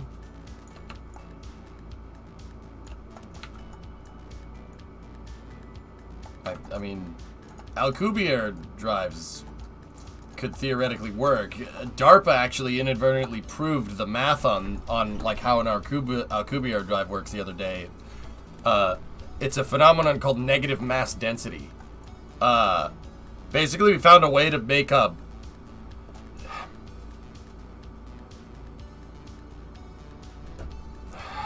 Keep in mind, guys, this is really hard. I don't know how to explain this right. The best way I can describe it is that with an Alcubierre drive, it basically makes a black hole in front of the ship. Like, you know in like Back to the Future, when the time machine hits 88 miles an hour, it goes through a time portal that it makes in front of the car, right? Think that. So, like, the ship generates a gravitational field that makes negative mass density. So it basically makes a black hole out in front of the ship, and that black hole has gravitational pull, and it pulls the ship in that direction. So you could theoretically just keep accelerating as long as you can generate enough energy to warp gravity like that. I think that's how that works. And it's supposedly the math checks out. And DARPA confirmed it inadvertently the other day. Like, actually, that was like last year or something. But I have no idea, dude. There has to be a way, though. There has to be. There's got to be something. Humans are smart. We'll figure out a way. Hey, Kosari. How are you? But how would one prevent the black hole from eating your ship? Well, Dipstick, it warps the magnetic field. Here, alright. This plane represents space and time, right? What does a planet do? Right? So you have your planet right here. Your planet warps space and time. That right there, this warp, that's what that means. That's what Einstein's formula basically says. Keep in mind, I'm keeping this very simple. It's almost like this is really difficult stuff to figure out, right? So you have your gravitational field and the planet warps it. Actually, it's more like a funnel, like this. And that's the grav well. When a spacecraft is orbiting around a planet, you're in the grav well, like this. When you hit escape velocity, you go out of the grav well, right? The closer you get to the planet, the smaller the radius is, the faster you go. And if you go suborbital, you go back down to the planet like that, okay? That's how a planet warps space and time. Einstein proved this. That actually happens. And the stupid crazy part is that we know that gravity warps time because when you're out in space, when you're out here, because you haven't warped, time and space hasn't warped as much because of gravitational pull, you actually age less in space. That has been proven. It's called time dilation. It definitely does happen, which is weird. That's strange. That's like a bug in the simulation type stuff, man. Right? So you have gravitational pull, right? And asteroids and whatever can get locked in the gravitational pull, like, or the moon can get stuck in Earth's gravitational field, which is basically what happened, right? So how that drive works is basically like this. You have your spacecraft, right? Let's just say it has a regular rocket on it, right? It generates a mass field in such a way that instead of doing this, right?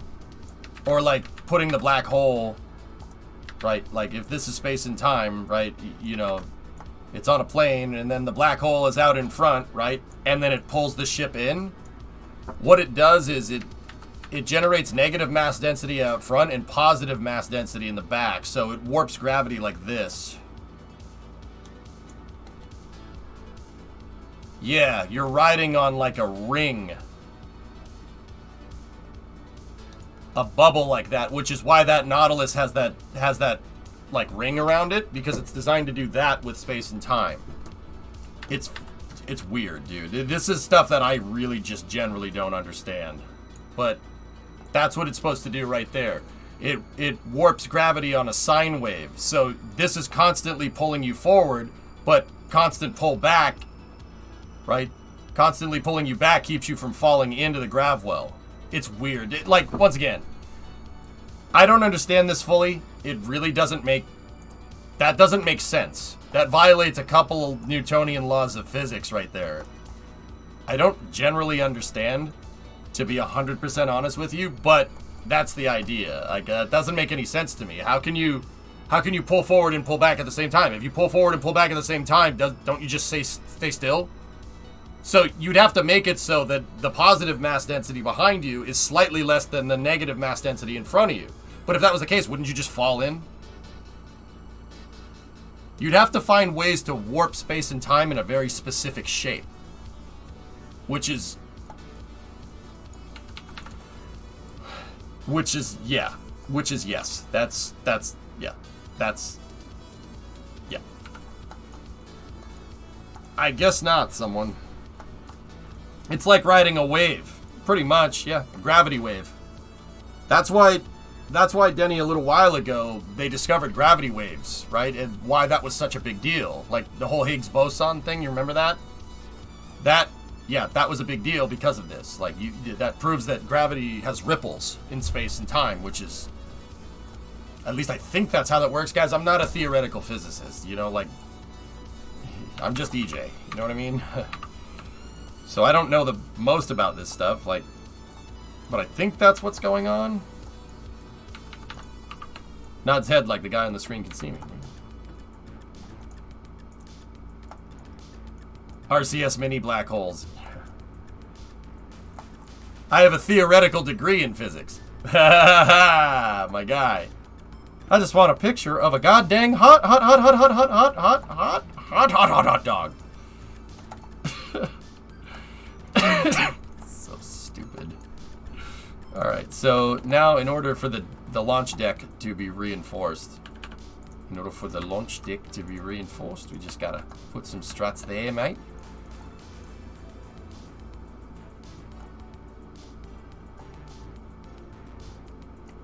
Did you see Fraser Cain's interview with Sonny White on warp drive technology? It was done 3 weeks ago. No, I hadn't, Raj. But Fraser's cool. Fraser's good people. I like that guy a lot. I've met him before. He's a good dude. Yeah, I'll have to go watch that. Fraser's good people, man. Universe Today, dude. Really, really good stuff.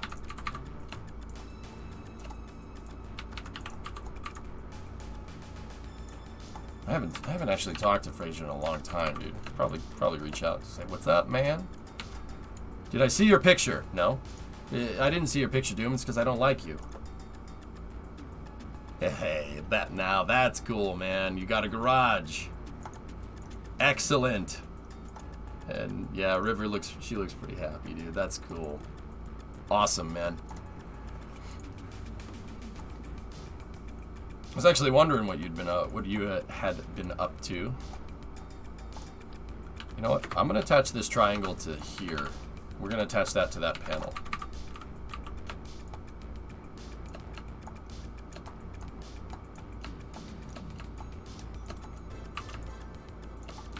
The reason why I'm gonna do that is because that actually makes it so we can do this. And then rotate the launch deck like that. Launch deck.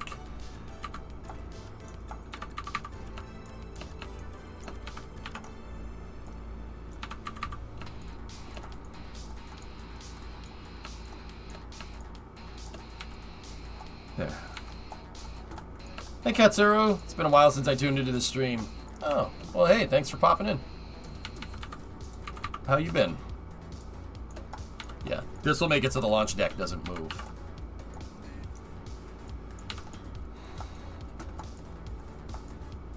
Where you attach stuff has an impact on how cool the 154s are.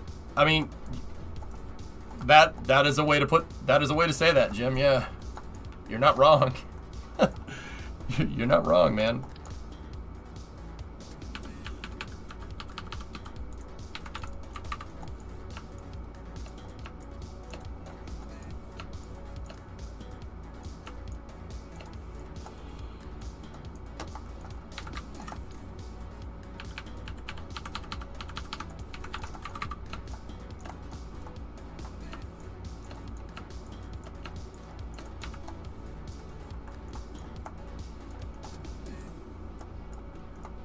Getting a house sorted mostly. Playing weekly Battletech down at the game store and have been doing 3D modeling and printing custom stuff for that. Cool, man.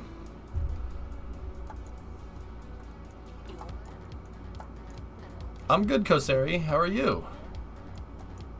I think this is going to look better if it's checkerboard aesthetic. No.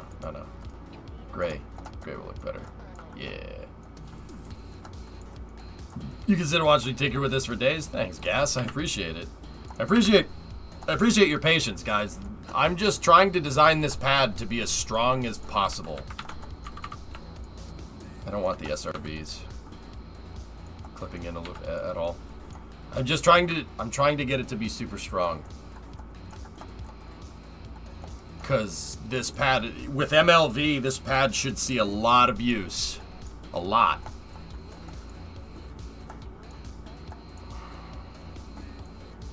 Thanks, Melon. I appreciate it. Thanks, guys. You're too kind.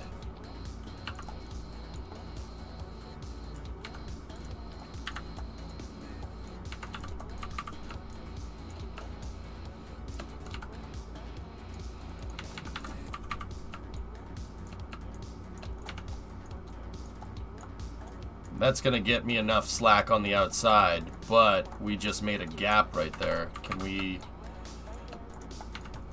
Yeah, it just put a gap in the pad there.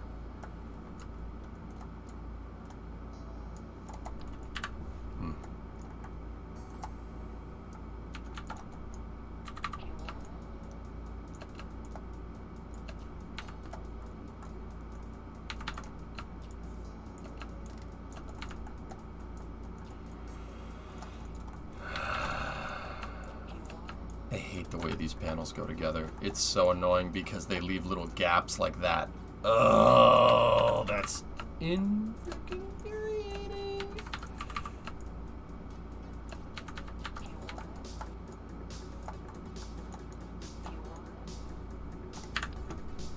All right.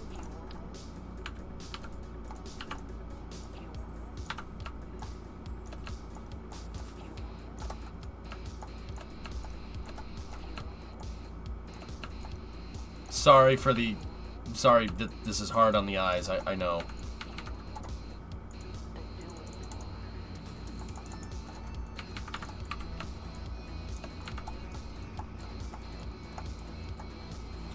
Four intakes upside down.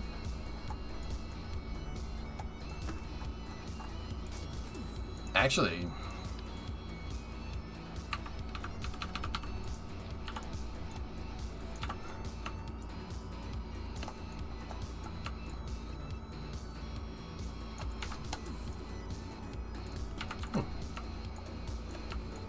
Discovery, go at throttle up. Good call, Rocket Guy. Hey, Josh, 25 months is roughly, give or take, a few. 25 months. Yeah, roughly, give or take a few. Yeah, Rocket, that'll work. I just gotta move that up just a little bit. There we go. We're still below 100 parts, which is pretty good. Hey, NASA nerd. How's things, Frank? Everything good? I gotta redo that strut, though. Yeah, we started at 70 gas, and now we're at 101.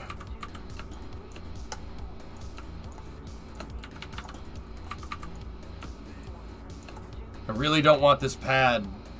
I'd say the upper limit on this pad is about 200 parts, and that's for everything.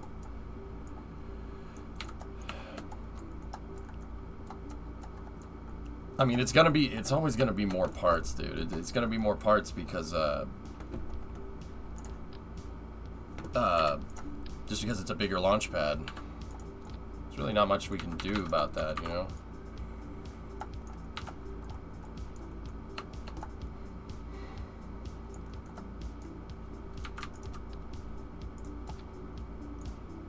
That's gonna screw our clearance right there. I just want to cover this up so people don't see it.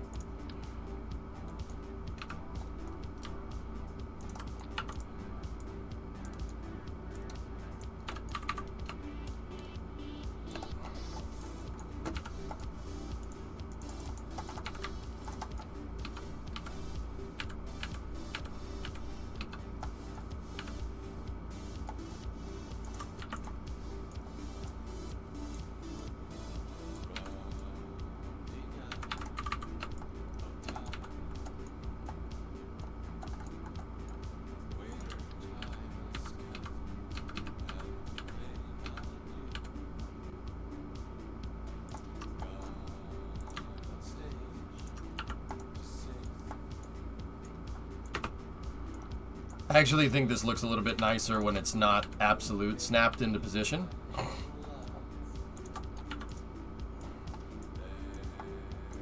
It looks much better like that, a lot cleaner. I'm just great, finished my school walk around and got to meet my new head coach. Nice, Frank, there you go. Neat.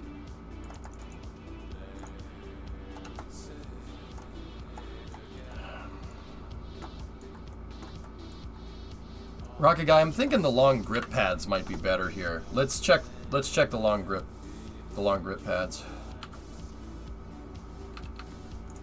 I actually don't mind that at all. Yeah, that's definitely... I like that, dude. It looks like, they look like raceways. They look like they're attaching to where the hold down points are, which is cool. I actually dig it. That's pretty neat. Buh! Hello, Flykin. How are you?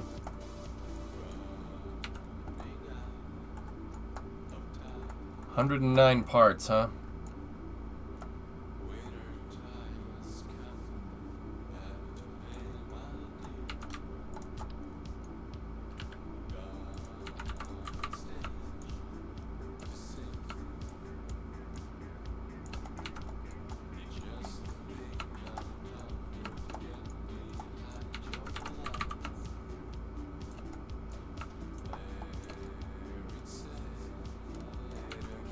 What ship is this for now? Hey Judo, what's up, man? It's for my new launch vehicle.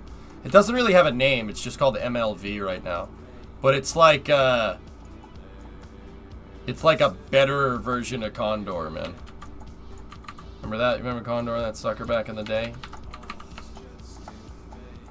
The one that comes back down and lands? Yeah, it's a better version of that, dude. I hate the triangles. I am not even kidding. I hate them. They look terrible.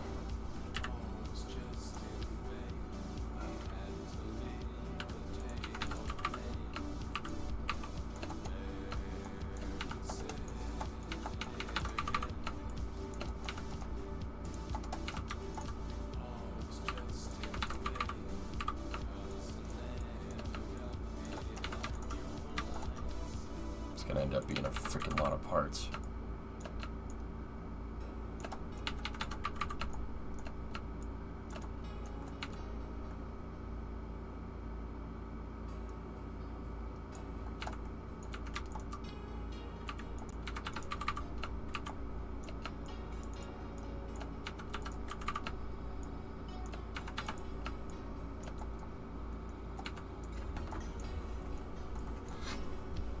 Those are just part bloat anyway.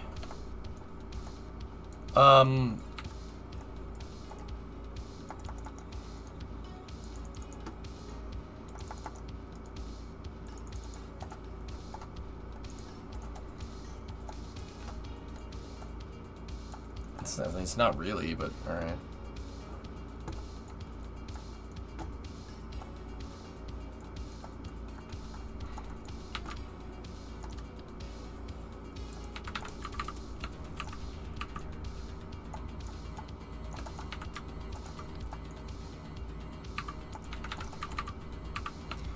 It's not really, Jim, and the reason why it's not is because if I don't put this stuff here and I don't at least make this somewhat look like a launch pedestal, people are going to be asking me, why does your launch pad have so many holes in it?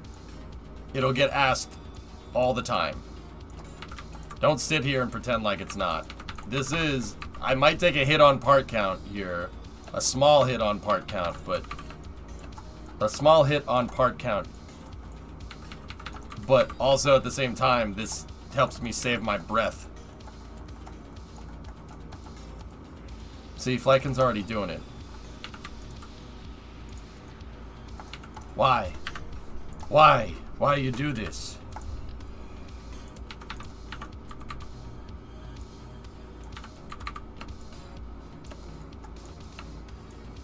Good call on the grip pads, Rocket Guy. That was smart.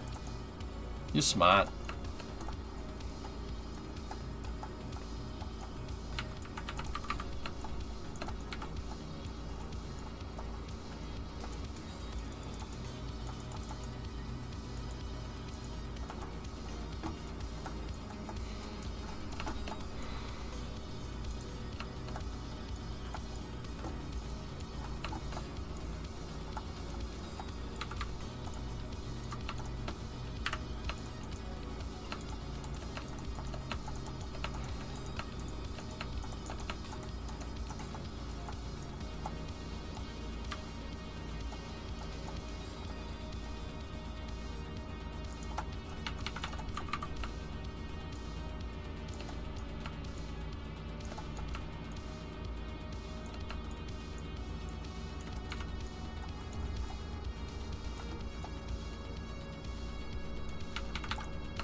But why does your launch pad have so many panels on it? Don't do this to me.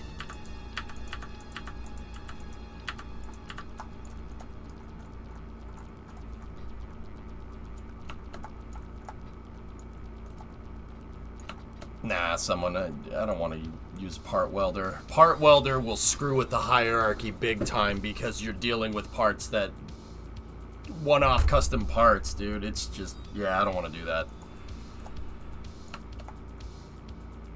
Why does your launch pad? Everybody's always asking, why does my launch pad? Nobody ever asks, how is my launch pad? How does my launch pad? No one.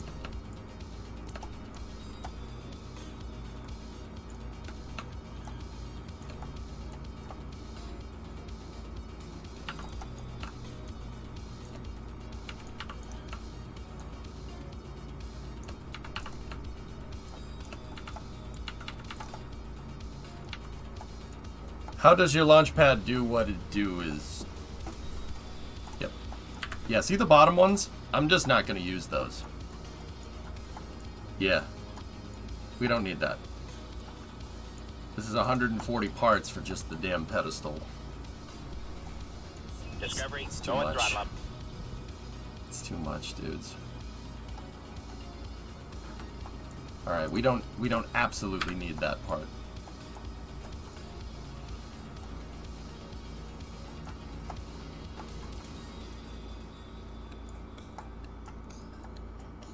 It looks good, though. Yeah, no, David, it definitely does.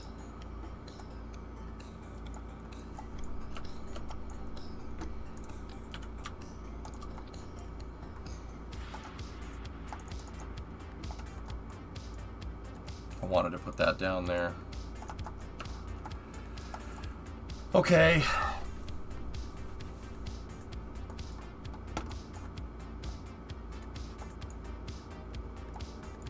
Hear me out. What if we just hit space right now? Nothing.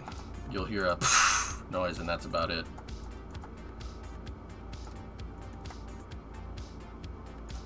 How many parts are we at? 141 parts. Are there any other parts that we don't absolutely 100% need? I need those triangulated struts there.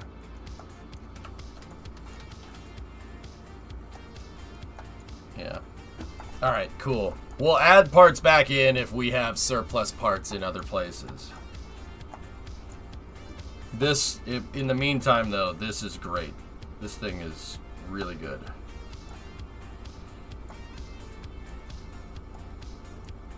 Yep. Yep. Perfect. Make sure we're saving in the right damn directory. 7, 8. Perfect. Alright, cool. Not bad, dudes. Not bad.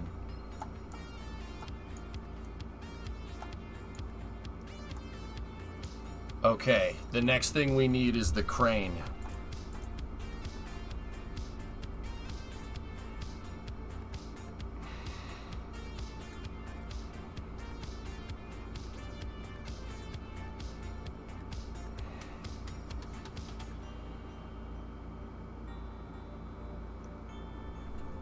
How much RAM is Kerbal using right now? Yeah. Oh, only 8 gigs. That's fine.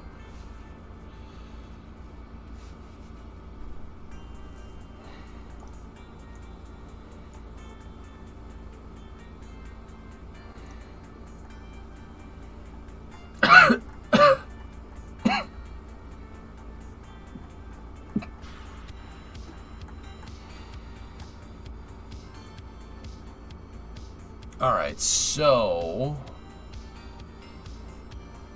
I need the other vehicle's launch pad, which is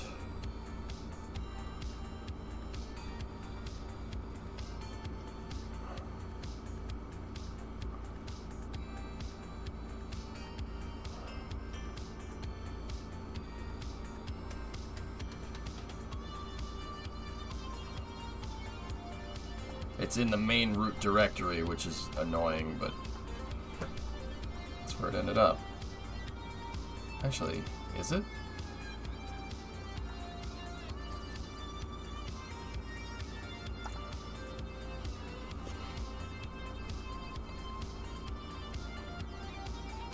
Well, let's load up the MM2 save.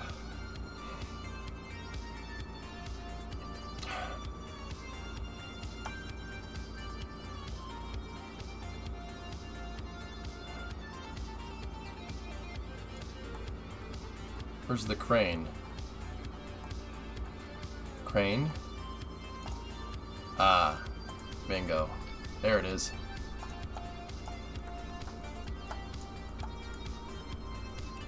Yeah, baby. Let's see, she ain't. She's too skin, or too not wide enough? Yeah, it's not wide enough for MLV.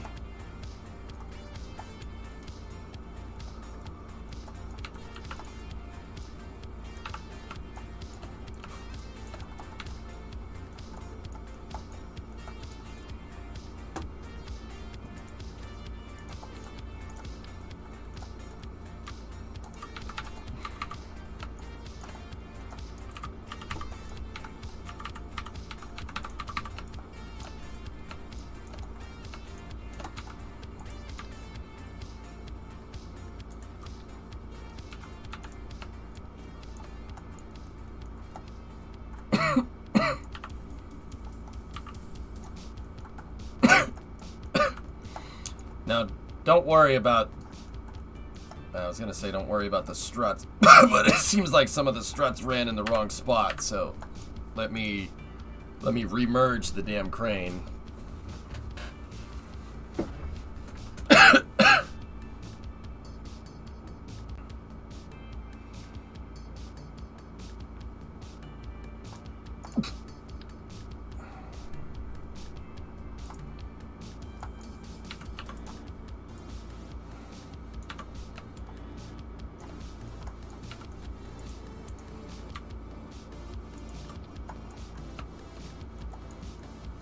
Okay.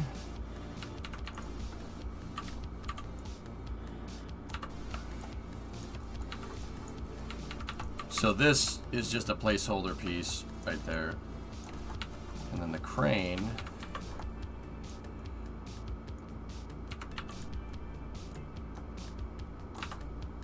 Let's see, where do we stand?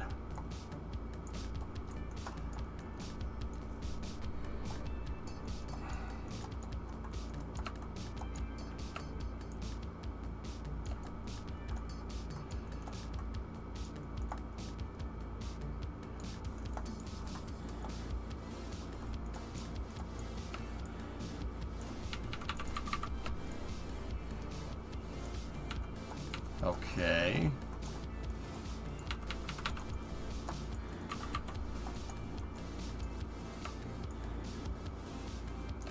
That should line up. Okay, so we're just a little bit wide on the pad pedestal. That's okay. We could keep using the same damn crane. We're only, you know, if I just use this and spread it, we'd be at 400 parts for the crane, which is, I mean, crane and pedestal, which is nothing. So that would give me a total. So add another 100 parts for that for fueling, for the fuel depot, all the rails for the fuel depot. So that's 491 parts, and then MLV is about 500 parts. So we're at about 900 parts.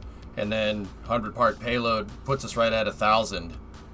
That's actually not bad, guys. That's fine. 1,000 parts across the scene, as long as it's on a couple of different vehicles, not a big deal. That's okay for performance. It's not gonna turn it into a lag fest.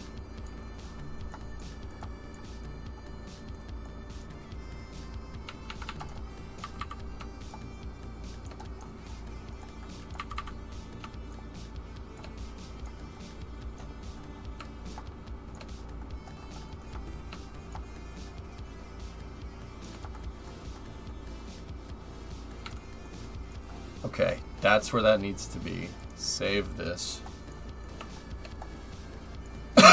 So the crane's actually a little bit short.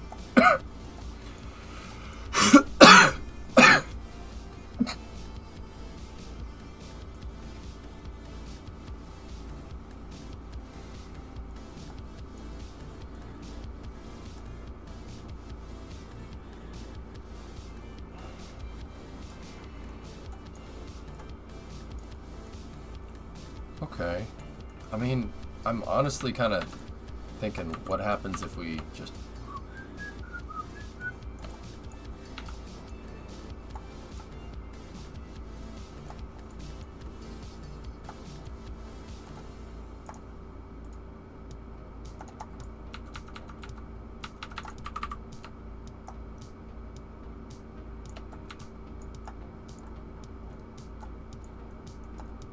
Don't let the Rona get you down. Yeah. I'll be alright. I'll be alright, dudes. Don't worry about me.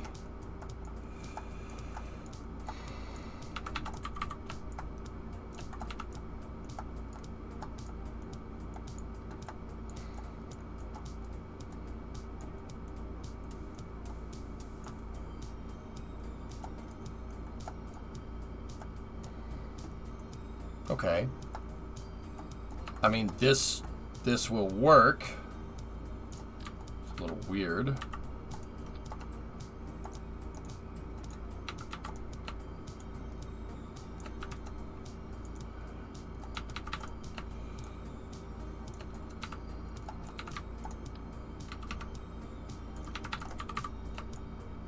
Just, have we tried just making the crane a little bit wider?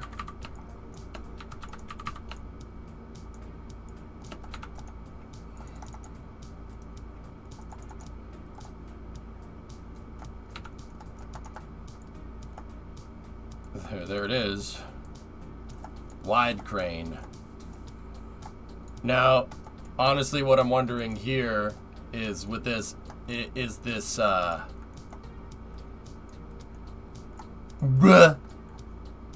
is it tall enough?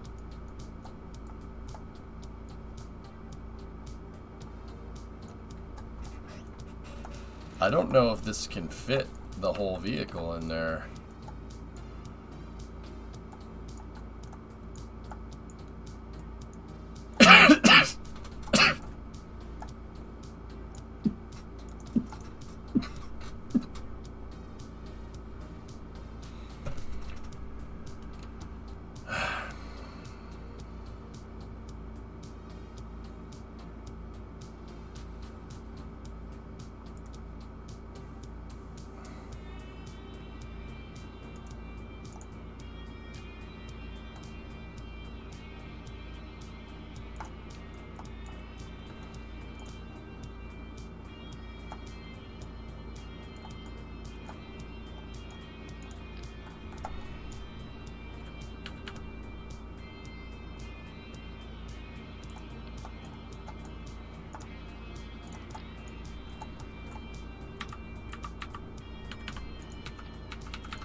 That's just temporary. It's just a temporary holder.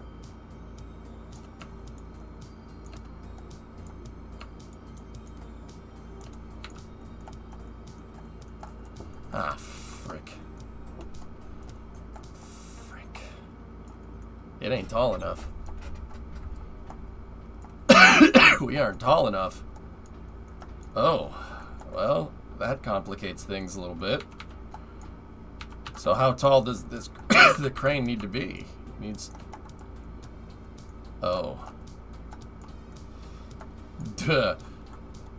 Buh! Okay, let's just...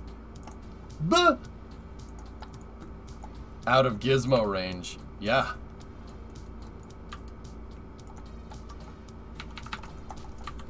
We gotta put that up there.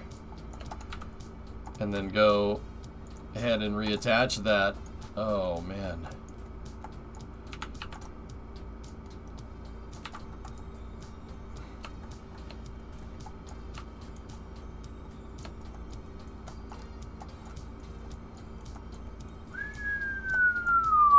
Always want to have a little bit of excess room.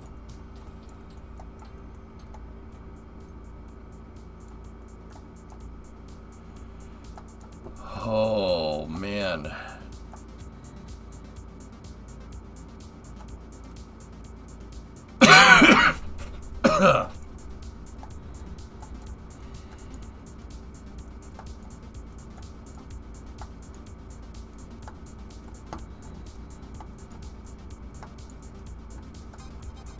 Just out of curiosity, how tall did we make the heavy-duty launch vehicle?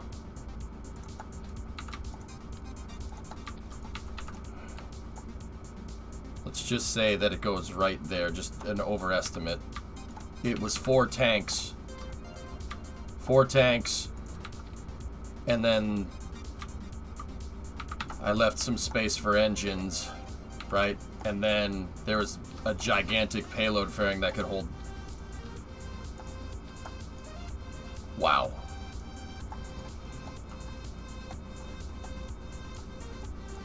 Yeah, with at the top of the payload fairing and then with enough clearance, that's where this needs to be. Wowzers. This is getting pretty big, pretty fast.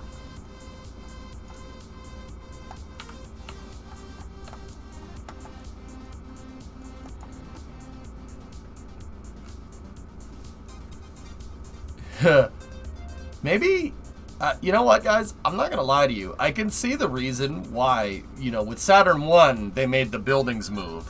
But with the Saturn 5, they made the pad move. Because at a certain point, the integration building just gets to be too big.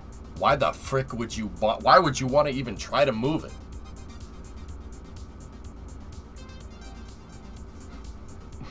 Like, why even bother? Just move the damn pad. Way easier. You know? That thing is... Dude, that's huge. That's freaking gigantic. I can't believe that. I can't believe how big that is. Wow.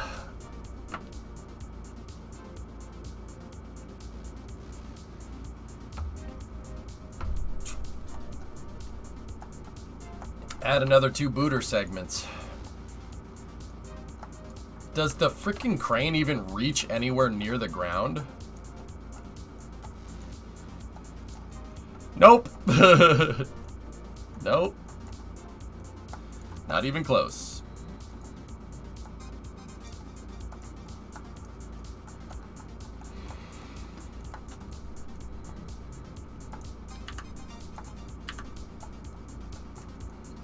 Wow.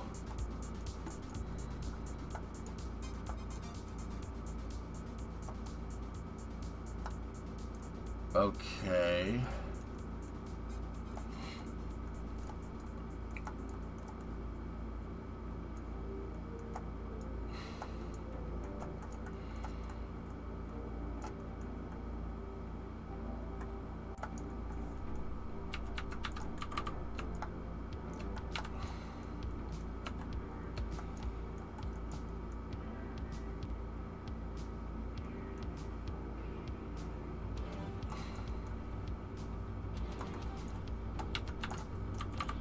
Is this even in gizmo range? Nope, not even close.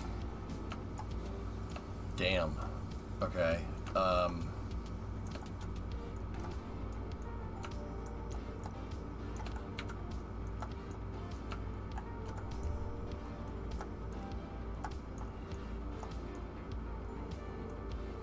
Try adding a Clydesdale at the bottom.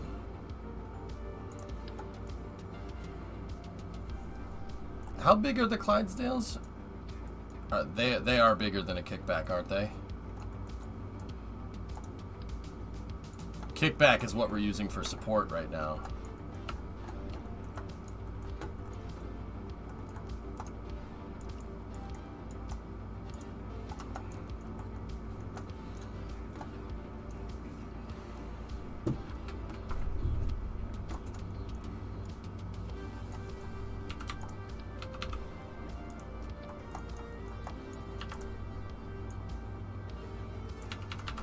What? Rockets, freaking SRBs make really, really good crane supports.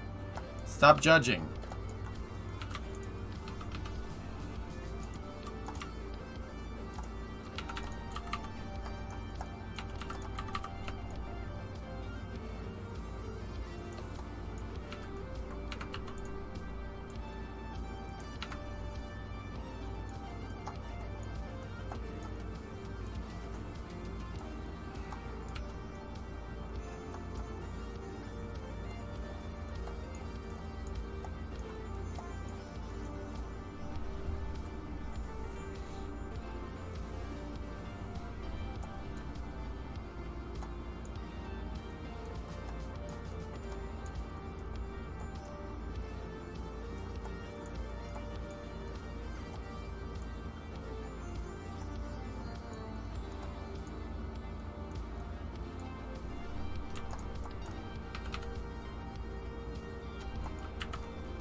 IRSS space shuttle is working. Congratulations.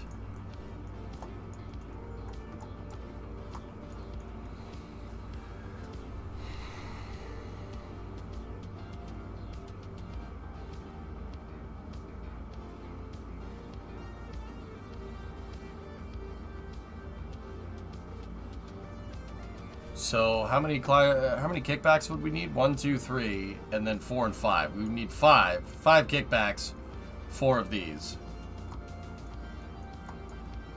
Yeah, if we rebuild it, it will be less parts. Yep.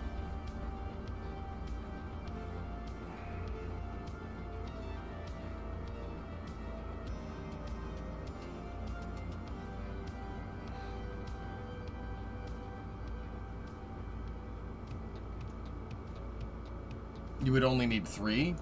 The third one ends right here. It's at the deck of the launch pad.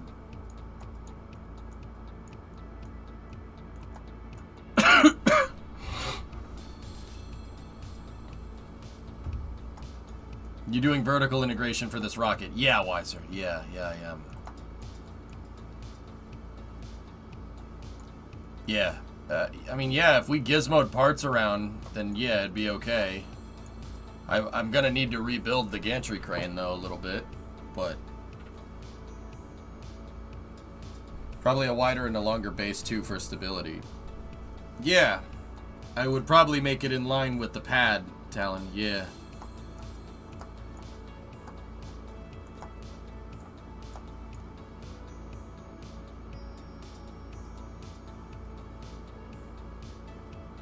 Damn, dude.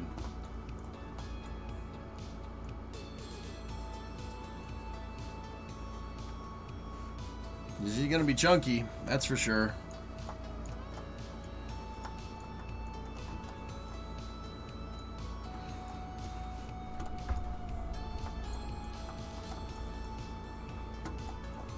Yeah, I think that rebuilding these with kickbacks would be better. Yeah, it would be a better solution. Let me just see something.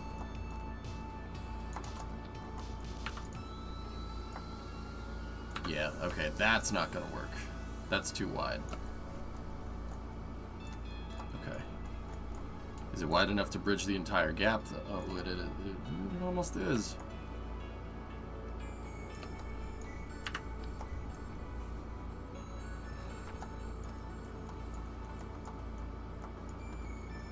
The bigger it is, the bigger the boom when the game glitches. Thanks.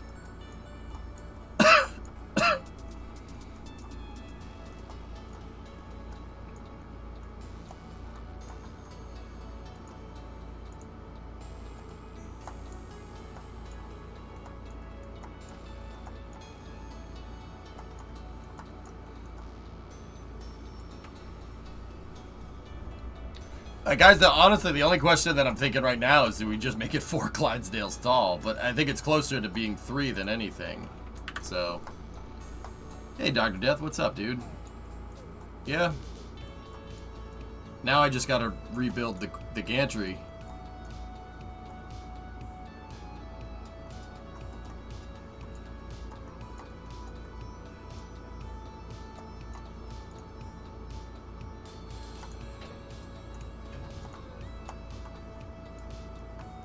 Well, 3 is already working for big and small, Pilch.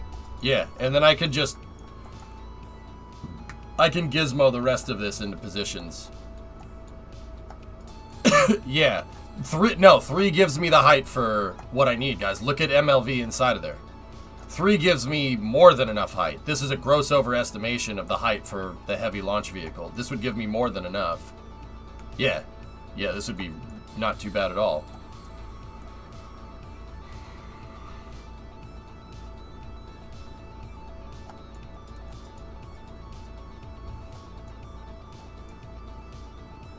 Why not gizmo 4 of them into each other a bit? Z fighting? Yeah. Yeah, for the most part. How many parts would we be saving?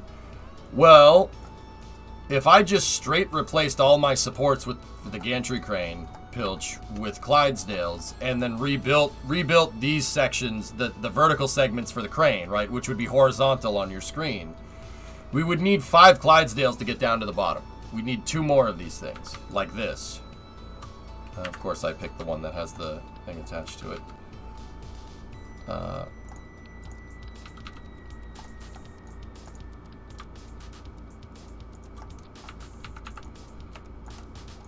See, that actually 5 of them would get me almost exactly where I want. But let's just say 5, right? So that means 5, 10, 15, 20, 25, 30, 35, 40. Okay? If we use Clydesdales, it's 3. So it's 3. So we would be more in line with basically the part count of the crane right now. The part count of the crane right now would be what we're looking for. Like, basically, I can make the crane this height. We can make the crane go up this high for the same part count if we were using Clydesdales, because 3 Clydesdales are way longer than 3 kickbacks. Pretty sure the Clydesdale is the longest booster in the game. Pollux boosters are actually... Oh, they're actually longer than Clydesdales. Or longer than kickbacks. Interesting. That's actually something we should remember for later. Pollux boosters are bigger. Interesting. So, yeah.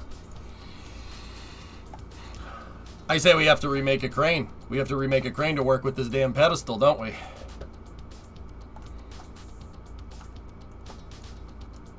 That's actually pretty cool, man. Dude, that's not bad. That's really not bad. 838 parts is basically, that's basically going to be the part count. That's going to be where we're at. That's really, really not too bad.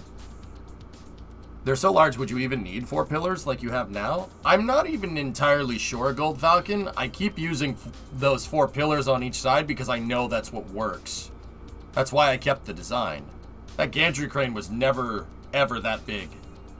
It started being basically 4 thumpers tall back in the day. You want to take a look? See? It was 4 thumpers tall for Freedom 7. See that? Now it's almost going to be 4 Clydesdales. It's way bigger. It's a 70-meter tall crane. We're approaching... Dude, that's the... That's the high bay. That's SpaceX's high bay tall, man. That's pretty cool. Still not VAB high bay. The VAB high bay is double this, believe it or not. From right here to right there. Twice. It's twice that. So it's more...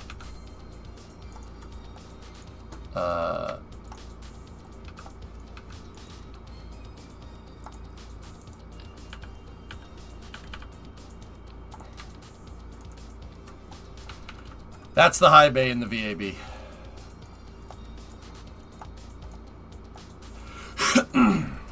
Maybe one day we'll have a gantry crane that tall.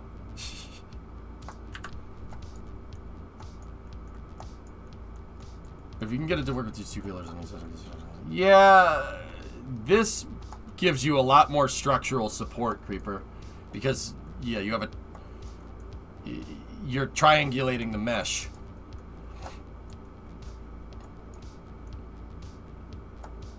But there might be ways around this. There might be. We're gonna have to mess with the crane. So, I don't know. I don't know if I should rip the Band-Aid off for this now.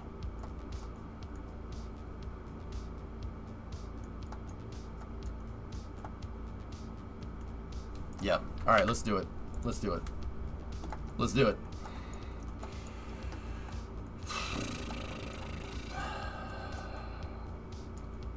Let me just take a look in here. There's landing. We have the landing gear, the support posts, wings covering it, and then a centerpiece like that. Okay. Okay.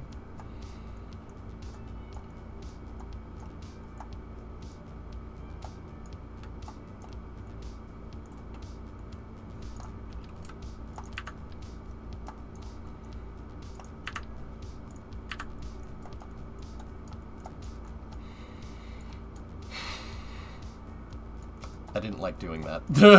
I really didn't like that. Alright, now Clydesdales. Alright, make sure no booster, no solid fuel, we don't need that. And then, oh, it's got to be in symmetry.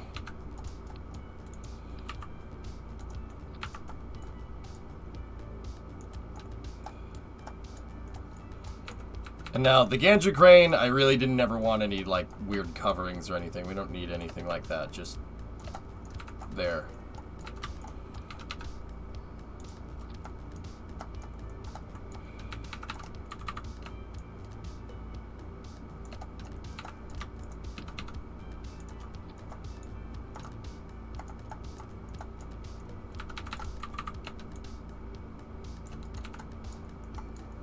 Launch the crane to space.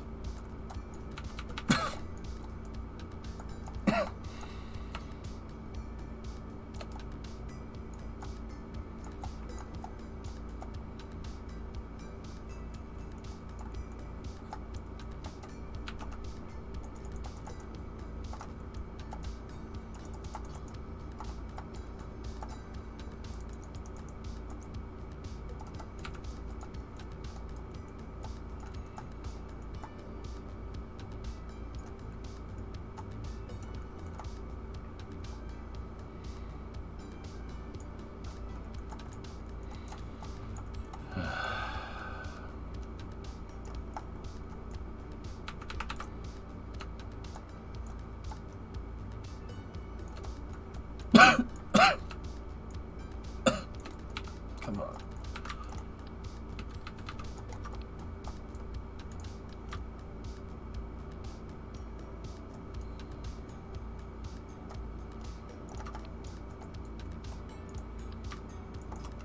Come on.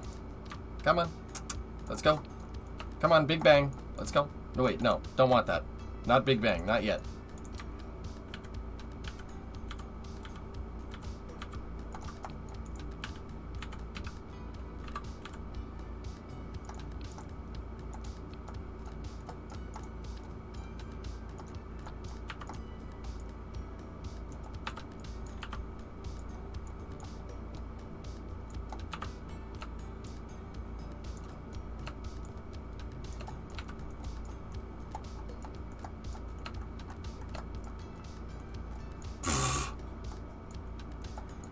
Side note, what is the ratio of Kerbals needed to know how heavy an object is?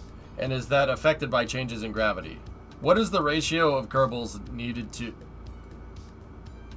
know how heavy an object is? Kerbals are 60...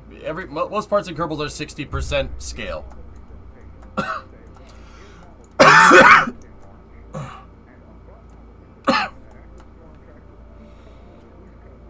Why are you working with fuselages as opposed to girder segments? Because of possible part count? That's right, Hooded. Do you know what mechanism you will use to slide the crane over the pad? A similar rail mechanism, Dragon, yeah.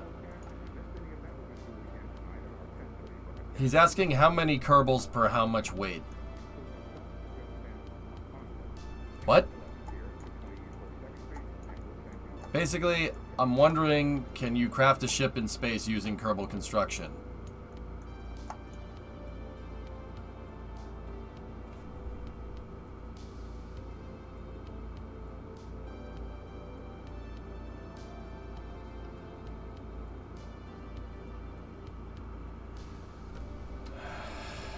Dr. Death, I don't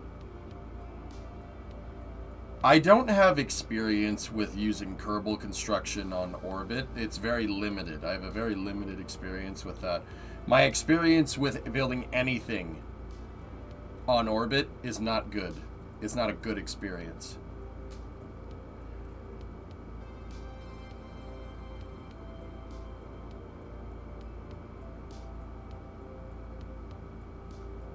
In space, though, you should be able to move any of the construction parts. Yeah.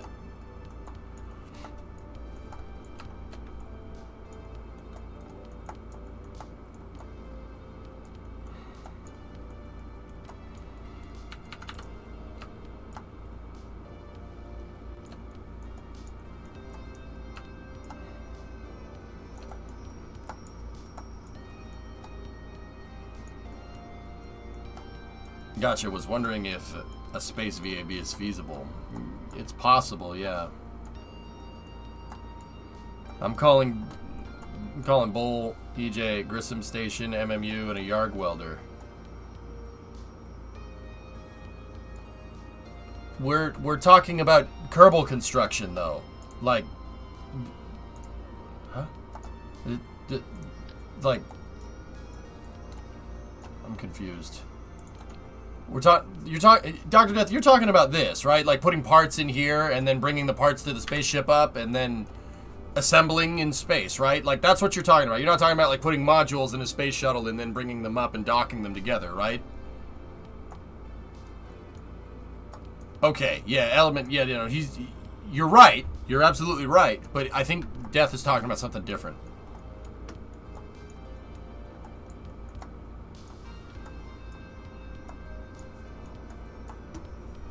I'm pretty sure Death is talking about something different. I could be wrong.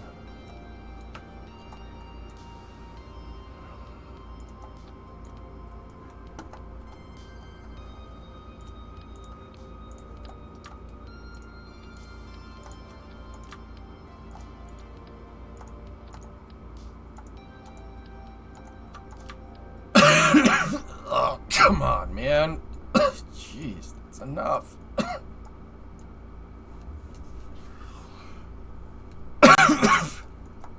Alright. I'm sorry for coughing so much, dudes. It's not good.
Almost done.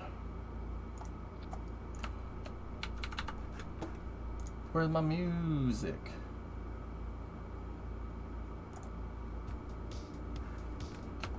There's there we go.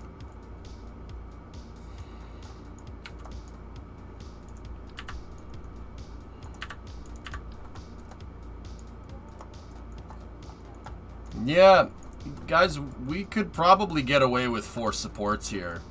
I'm not sure how well this will triangulate, but actually it's not too bad.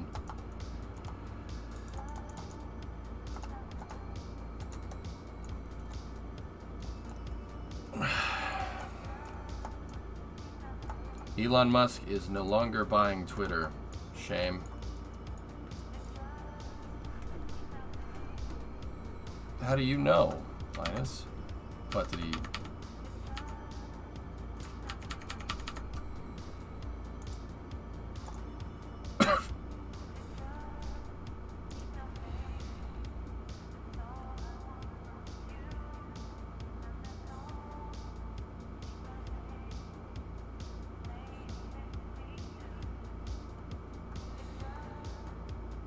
Sweet.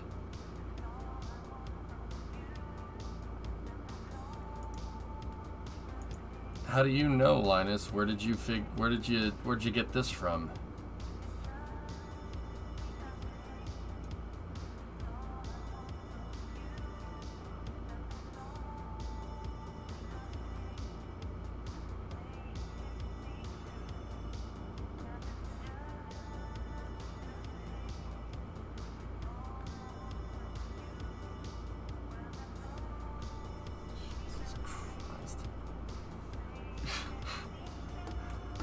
Probably the Verge.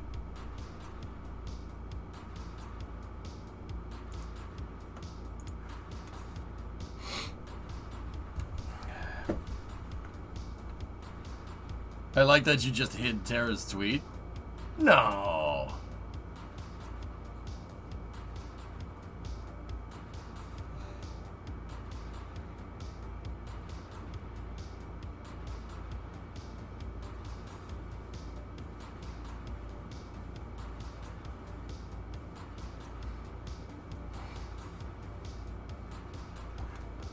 There's a Bloomberg report of it too, but not much detail. Guys, I'll be honest, with something like that, until I hear it from Elon himself, I really don't care. But yeah, I don't care unless I hear it from Elon.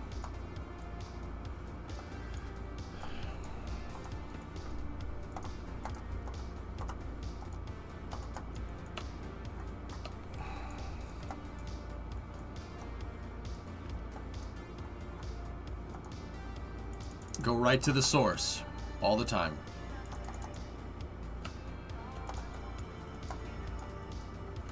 Always go to source. That's very important. Okay. Actually, the Clydesdale, using these like this might actually, dude, that might actually work. We can get, we're only at 660 parts. I mean, I have to build out the base plates and stuff, but this is actually not too incredibly bad.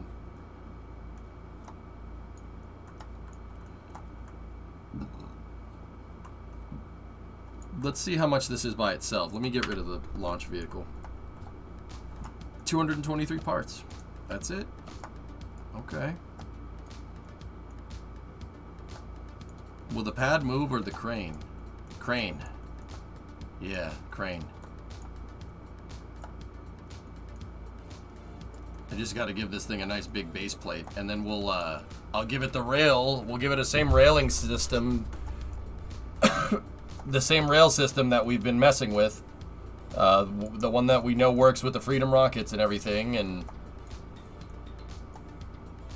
yeah, it's kind of crazy how well this works. I am going to use, you know what, I'll just make sure we get a new one. I am going to use thumpers as a cross brace here. Man, those thumpers look so tiny. They look so small.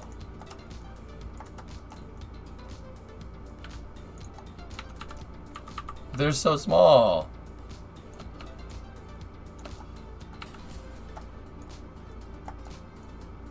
So that one is going up, and then this one, we'll put another one right here going down.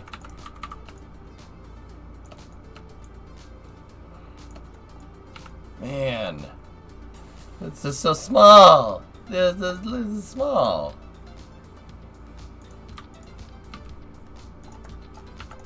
I gotta make sure that they're centered, so I'm going to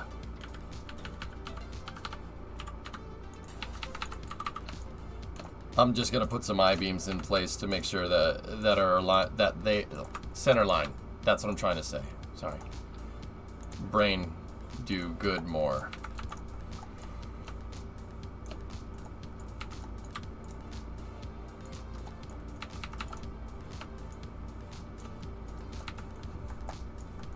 Don't you need to extend the gantry as the launch table is bigger?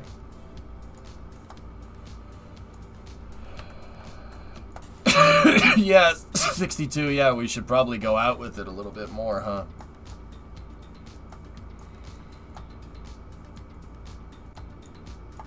Yeah, I'm gonna have to. We're gonna have to extend the bridge crane. It's alright. And now, so that one is attached to there going up. This one is attached to there going down. I'm basically trying to make these segments fit together like this. And then this one should be going up as well. Hey, Victory, what up, my glip glops? How you doing, man?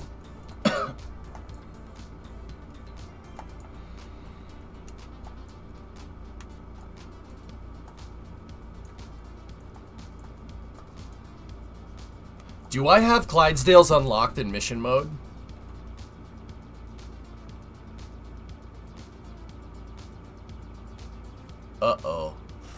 See, I'm sitting here wondering, like, why didn't I do this before? This would have taken so much part count away. Well, that's one of the things we're going to have to do. We're going to have to make sure we unlock it.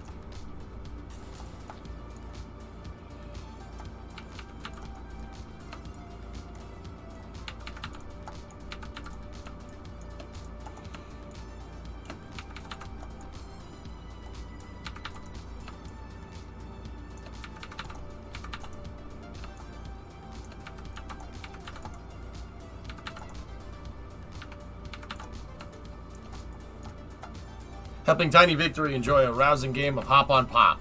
Ah, Hop on Pop. Very nice.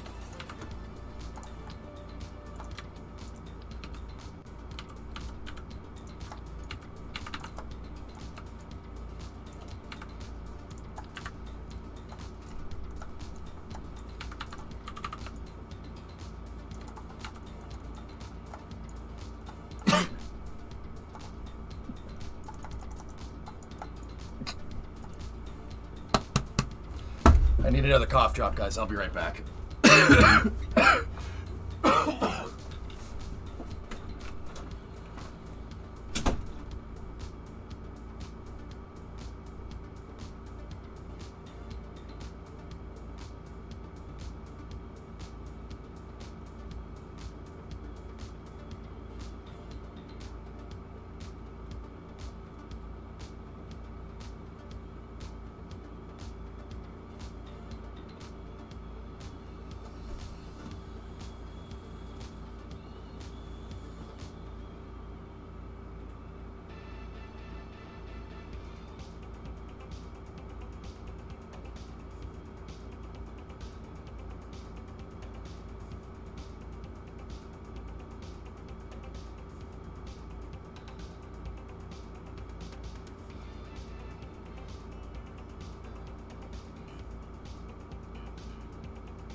Chat, I have acquired more Ricola. Ah. Please don't die. Yeah, I'm working on it.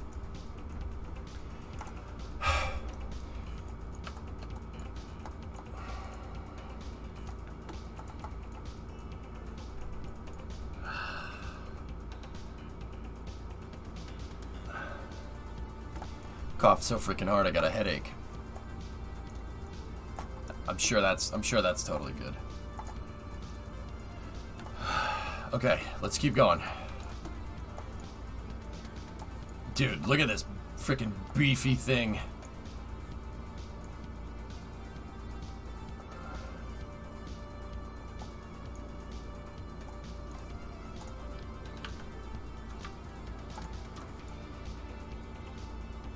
Oh, one of those wasn't attached to the right spot.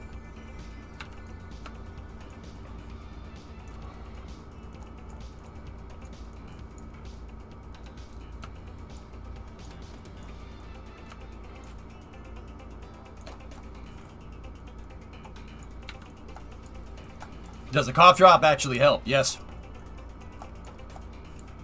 Yeah. Yeah, it does.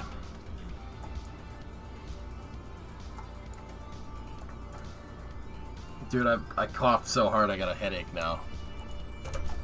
This sucks, dude. Don't catch COVID. This isn't fun at all. It's really annoying. I've been coughing so much, freaking gave me a headache. Hydrate.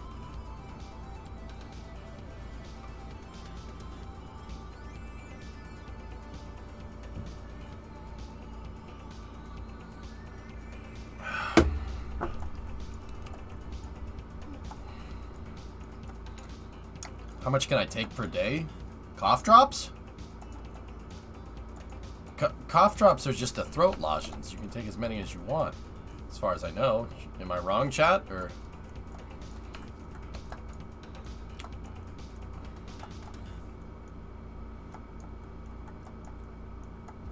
skip the cough drops, go straight to bourbon. Oh dear.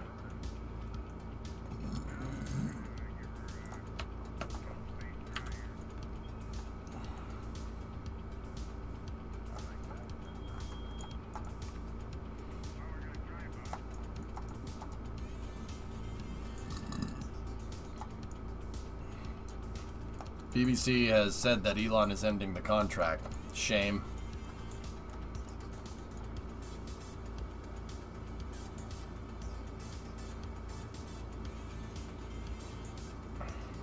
Oh well.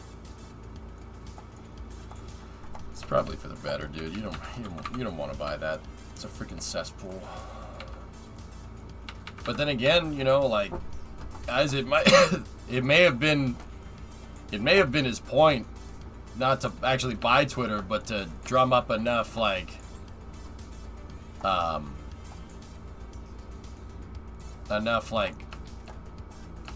sentiment, but expose basically Twitter, like, or not Twitter, like, basically say, like, how social media is not good for you.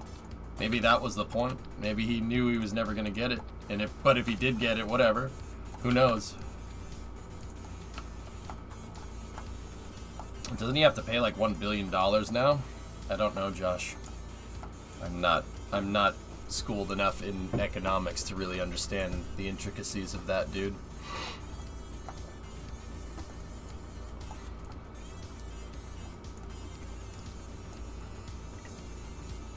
You're safe to consume those like candy as long as they don't have medicinal. Yeah.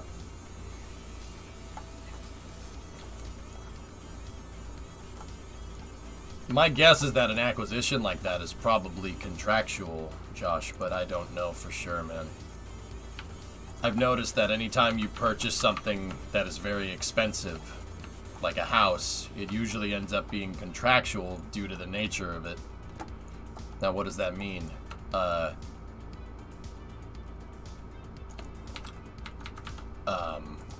What does that mean? It basically means that, you know, every acquisition is slightly different, and you're always going to need, because there's no like template for it, you know. Especially when you're throwing around that kind of money, I would definitely want to get something in writing. But that's why lawyers exist and stuff. Am I right? Am I right or am I right?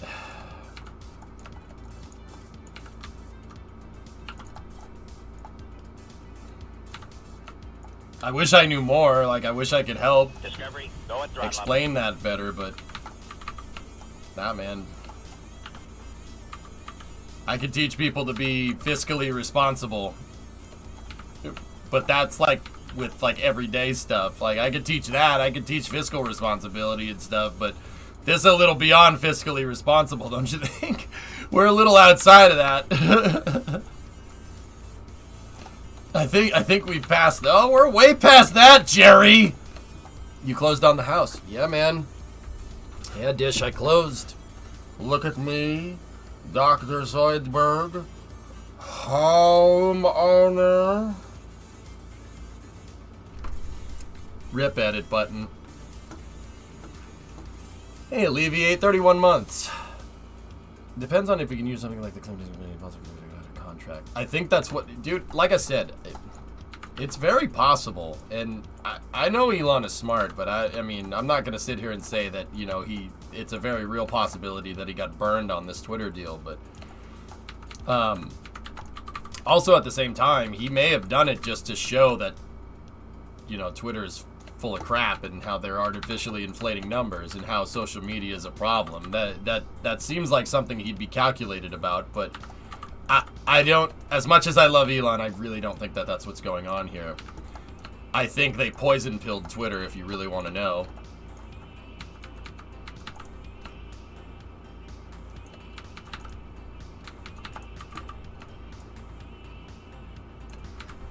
You going to pick up any carpentry skills? Carpentry and aerospace work well together. Carpentry skills? I already have those, dude. I can work with wood just fine. I'm gonna make you a damn cabinet? I'll make you a damn cabinet.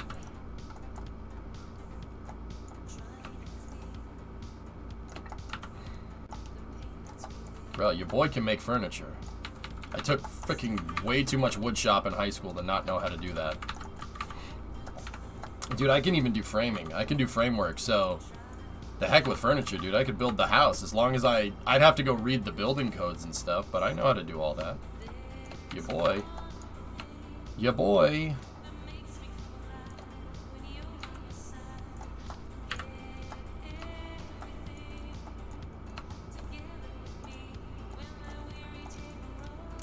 Twitter is only full of crap if you seek it out. I've been on Twitter for 13 years and have fortunately managed to avoid most of the crap.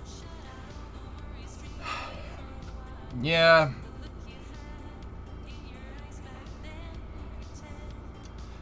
Jim, honestly, it's all about who you follow. It's all about who you follow. That plays a really big deal, and some people are more vocal about it. I find that Twitter gets super toxic with politics. I mean, yeah, shocking revelation there, EJ. Thanks for that one. Yeah, I find that it really, really goes south when people start talking politics on there. But, you know, Jim, the other thing that I never really is like, I just don't understand. This never made sense in my mind. Like, why? What are you gonna do? You're gonna sit there and you're gonna talk politics on Twitter all day, right? Like, there's people that do that. I follow people on Twitter that do that all the time. Now, I don't... This really makes me want to not follow them anymore, but that's whatever. I digress, I suppose. I find that, you know, people have these long contrived arguments about this, about that, about everything. About everything. Dude, it's everything. Even space. You know, there's that guy, Hound or whatever, that's just always crap posting about his, you know, how Starship is never going to launch, blah, blah, blah, blah, blah. Well, he's not crap posting. He's just stating his opinion, and that's fine. Right? And then there's, like, common sense skeptic, and then there's, like, flat earthers and all this other stuff. And don't get me wrong, like, I don't follow them, but there are people that are, you know, pumping out political posts, like, all the time, and then they it's very strange. They act really surprised when people disagree with them in the comments, and they're like, well, you just don't know, like, or they say, like, oh, you know,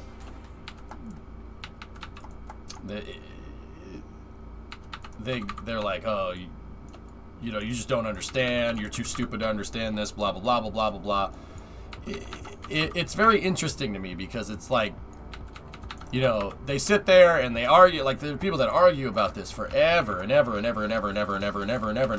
Do you really think you're going to change the other person's mind? Do you really think they're going to, you know, like, oh, you're too stupid to understand this? Do you think the person is going to have an introspective point there and be like, oh, yeah, you're right. Maybe I don't understand income inequality, or maybe I don't understand rocket science or something. Like, what is the likelihood that is actually going to happen?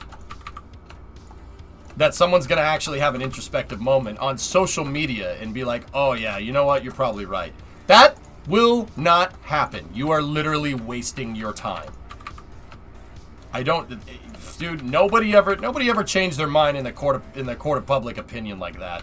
At least not publicly, which is ironic because it's called public opinion, but there's no freaking way. There's no way. There's not a chance. There's not a chance that goes down like that. I'm sorry. That's just not that. Nobody has the stones to admit that they were wrong nowadays. Especially about something with, like, politics, you know?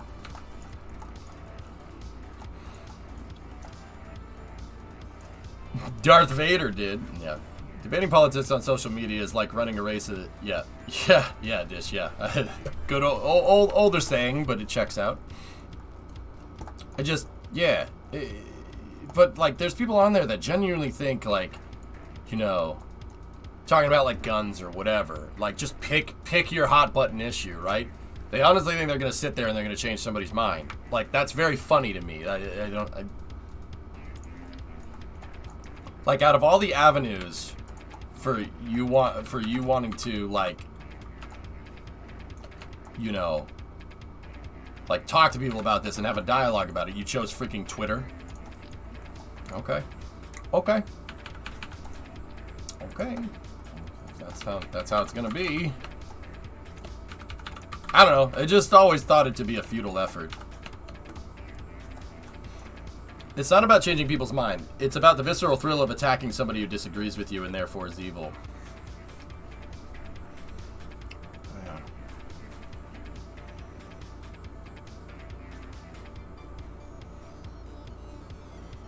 I just try to annoy them. I don't really try to prove anything. And scoring points with people you do agree with. Yeah, Gagan. It's not necessarily about changing the other person's mind. It's about looking smart in front of your buddy. Yeah, okay. So how is that not like high school? How is that not literally high school? That's ugh. I don't know about you guys, man. I didn't have the most fun high school experience. You know, I wasn't exactly a popular kid.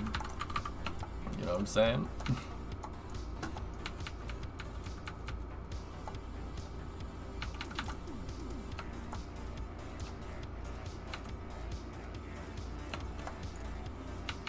But yeah, that's what's funny to me on Twitter. That's like, if I go on Twitter like off stream, I go and I read those threads just to see. And almost every, like, don't get me wrong, there are good threads too. Like, there's a lot of actually useful stuff. Twitter is turning into, like, it's very interesting because there are actually sometimes, I mean, Hellfish, I saw you say it, you're right.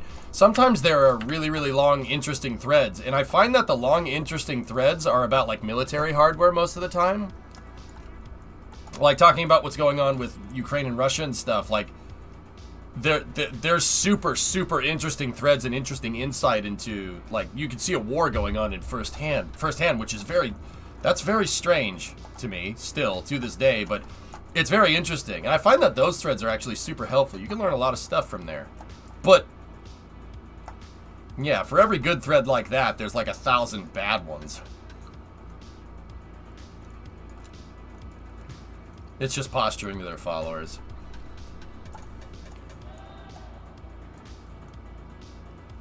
Josh, it's just all so childish, man. Like, I don't know, man. Maybe I'm just jaded by it. It's just so childish, dude. Like, it reminds me of high school, man. And like I said, high school is cringe as hell.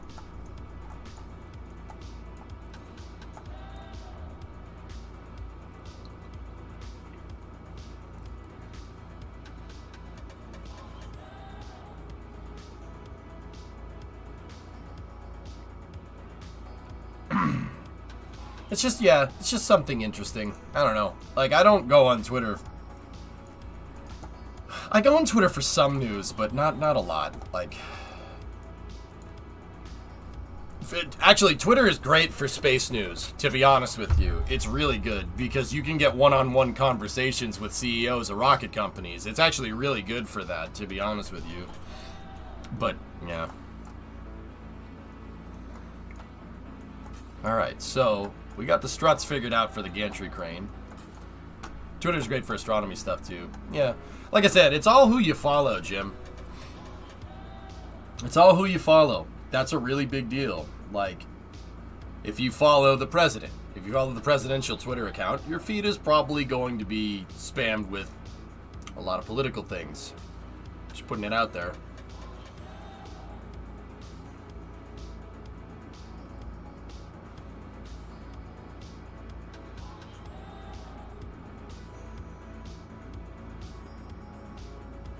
I don't know. If you do follow me on Twitter, first of all, thank you. But guys, what I never try to do is any of that crap. I don't need I don't need to go on Twitter for personal dialogue like that. I'll do that here if I'm going to do it, but even then, I have pretty strict rules against talking about that stuff. I try to keep my Twitter account basically to space and sports, and that's about it. It also helps to use clients that do not present an algorithmic feed. Interesting. Yeah. It's cool. Anyway, yeah. What do you guys think of the Clydesdale gantry crane? That's actually really cool. We got to make sure that we have the Clydesdales unlocked in mission mode, though. I don't think I have them unlocked, but I do think I have the option to unlock them. I just don't think we ever did because we never needed them. But this gantry crane is sweet, dude. And this, like, this is, I actually think this is going to be just as strong because of how the auto struts are kind of configured. I think this will be very, very, very, very strong.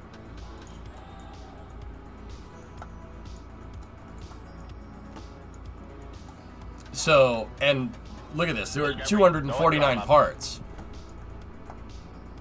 It was 800 parts with a crane that was not nearly as tall as this.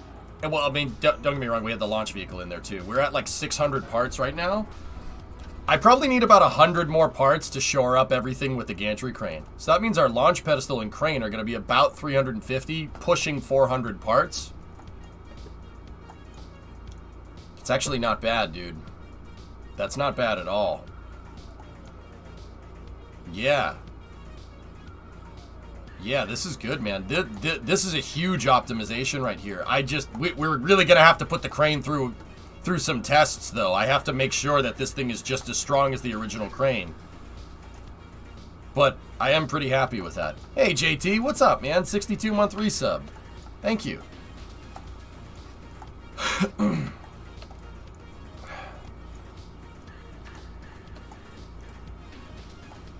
This is not bad. Yeah, and sooner rather than later, we'll put a rocket together on this.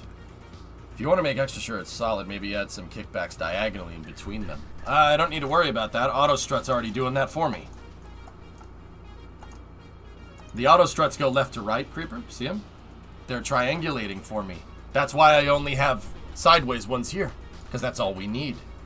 This thing should be very strong. Did you see the ISS drama? I did, Mars. Yeah. Yeah. I mean, yeah. It's very rare that NASA would badmouth an ISS partner like that, but it seems like in their view that there's a little bit of extenuating circumstances here, which I understand. Yeah. Not ideal.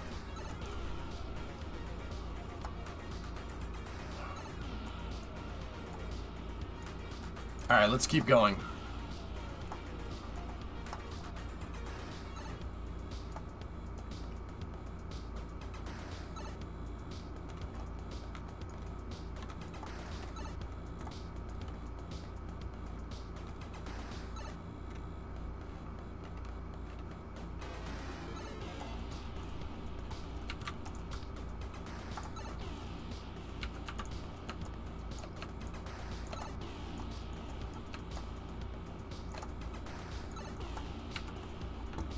Do we have any ISS EVAs soon? Yes.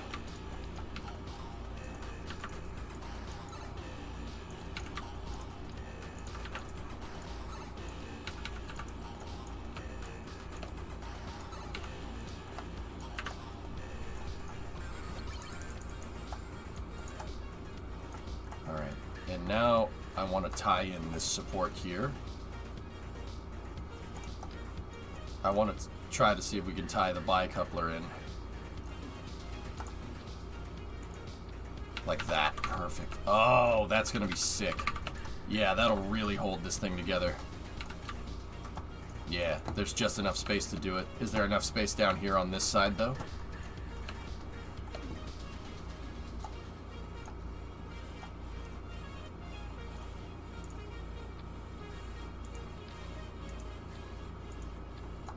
Yep.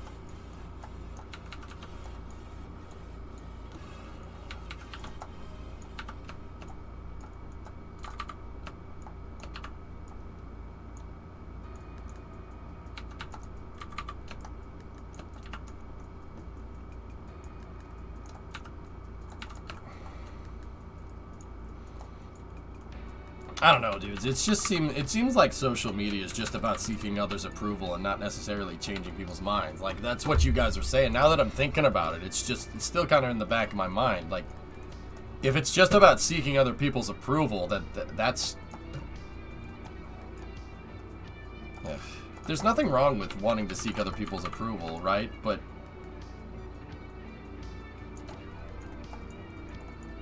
But I'll be honest, something that I'm kind of learning, and you know, people probably disagree with me on this one. Something that I'm learning is that if you constantly go around seeking other people's approval, if you have a need to constantly do that, that's really narcissistic behavior. That's like a red flag. That's very very narcissistic. And I know that sounds weird, right? Like, it sounds strange saying that, right? Like, because you'd think, like, oh, well, what do you mean narcissism? You're talking about being obsessed with seeking approval from others, right? Well, no, that means if you're constantly seeking approval from other people all the time, you're very self-conscious about yourself, which means you're thinking about yourself all the freaking time.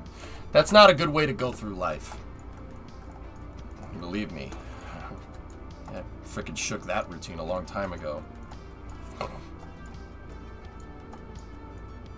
It could also be insecurity. Yeah, there you go. Like, it's very interesting, isn't it?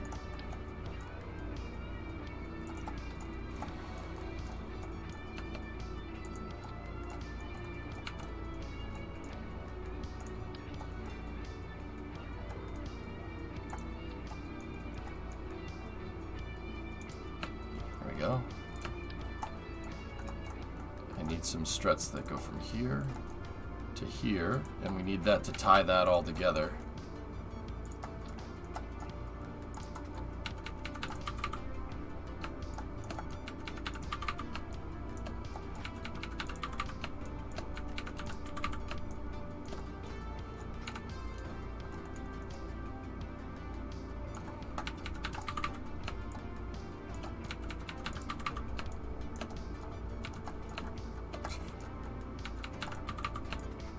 Yeah, man, that's how I used to. Because I got bullied a lot in high school. I mean, who doesn't get bullied in high school? I was an outcast. You know what? Now that I'm really thinking about it, I don't think I really got bullied so much in high school. The more reality of that situation is that I was a very weird kid, and nobody wanted to hang out with me because I was weird. I didn't necessarily get bullied too much, to be honest. Now that I'm really thinking about it, but. Either way, yeah. Being a social outcast like that, yeah, that I was always like, oh my gosh, these people don't like me. Nobody likes me. What's wrong? Like, what? I want them to like me. Blah blah blah blah blah blah. That's not a good way to do things. I will tell you that right now. That's not a good way to live. It's not very healthy. But I see that, like I said, you know, social media seems like high school, where that behavior develops. Oops.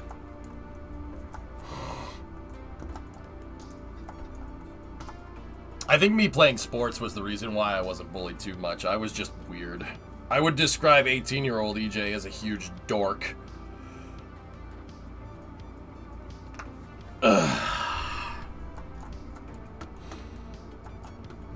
Huge dork.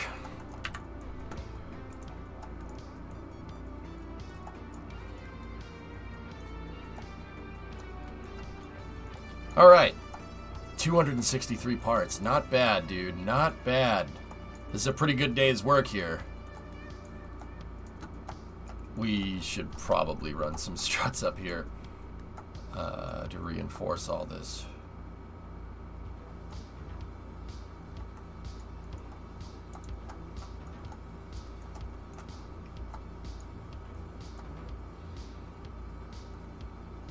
No space talk today? We could do some space news in a second. I actually got a little bit further than what I was aiming to accomplish today. I wanted to get the pedestal done. We got the pedestal done. We got it load tested.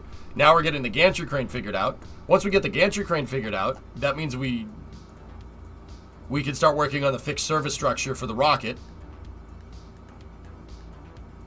And then we work on the fuel farm and then the guide rails, and then that's it. And then we move on to integration vehicles. Move on to make the trailers that we can move the rocket around.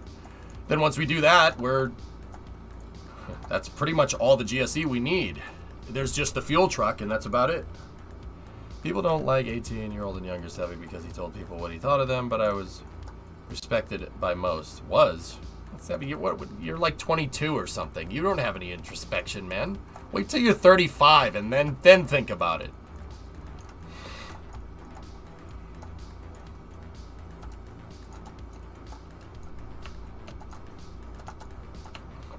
Even worse.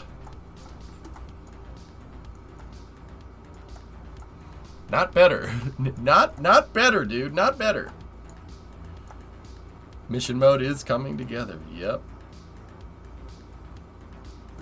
Wait, you're 35? I turned 34 a couple of days ago, Hokey.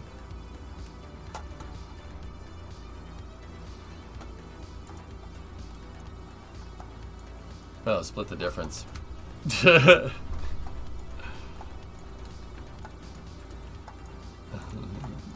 31. Yeah, you got a couple years on you, buddy. Dude, I'm running out of energy. I hate this so much, dude. I hate it so much. I'm running out of energy. I'm running out of steam. I'm gonna keep going though. Maybe we'll do some space news. I can sit here and not have to put in so much brain power. Guys, like I don't have any stamina to stream for long periods of time. It sucks.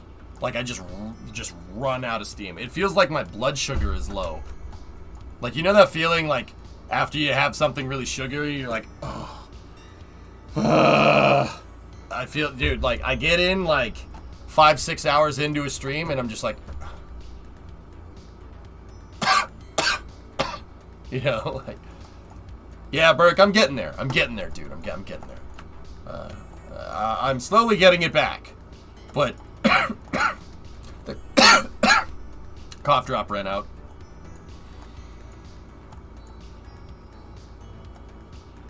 Yeah, Hokey, I don't know, man. I turned 34 the other day, and I'm not gonna lie, I talked to Brimo about it, but sometimes Brimo and I talk to each other about stuff, like, we talk to each other about, like, fears and whatnot, and we just say all the stupidest stuff in our head just to kind of get it out there, and when you say it, it sounds really stupid, right? Like, yeah, I was talking to Brie about it. I'm like, man, I'm 34. I'm old. And she's like, really? Really? Not old. You're 34. Do you feel older? And I'm like, okay, that's a good point. Not really. It's just a stupid freaking number. Who cares? I don't feel 34, dude. My brain's telling me that I'm like 26, 27. And that's probably what happens when you do get older, now that I'm thinking about it, but yeah.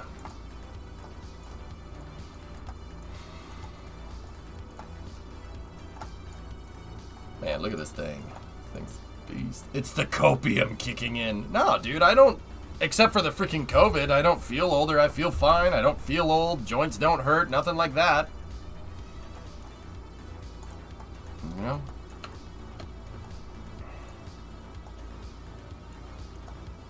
I've always felt about 5 to 6 years younger than my actual age. Yeah, Hip, I'm about there with you. Yeah. Wait till you're 60. Yeah, I know.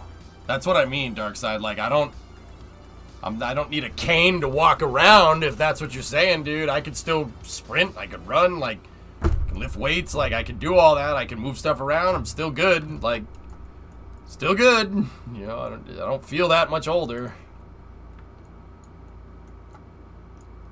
Nice, Hellfish. There you go. I felt like I was 26 through your 30s and 40s, and now I'm 52, and I still think I have hair. Interesting, Danny. Interesting. You always see yourself at a golder time. Yeah, exactly. Like, that's why I talked to Brie about it, guys. That's why I said something, because, like, you don't want to let that sit and fester. Be like, I'm old. I'm past my prime, because then that's self-defeating. I'm not past my prime. I'm good. You know, like, I'm fine. I don't feel old. Do I feel that much older? Like, I'm not gonna lie to you. I do get the one big difference I've noticed. The one big freaking difference that I've noticed between 34 and 20, or well, like early 30s versus early 20s, is that when you're 24, you can get 3 hours of sleep, and it's really not a big problem. That's the one thing I've noticed. I cannot run off 3 hours of sleep. It really screws you up. I can do it, but the next day I will feel it. I will feel like trash. That's the one thing I've noticed. Like, that's the one thing that feels different, if anything. Like, when I was 22, dude, you just stay up all night. Stay up at 5 in the freaking morning. Who cares? All right, you got school, you gotta go to class at 7, whatever. No problem. Get a freaking energy drink and you're good to go. You know, I can't do that. I can't do that anymore. I feel like trash the next day, like, just horrible. Like, ugh, you just...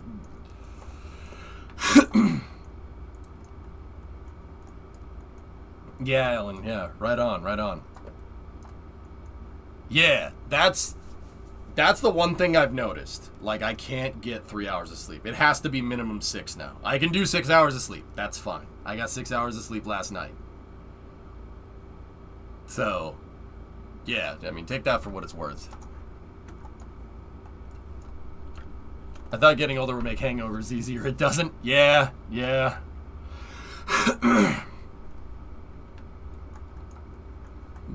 hooded. Yeah, for sure. Yeah, that's what I mean. You know, ageism differs in every period of human history. It really depends, right? Like, 34 ain't young. Or 34 is young. 34 ain't old. Like I said, the only difference between 24 and 34-year-old EJ is that I can't really get 2 hours of sleep. Other than that, I'm still good. I still have the energy that I always had. And I have a lot of it. The only problem is, freaking COVID is making it so I freaking run out of breath and I start coughing up a storm after 6 hours. You know? I don't get how getting old is seen as a bad thing nowadays. I think it's a privilege if you consider how young people died in the not-so-distant past. Yeah, Dipstick. Yeah, no, I'm with you on that one. You know what's crazy about that to me? You know what's nuts about that to me? The crazy thing to me is just, like, how long life actually is nowadays. Like, that's what's nuts to me. Like, and older folk, maybe you can help me out with this. Like, okay, I remember graduating from college. I remember graduating from high school. I remember doing that. That was not that long ago. But on the other hand, that was 15 years ago. 15 years ago. Like, if I compare that time from where we are in the present to, like, when I graduated from high school in 2006, right? That's 16 years ago, right? And then compare, like, when I graduated high school 16 years before that. That perception of time in my mind is very... That's 16 years from, like, when I was 2 to when I was 18 seems like a much longer period of time than when I was 18 to 30, that, like, high school to now. It seems like this period of time is not nearly as long as that period of time. Does that make sense? Like, it's very weird. That was 15 years, like 16 years ago. I graduated high school. I remember that clear as day. Like, I could draw, like, I could draw, like, what my school looked like. Like, they've since renovated the school, so it doesn't look any different. I remember distinctly. I remember, like, walking in and, like, I could tell you where all my homerooms were. Senior year in high school, like, I remember that. That wasn't that long ago, but it was. That's what's strange to me. Like, you know, you live a long time, dude. It's a long time ago, but it's really not. But it is. Like, it's very weird. Yeah, my daughter starts middle school this year. At the same time, school I went to, walking in there was a bit of a mind freak. Yeah, it's weird, right? Fewer years between Apollo and your birth and now. Yeah, Talon, that's weird. That's very strange.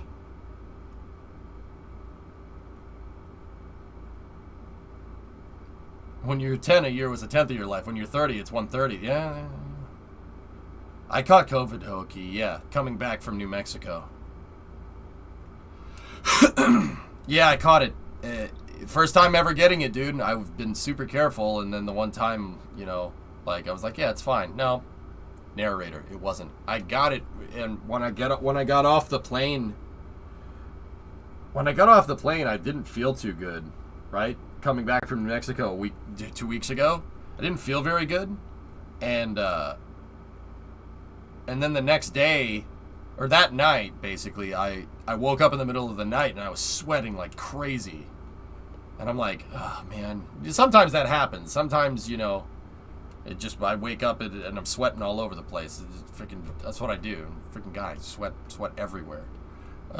So, like, you know, sometimes I just go take a cold shower. And I took a cold shower, and I was like, oh man, I feel hungover. This doesn't feel right. I didn't drink. Maybe I'm just dehydrated from being in the desert for too long. And I was just kind of standing in the shower like this. And I'm like, oh man, this cold water feels really freaking good. Like, I'm half asleep, not even thinking about it. And Bree comes in and she's like, what are you doing? I'm like, I'm taking a cold shower. And she's like, sweetheart, look at the faucet. Look at the controls. And I look at the controls and it's like at max heat. And the water felt cold. And I'm like, that's not good. Okay, we might have a problem here. And I'm like, can you get me the thermometer, please? I freaking put the thermometer in my mouth. It like instantly goes to 101. And I'm like, oh, that's good. Okay, yeah, this might not be dehydration. Did you have a headache so bad it felt like you were laying on a brick? Actually, it was like borderline nauseous. Hellfish? I hope you caught it while traveling. I caught it while traveling, Hunky, yeah. It was at this moment that he knew he screwed up. And it's very weird. It didn't... It felt like just having the flu. It felt like it. But... like, the fever only lasted like a day. It lasted maybe 12 hours. I didn't have any fever the next day, but I had the absolute worst post-nasal drip that I've ever had, ever. Like, my nose is just like a fountain, just a mucus coming out. It was gross, right? And then, you know, that went away after about a week. But what replaced it is just coughing. I just cough all over the place, dude. I lose... like, you see how I kind of just stopped and it's kind of just me talking here because, like, I'm sitting here looking at the gantry crane and dude, my brain just goes after about 6 hours. Like, I have no stamina, which really, really annoys me. I don't like that. I really, really hope this goes away sooner rather than later. But people are telling me that COVID can take like a month to shake, you know, depending. So we might have to put up with it for a little while, which really, really, really, really sucks when you stream 12 hours a day and you can only stream for 6. I ran out of stuff to do. Yesterday I ran out of stuff to do. I cleaned the entire kitchen because I was bored. I cleaned the entire kitchen, started cleaning everything up, started packing things, and I watched all the YouTube that I wanted to watch, like all the shows. I'm caught up on every single show. Like, man, working 40 hours a week, dude. Like, how do you keep yourself from not getting really bored? You know? Did Das get sick too? Yeah, he did, but he's over it. It's lingering for me, which really sucks. Yeah. It's weird, dude. You'll just be going along, everything will be normal, and then your energy is gone. Well, that's a virus, man. Virus screws with DNA. Well, not screws with DNA.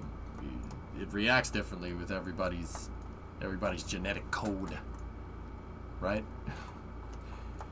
To be fair, I hang out here with you in chat. Oh, okay, Blue. Yeah. My son is now going to the same elementary school I went to, and I feel like a single day has not passed since I was there. Yeah, it's very strange. Yeah. I hope you feel better. Yeah, D-Man, like I said, I feel fine. I feel okay, but once again, it's like my energy, like I have, you know, I entered the day today, great energy, good to go. Like, look at all the stuff that we got done. We got a lot of stuff done with the crane. I just got to figure out the counterweights down here so the crane doesn't tip over. I got to put stuff down here and gantries and stuff, and we got to put walkways here, and I have to put the landing gear and the guide tracks and everything in. I got a lot of stuff done with the pad today. I'm pretty damn happy about that. But dude, like I said, I hit about the 6-hour mark, where the uptime is 6 hours right now, and I'm just. But we still got a lot to do. We got racing in a couple hours, so maybe I'll just chill and we'll do space news for a little bit.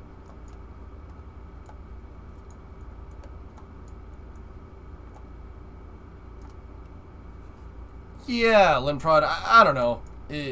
It's just perception of time. That's the overall point I was making with the 18 years or 16 years out of high school, etc., etc. It's really just perception of time. That's the same time, but it feels like it's longer. But that's all in your head.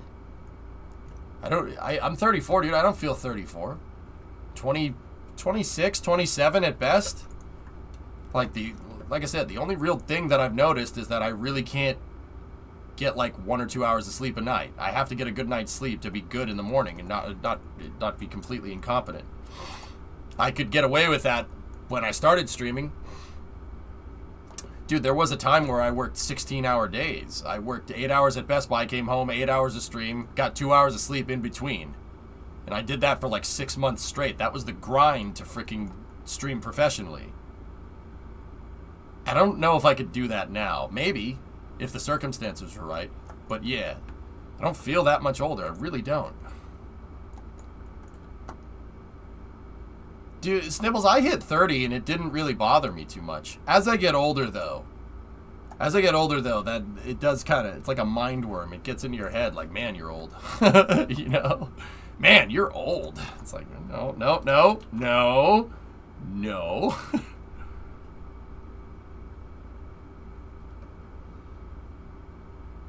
I've always felt 42, but I've never been able to find the answer to that. I see what you did there. I'm 28, I still feel like I'm 21. Yeah, Jerry, yeah, it's very weird. But like I said, like, it's just perception. I don't feel old. I don't feel 34. Like, when did that happen? Interesting. Anyway, guys, let's you know what? I'll put on a movie, dudes, and we'll do some space news because yeah, my brain's scrambled and I'm starting to get easily like off topic. You know, I notice that happens when I run out of stamina. Well, I'll just choose to talk about something else, something that's easier to do. We'll make more progress with the pad and the crane and everything tomorrow.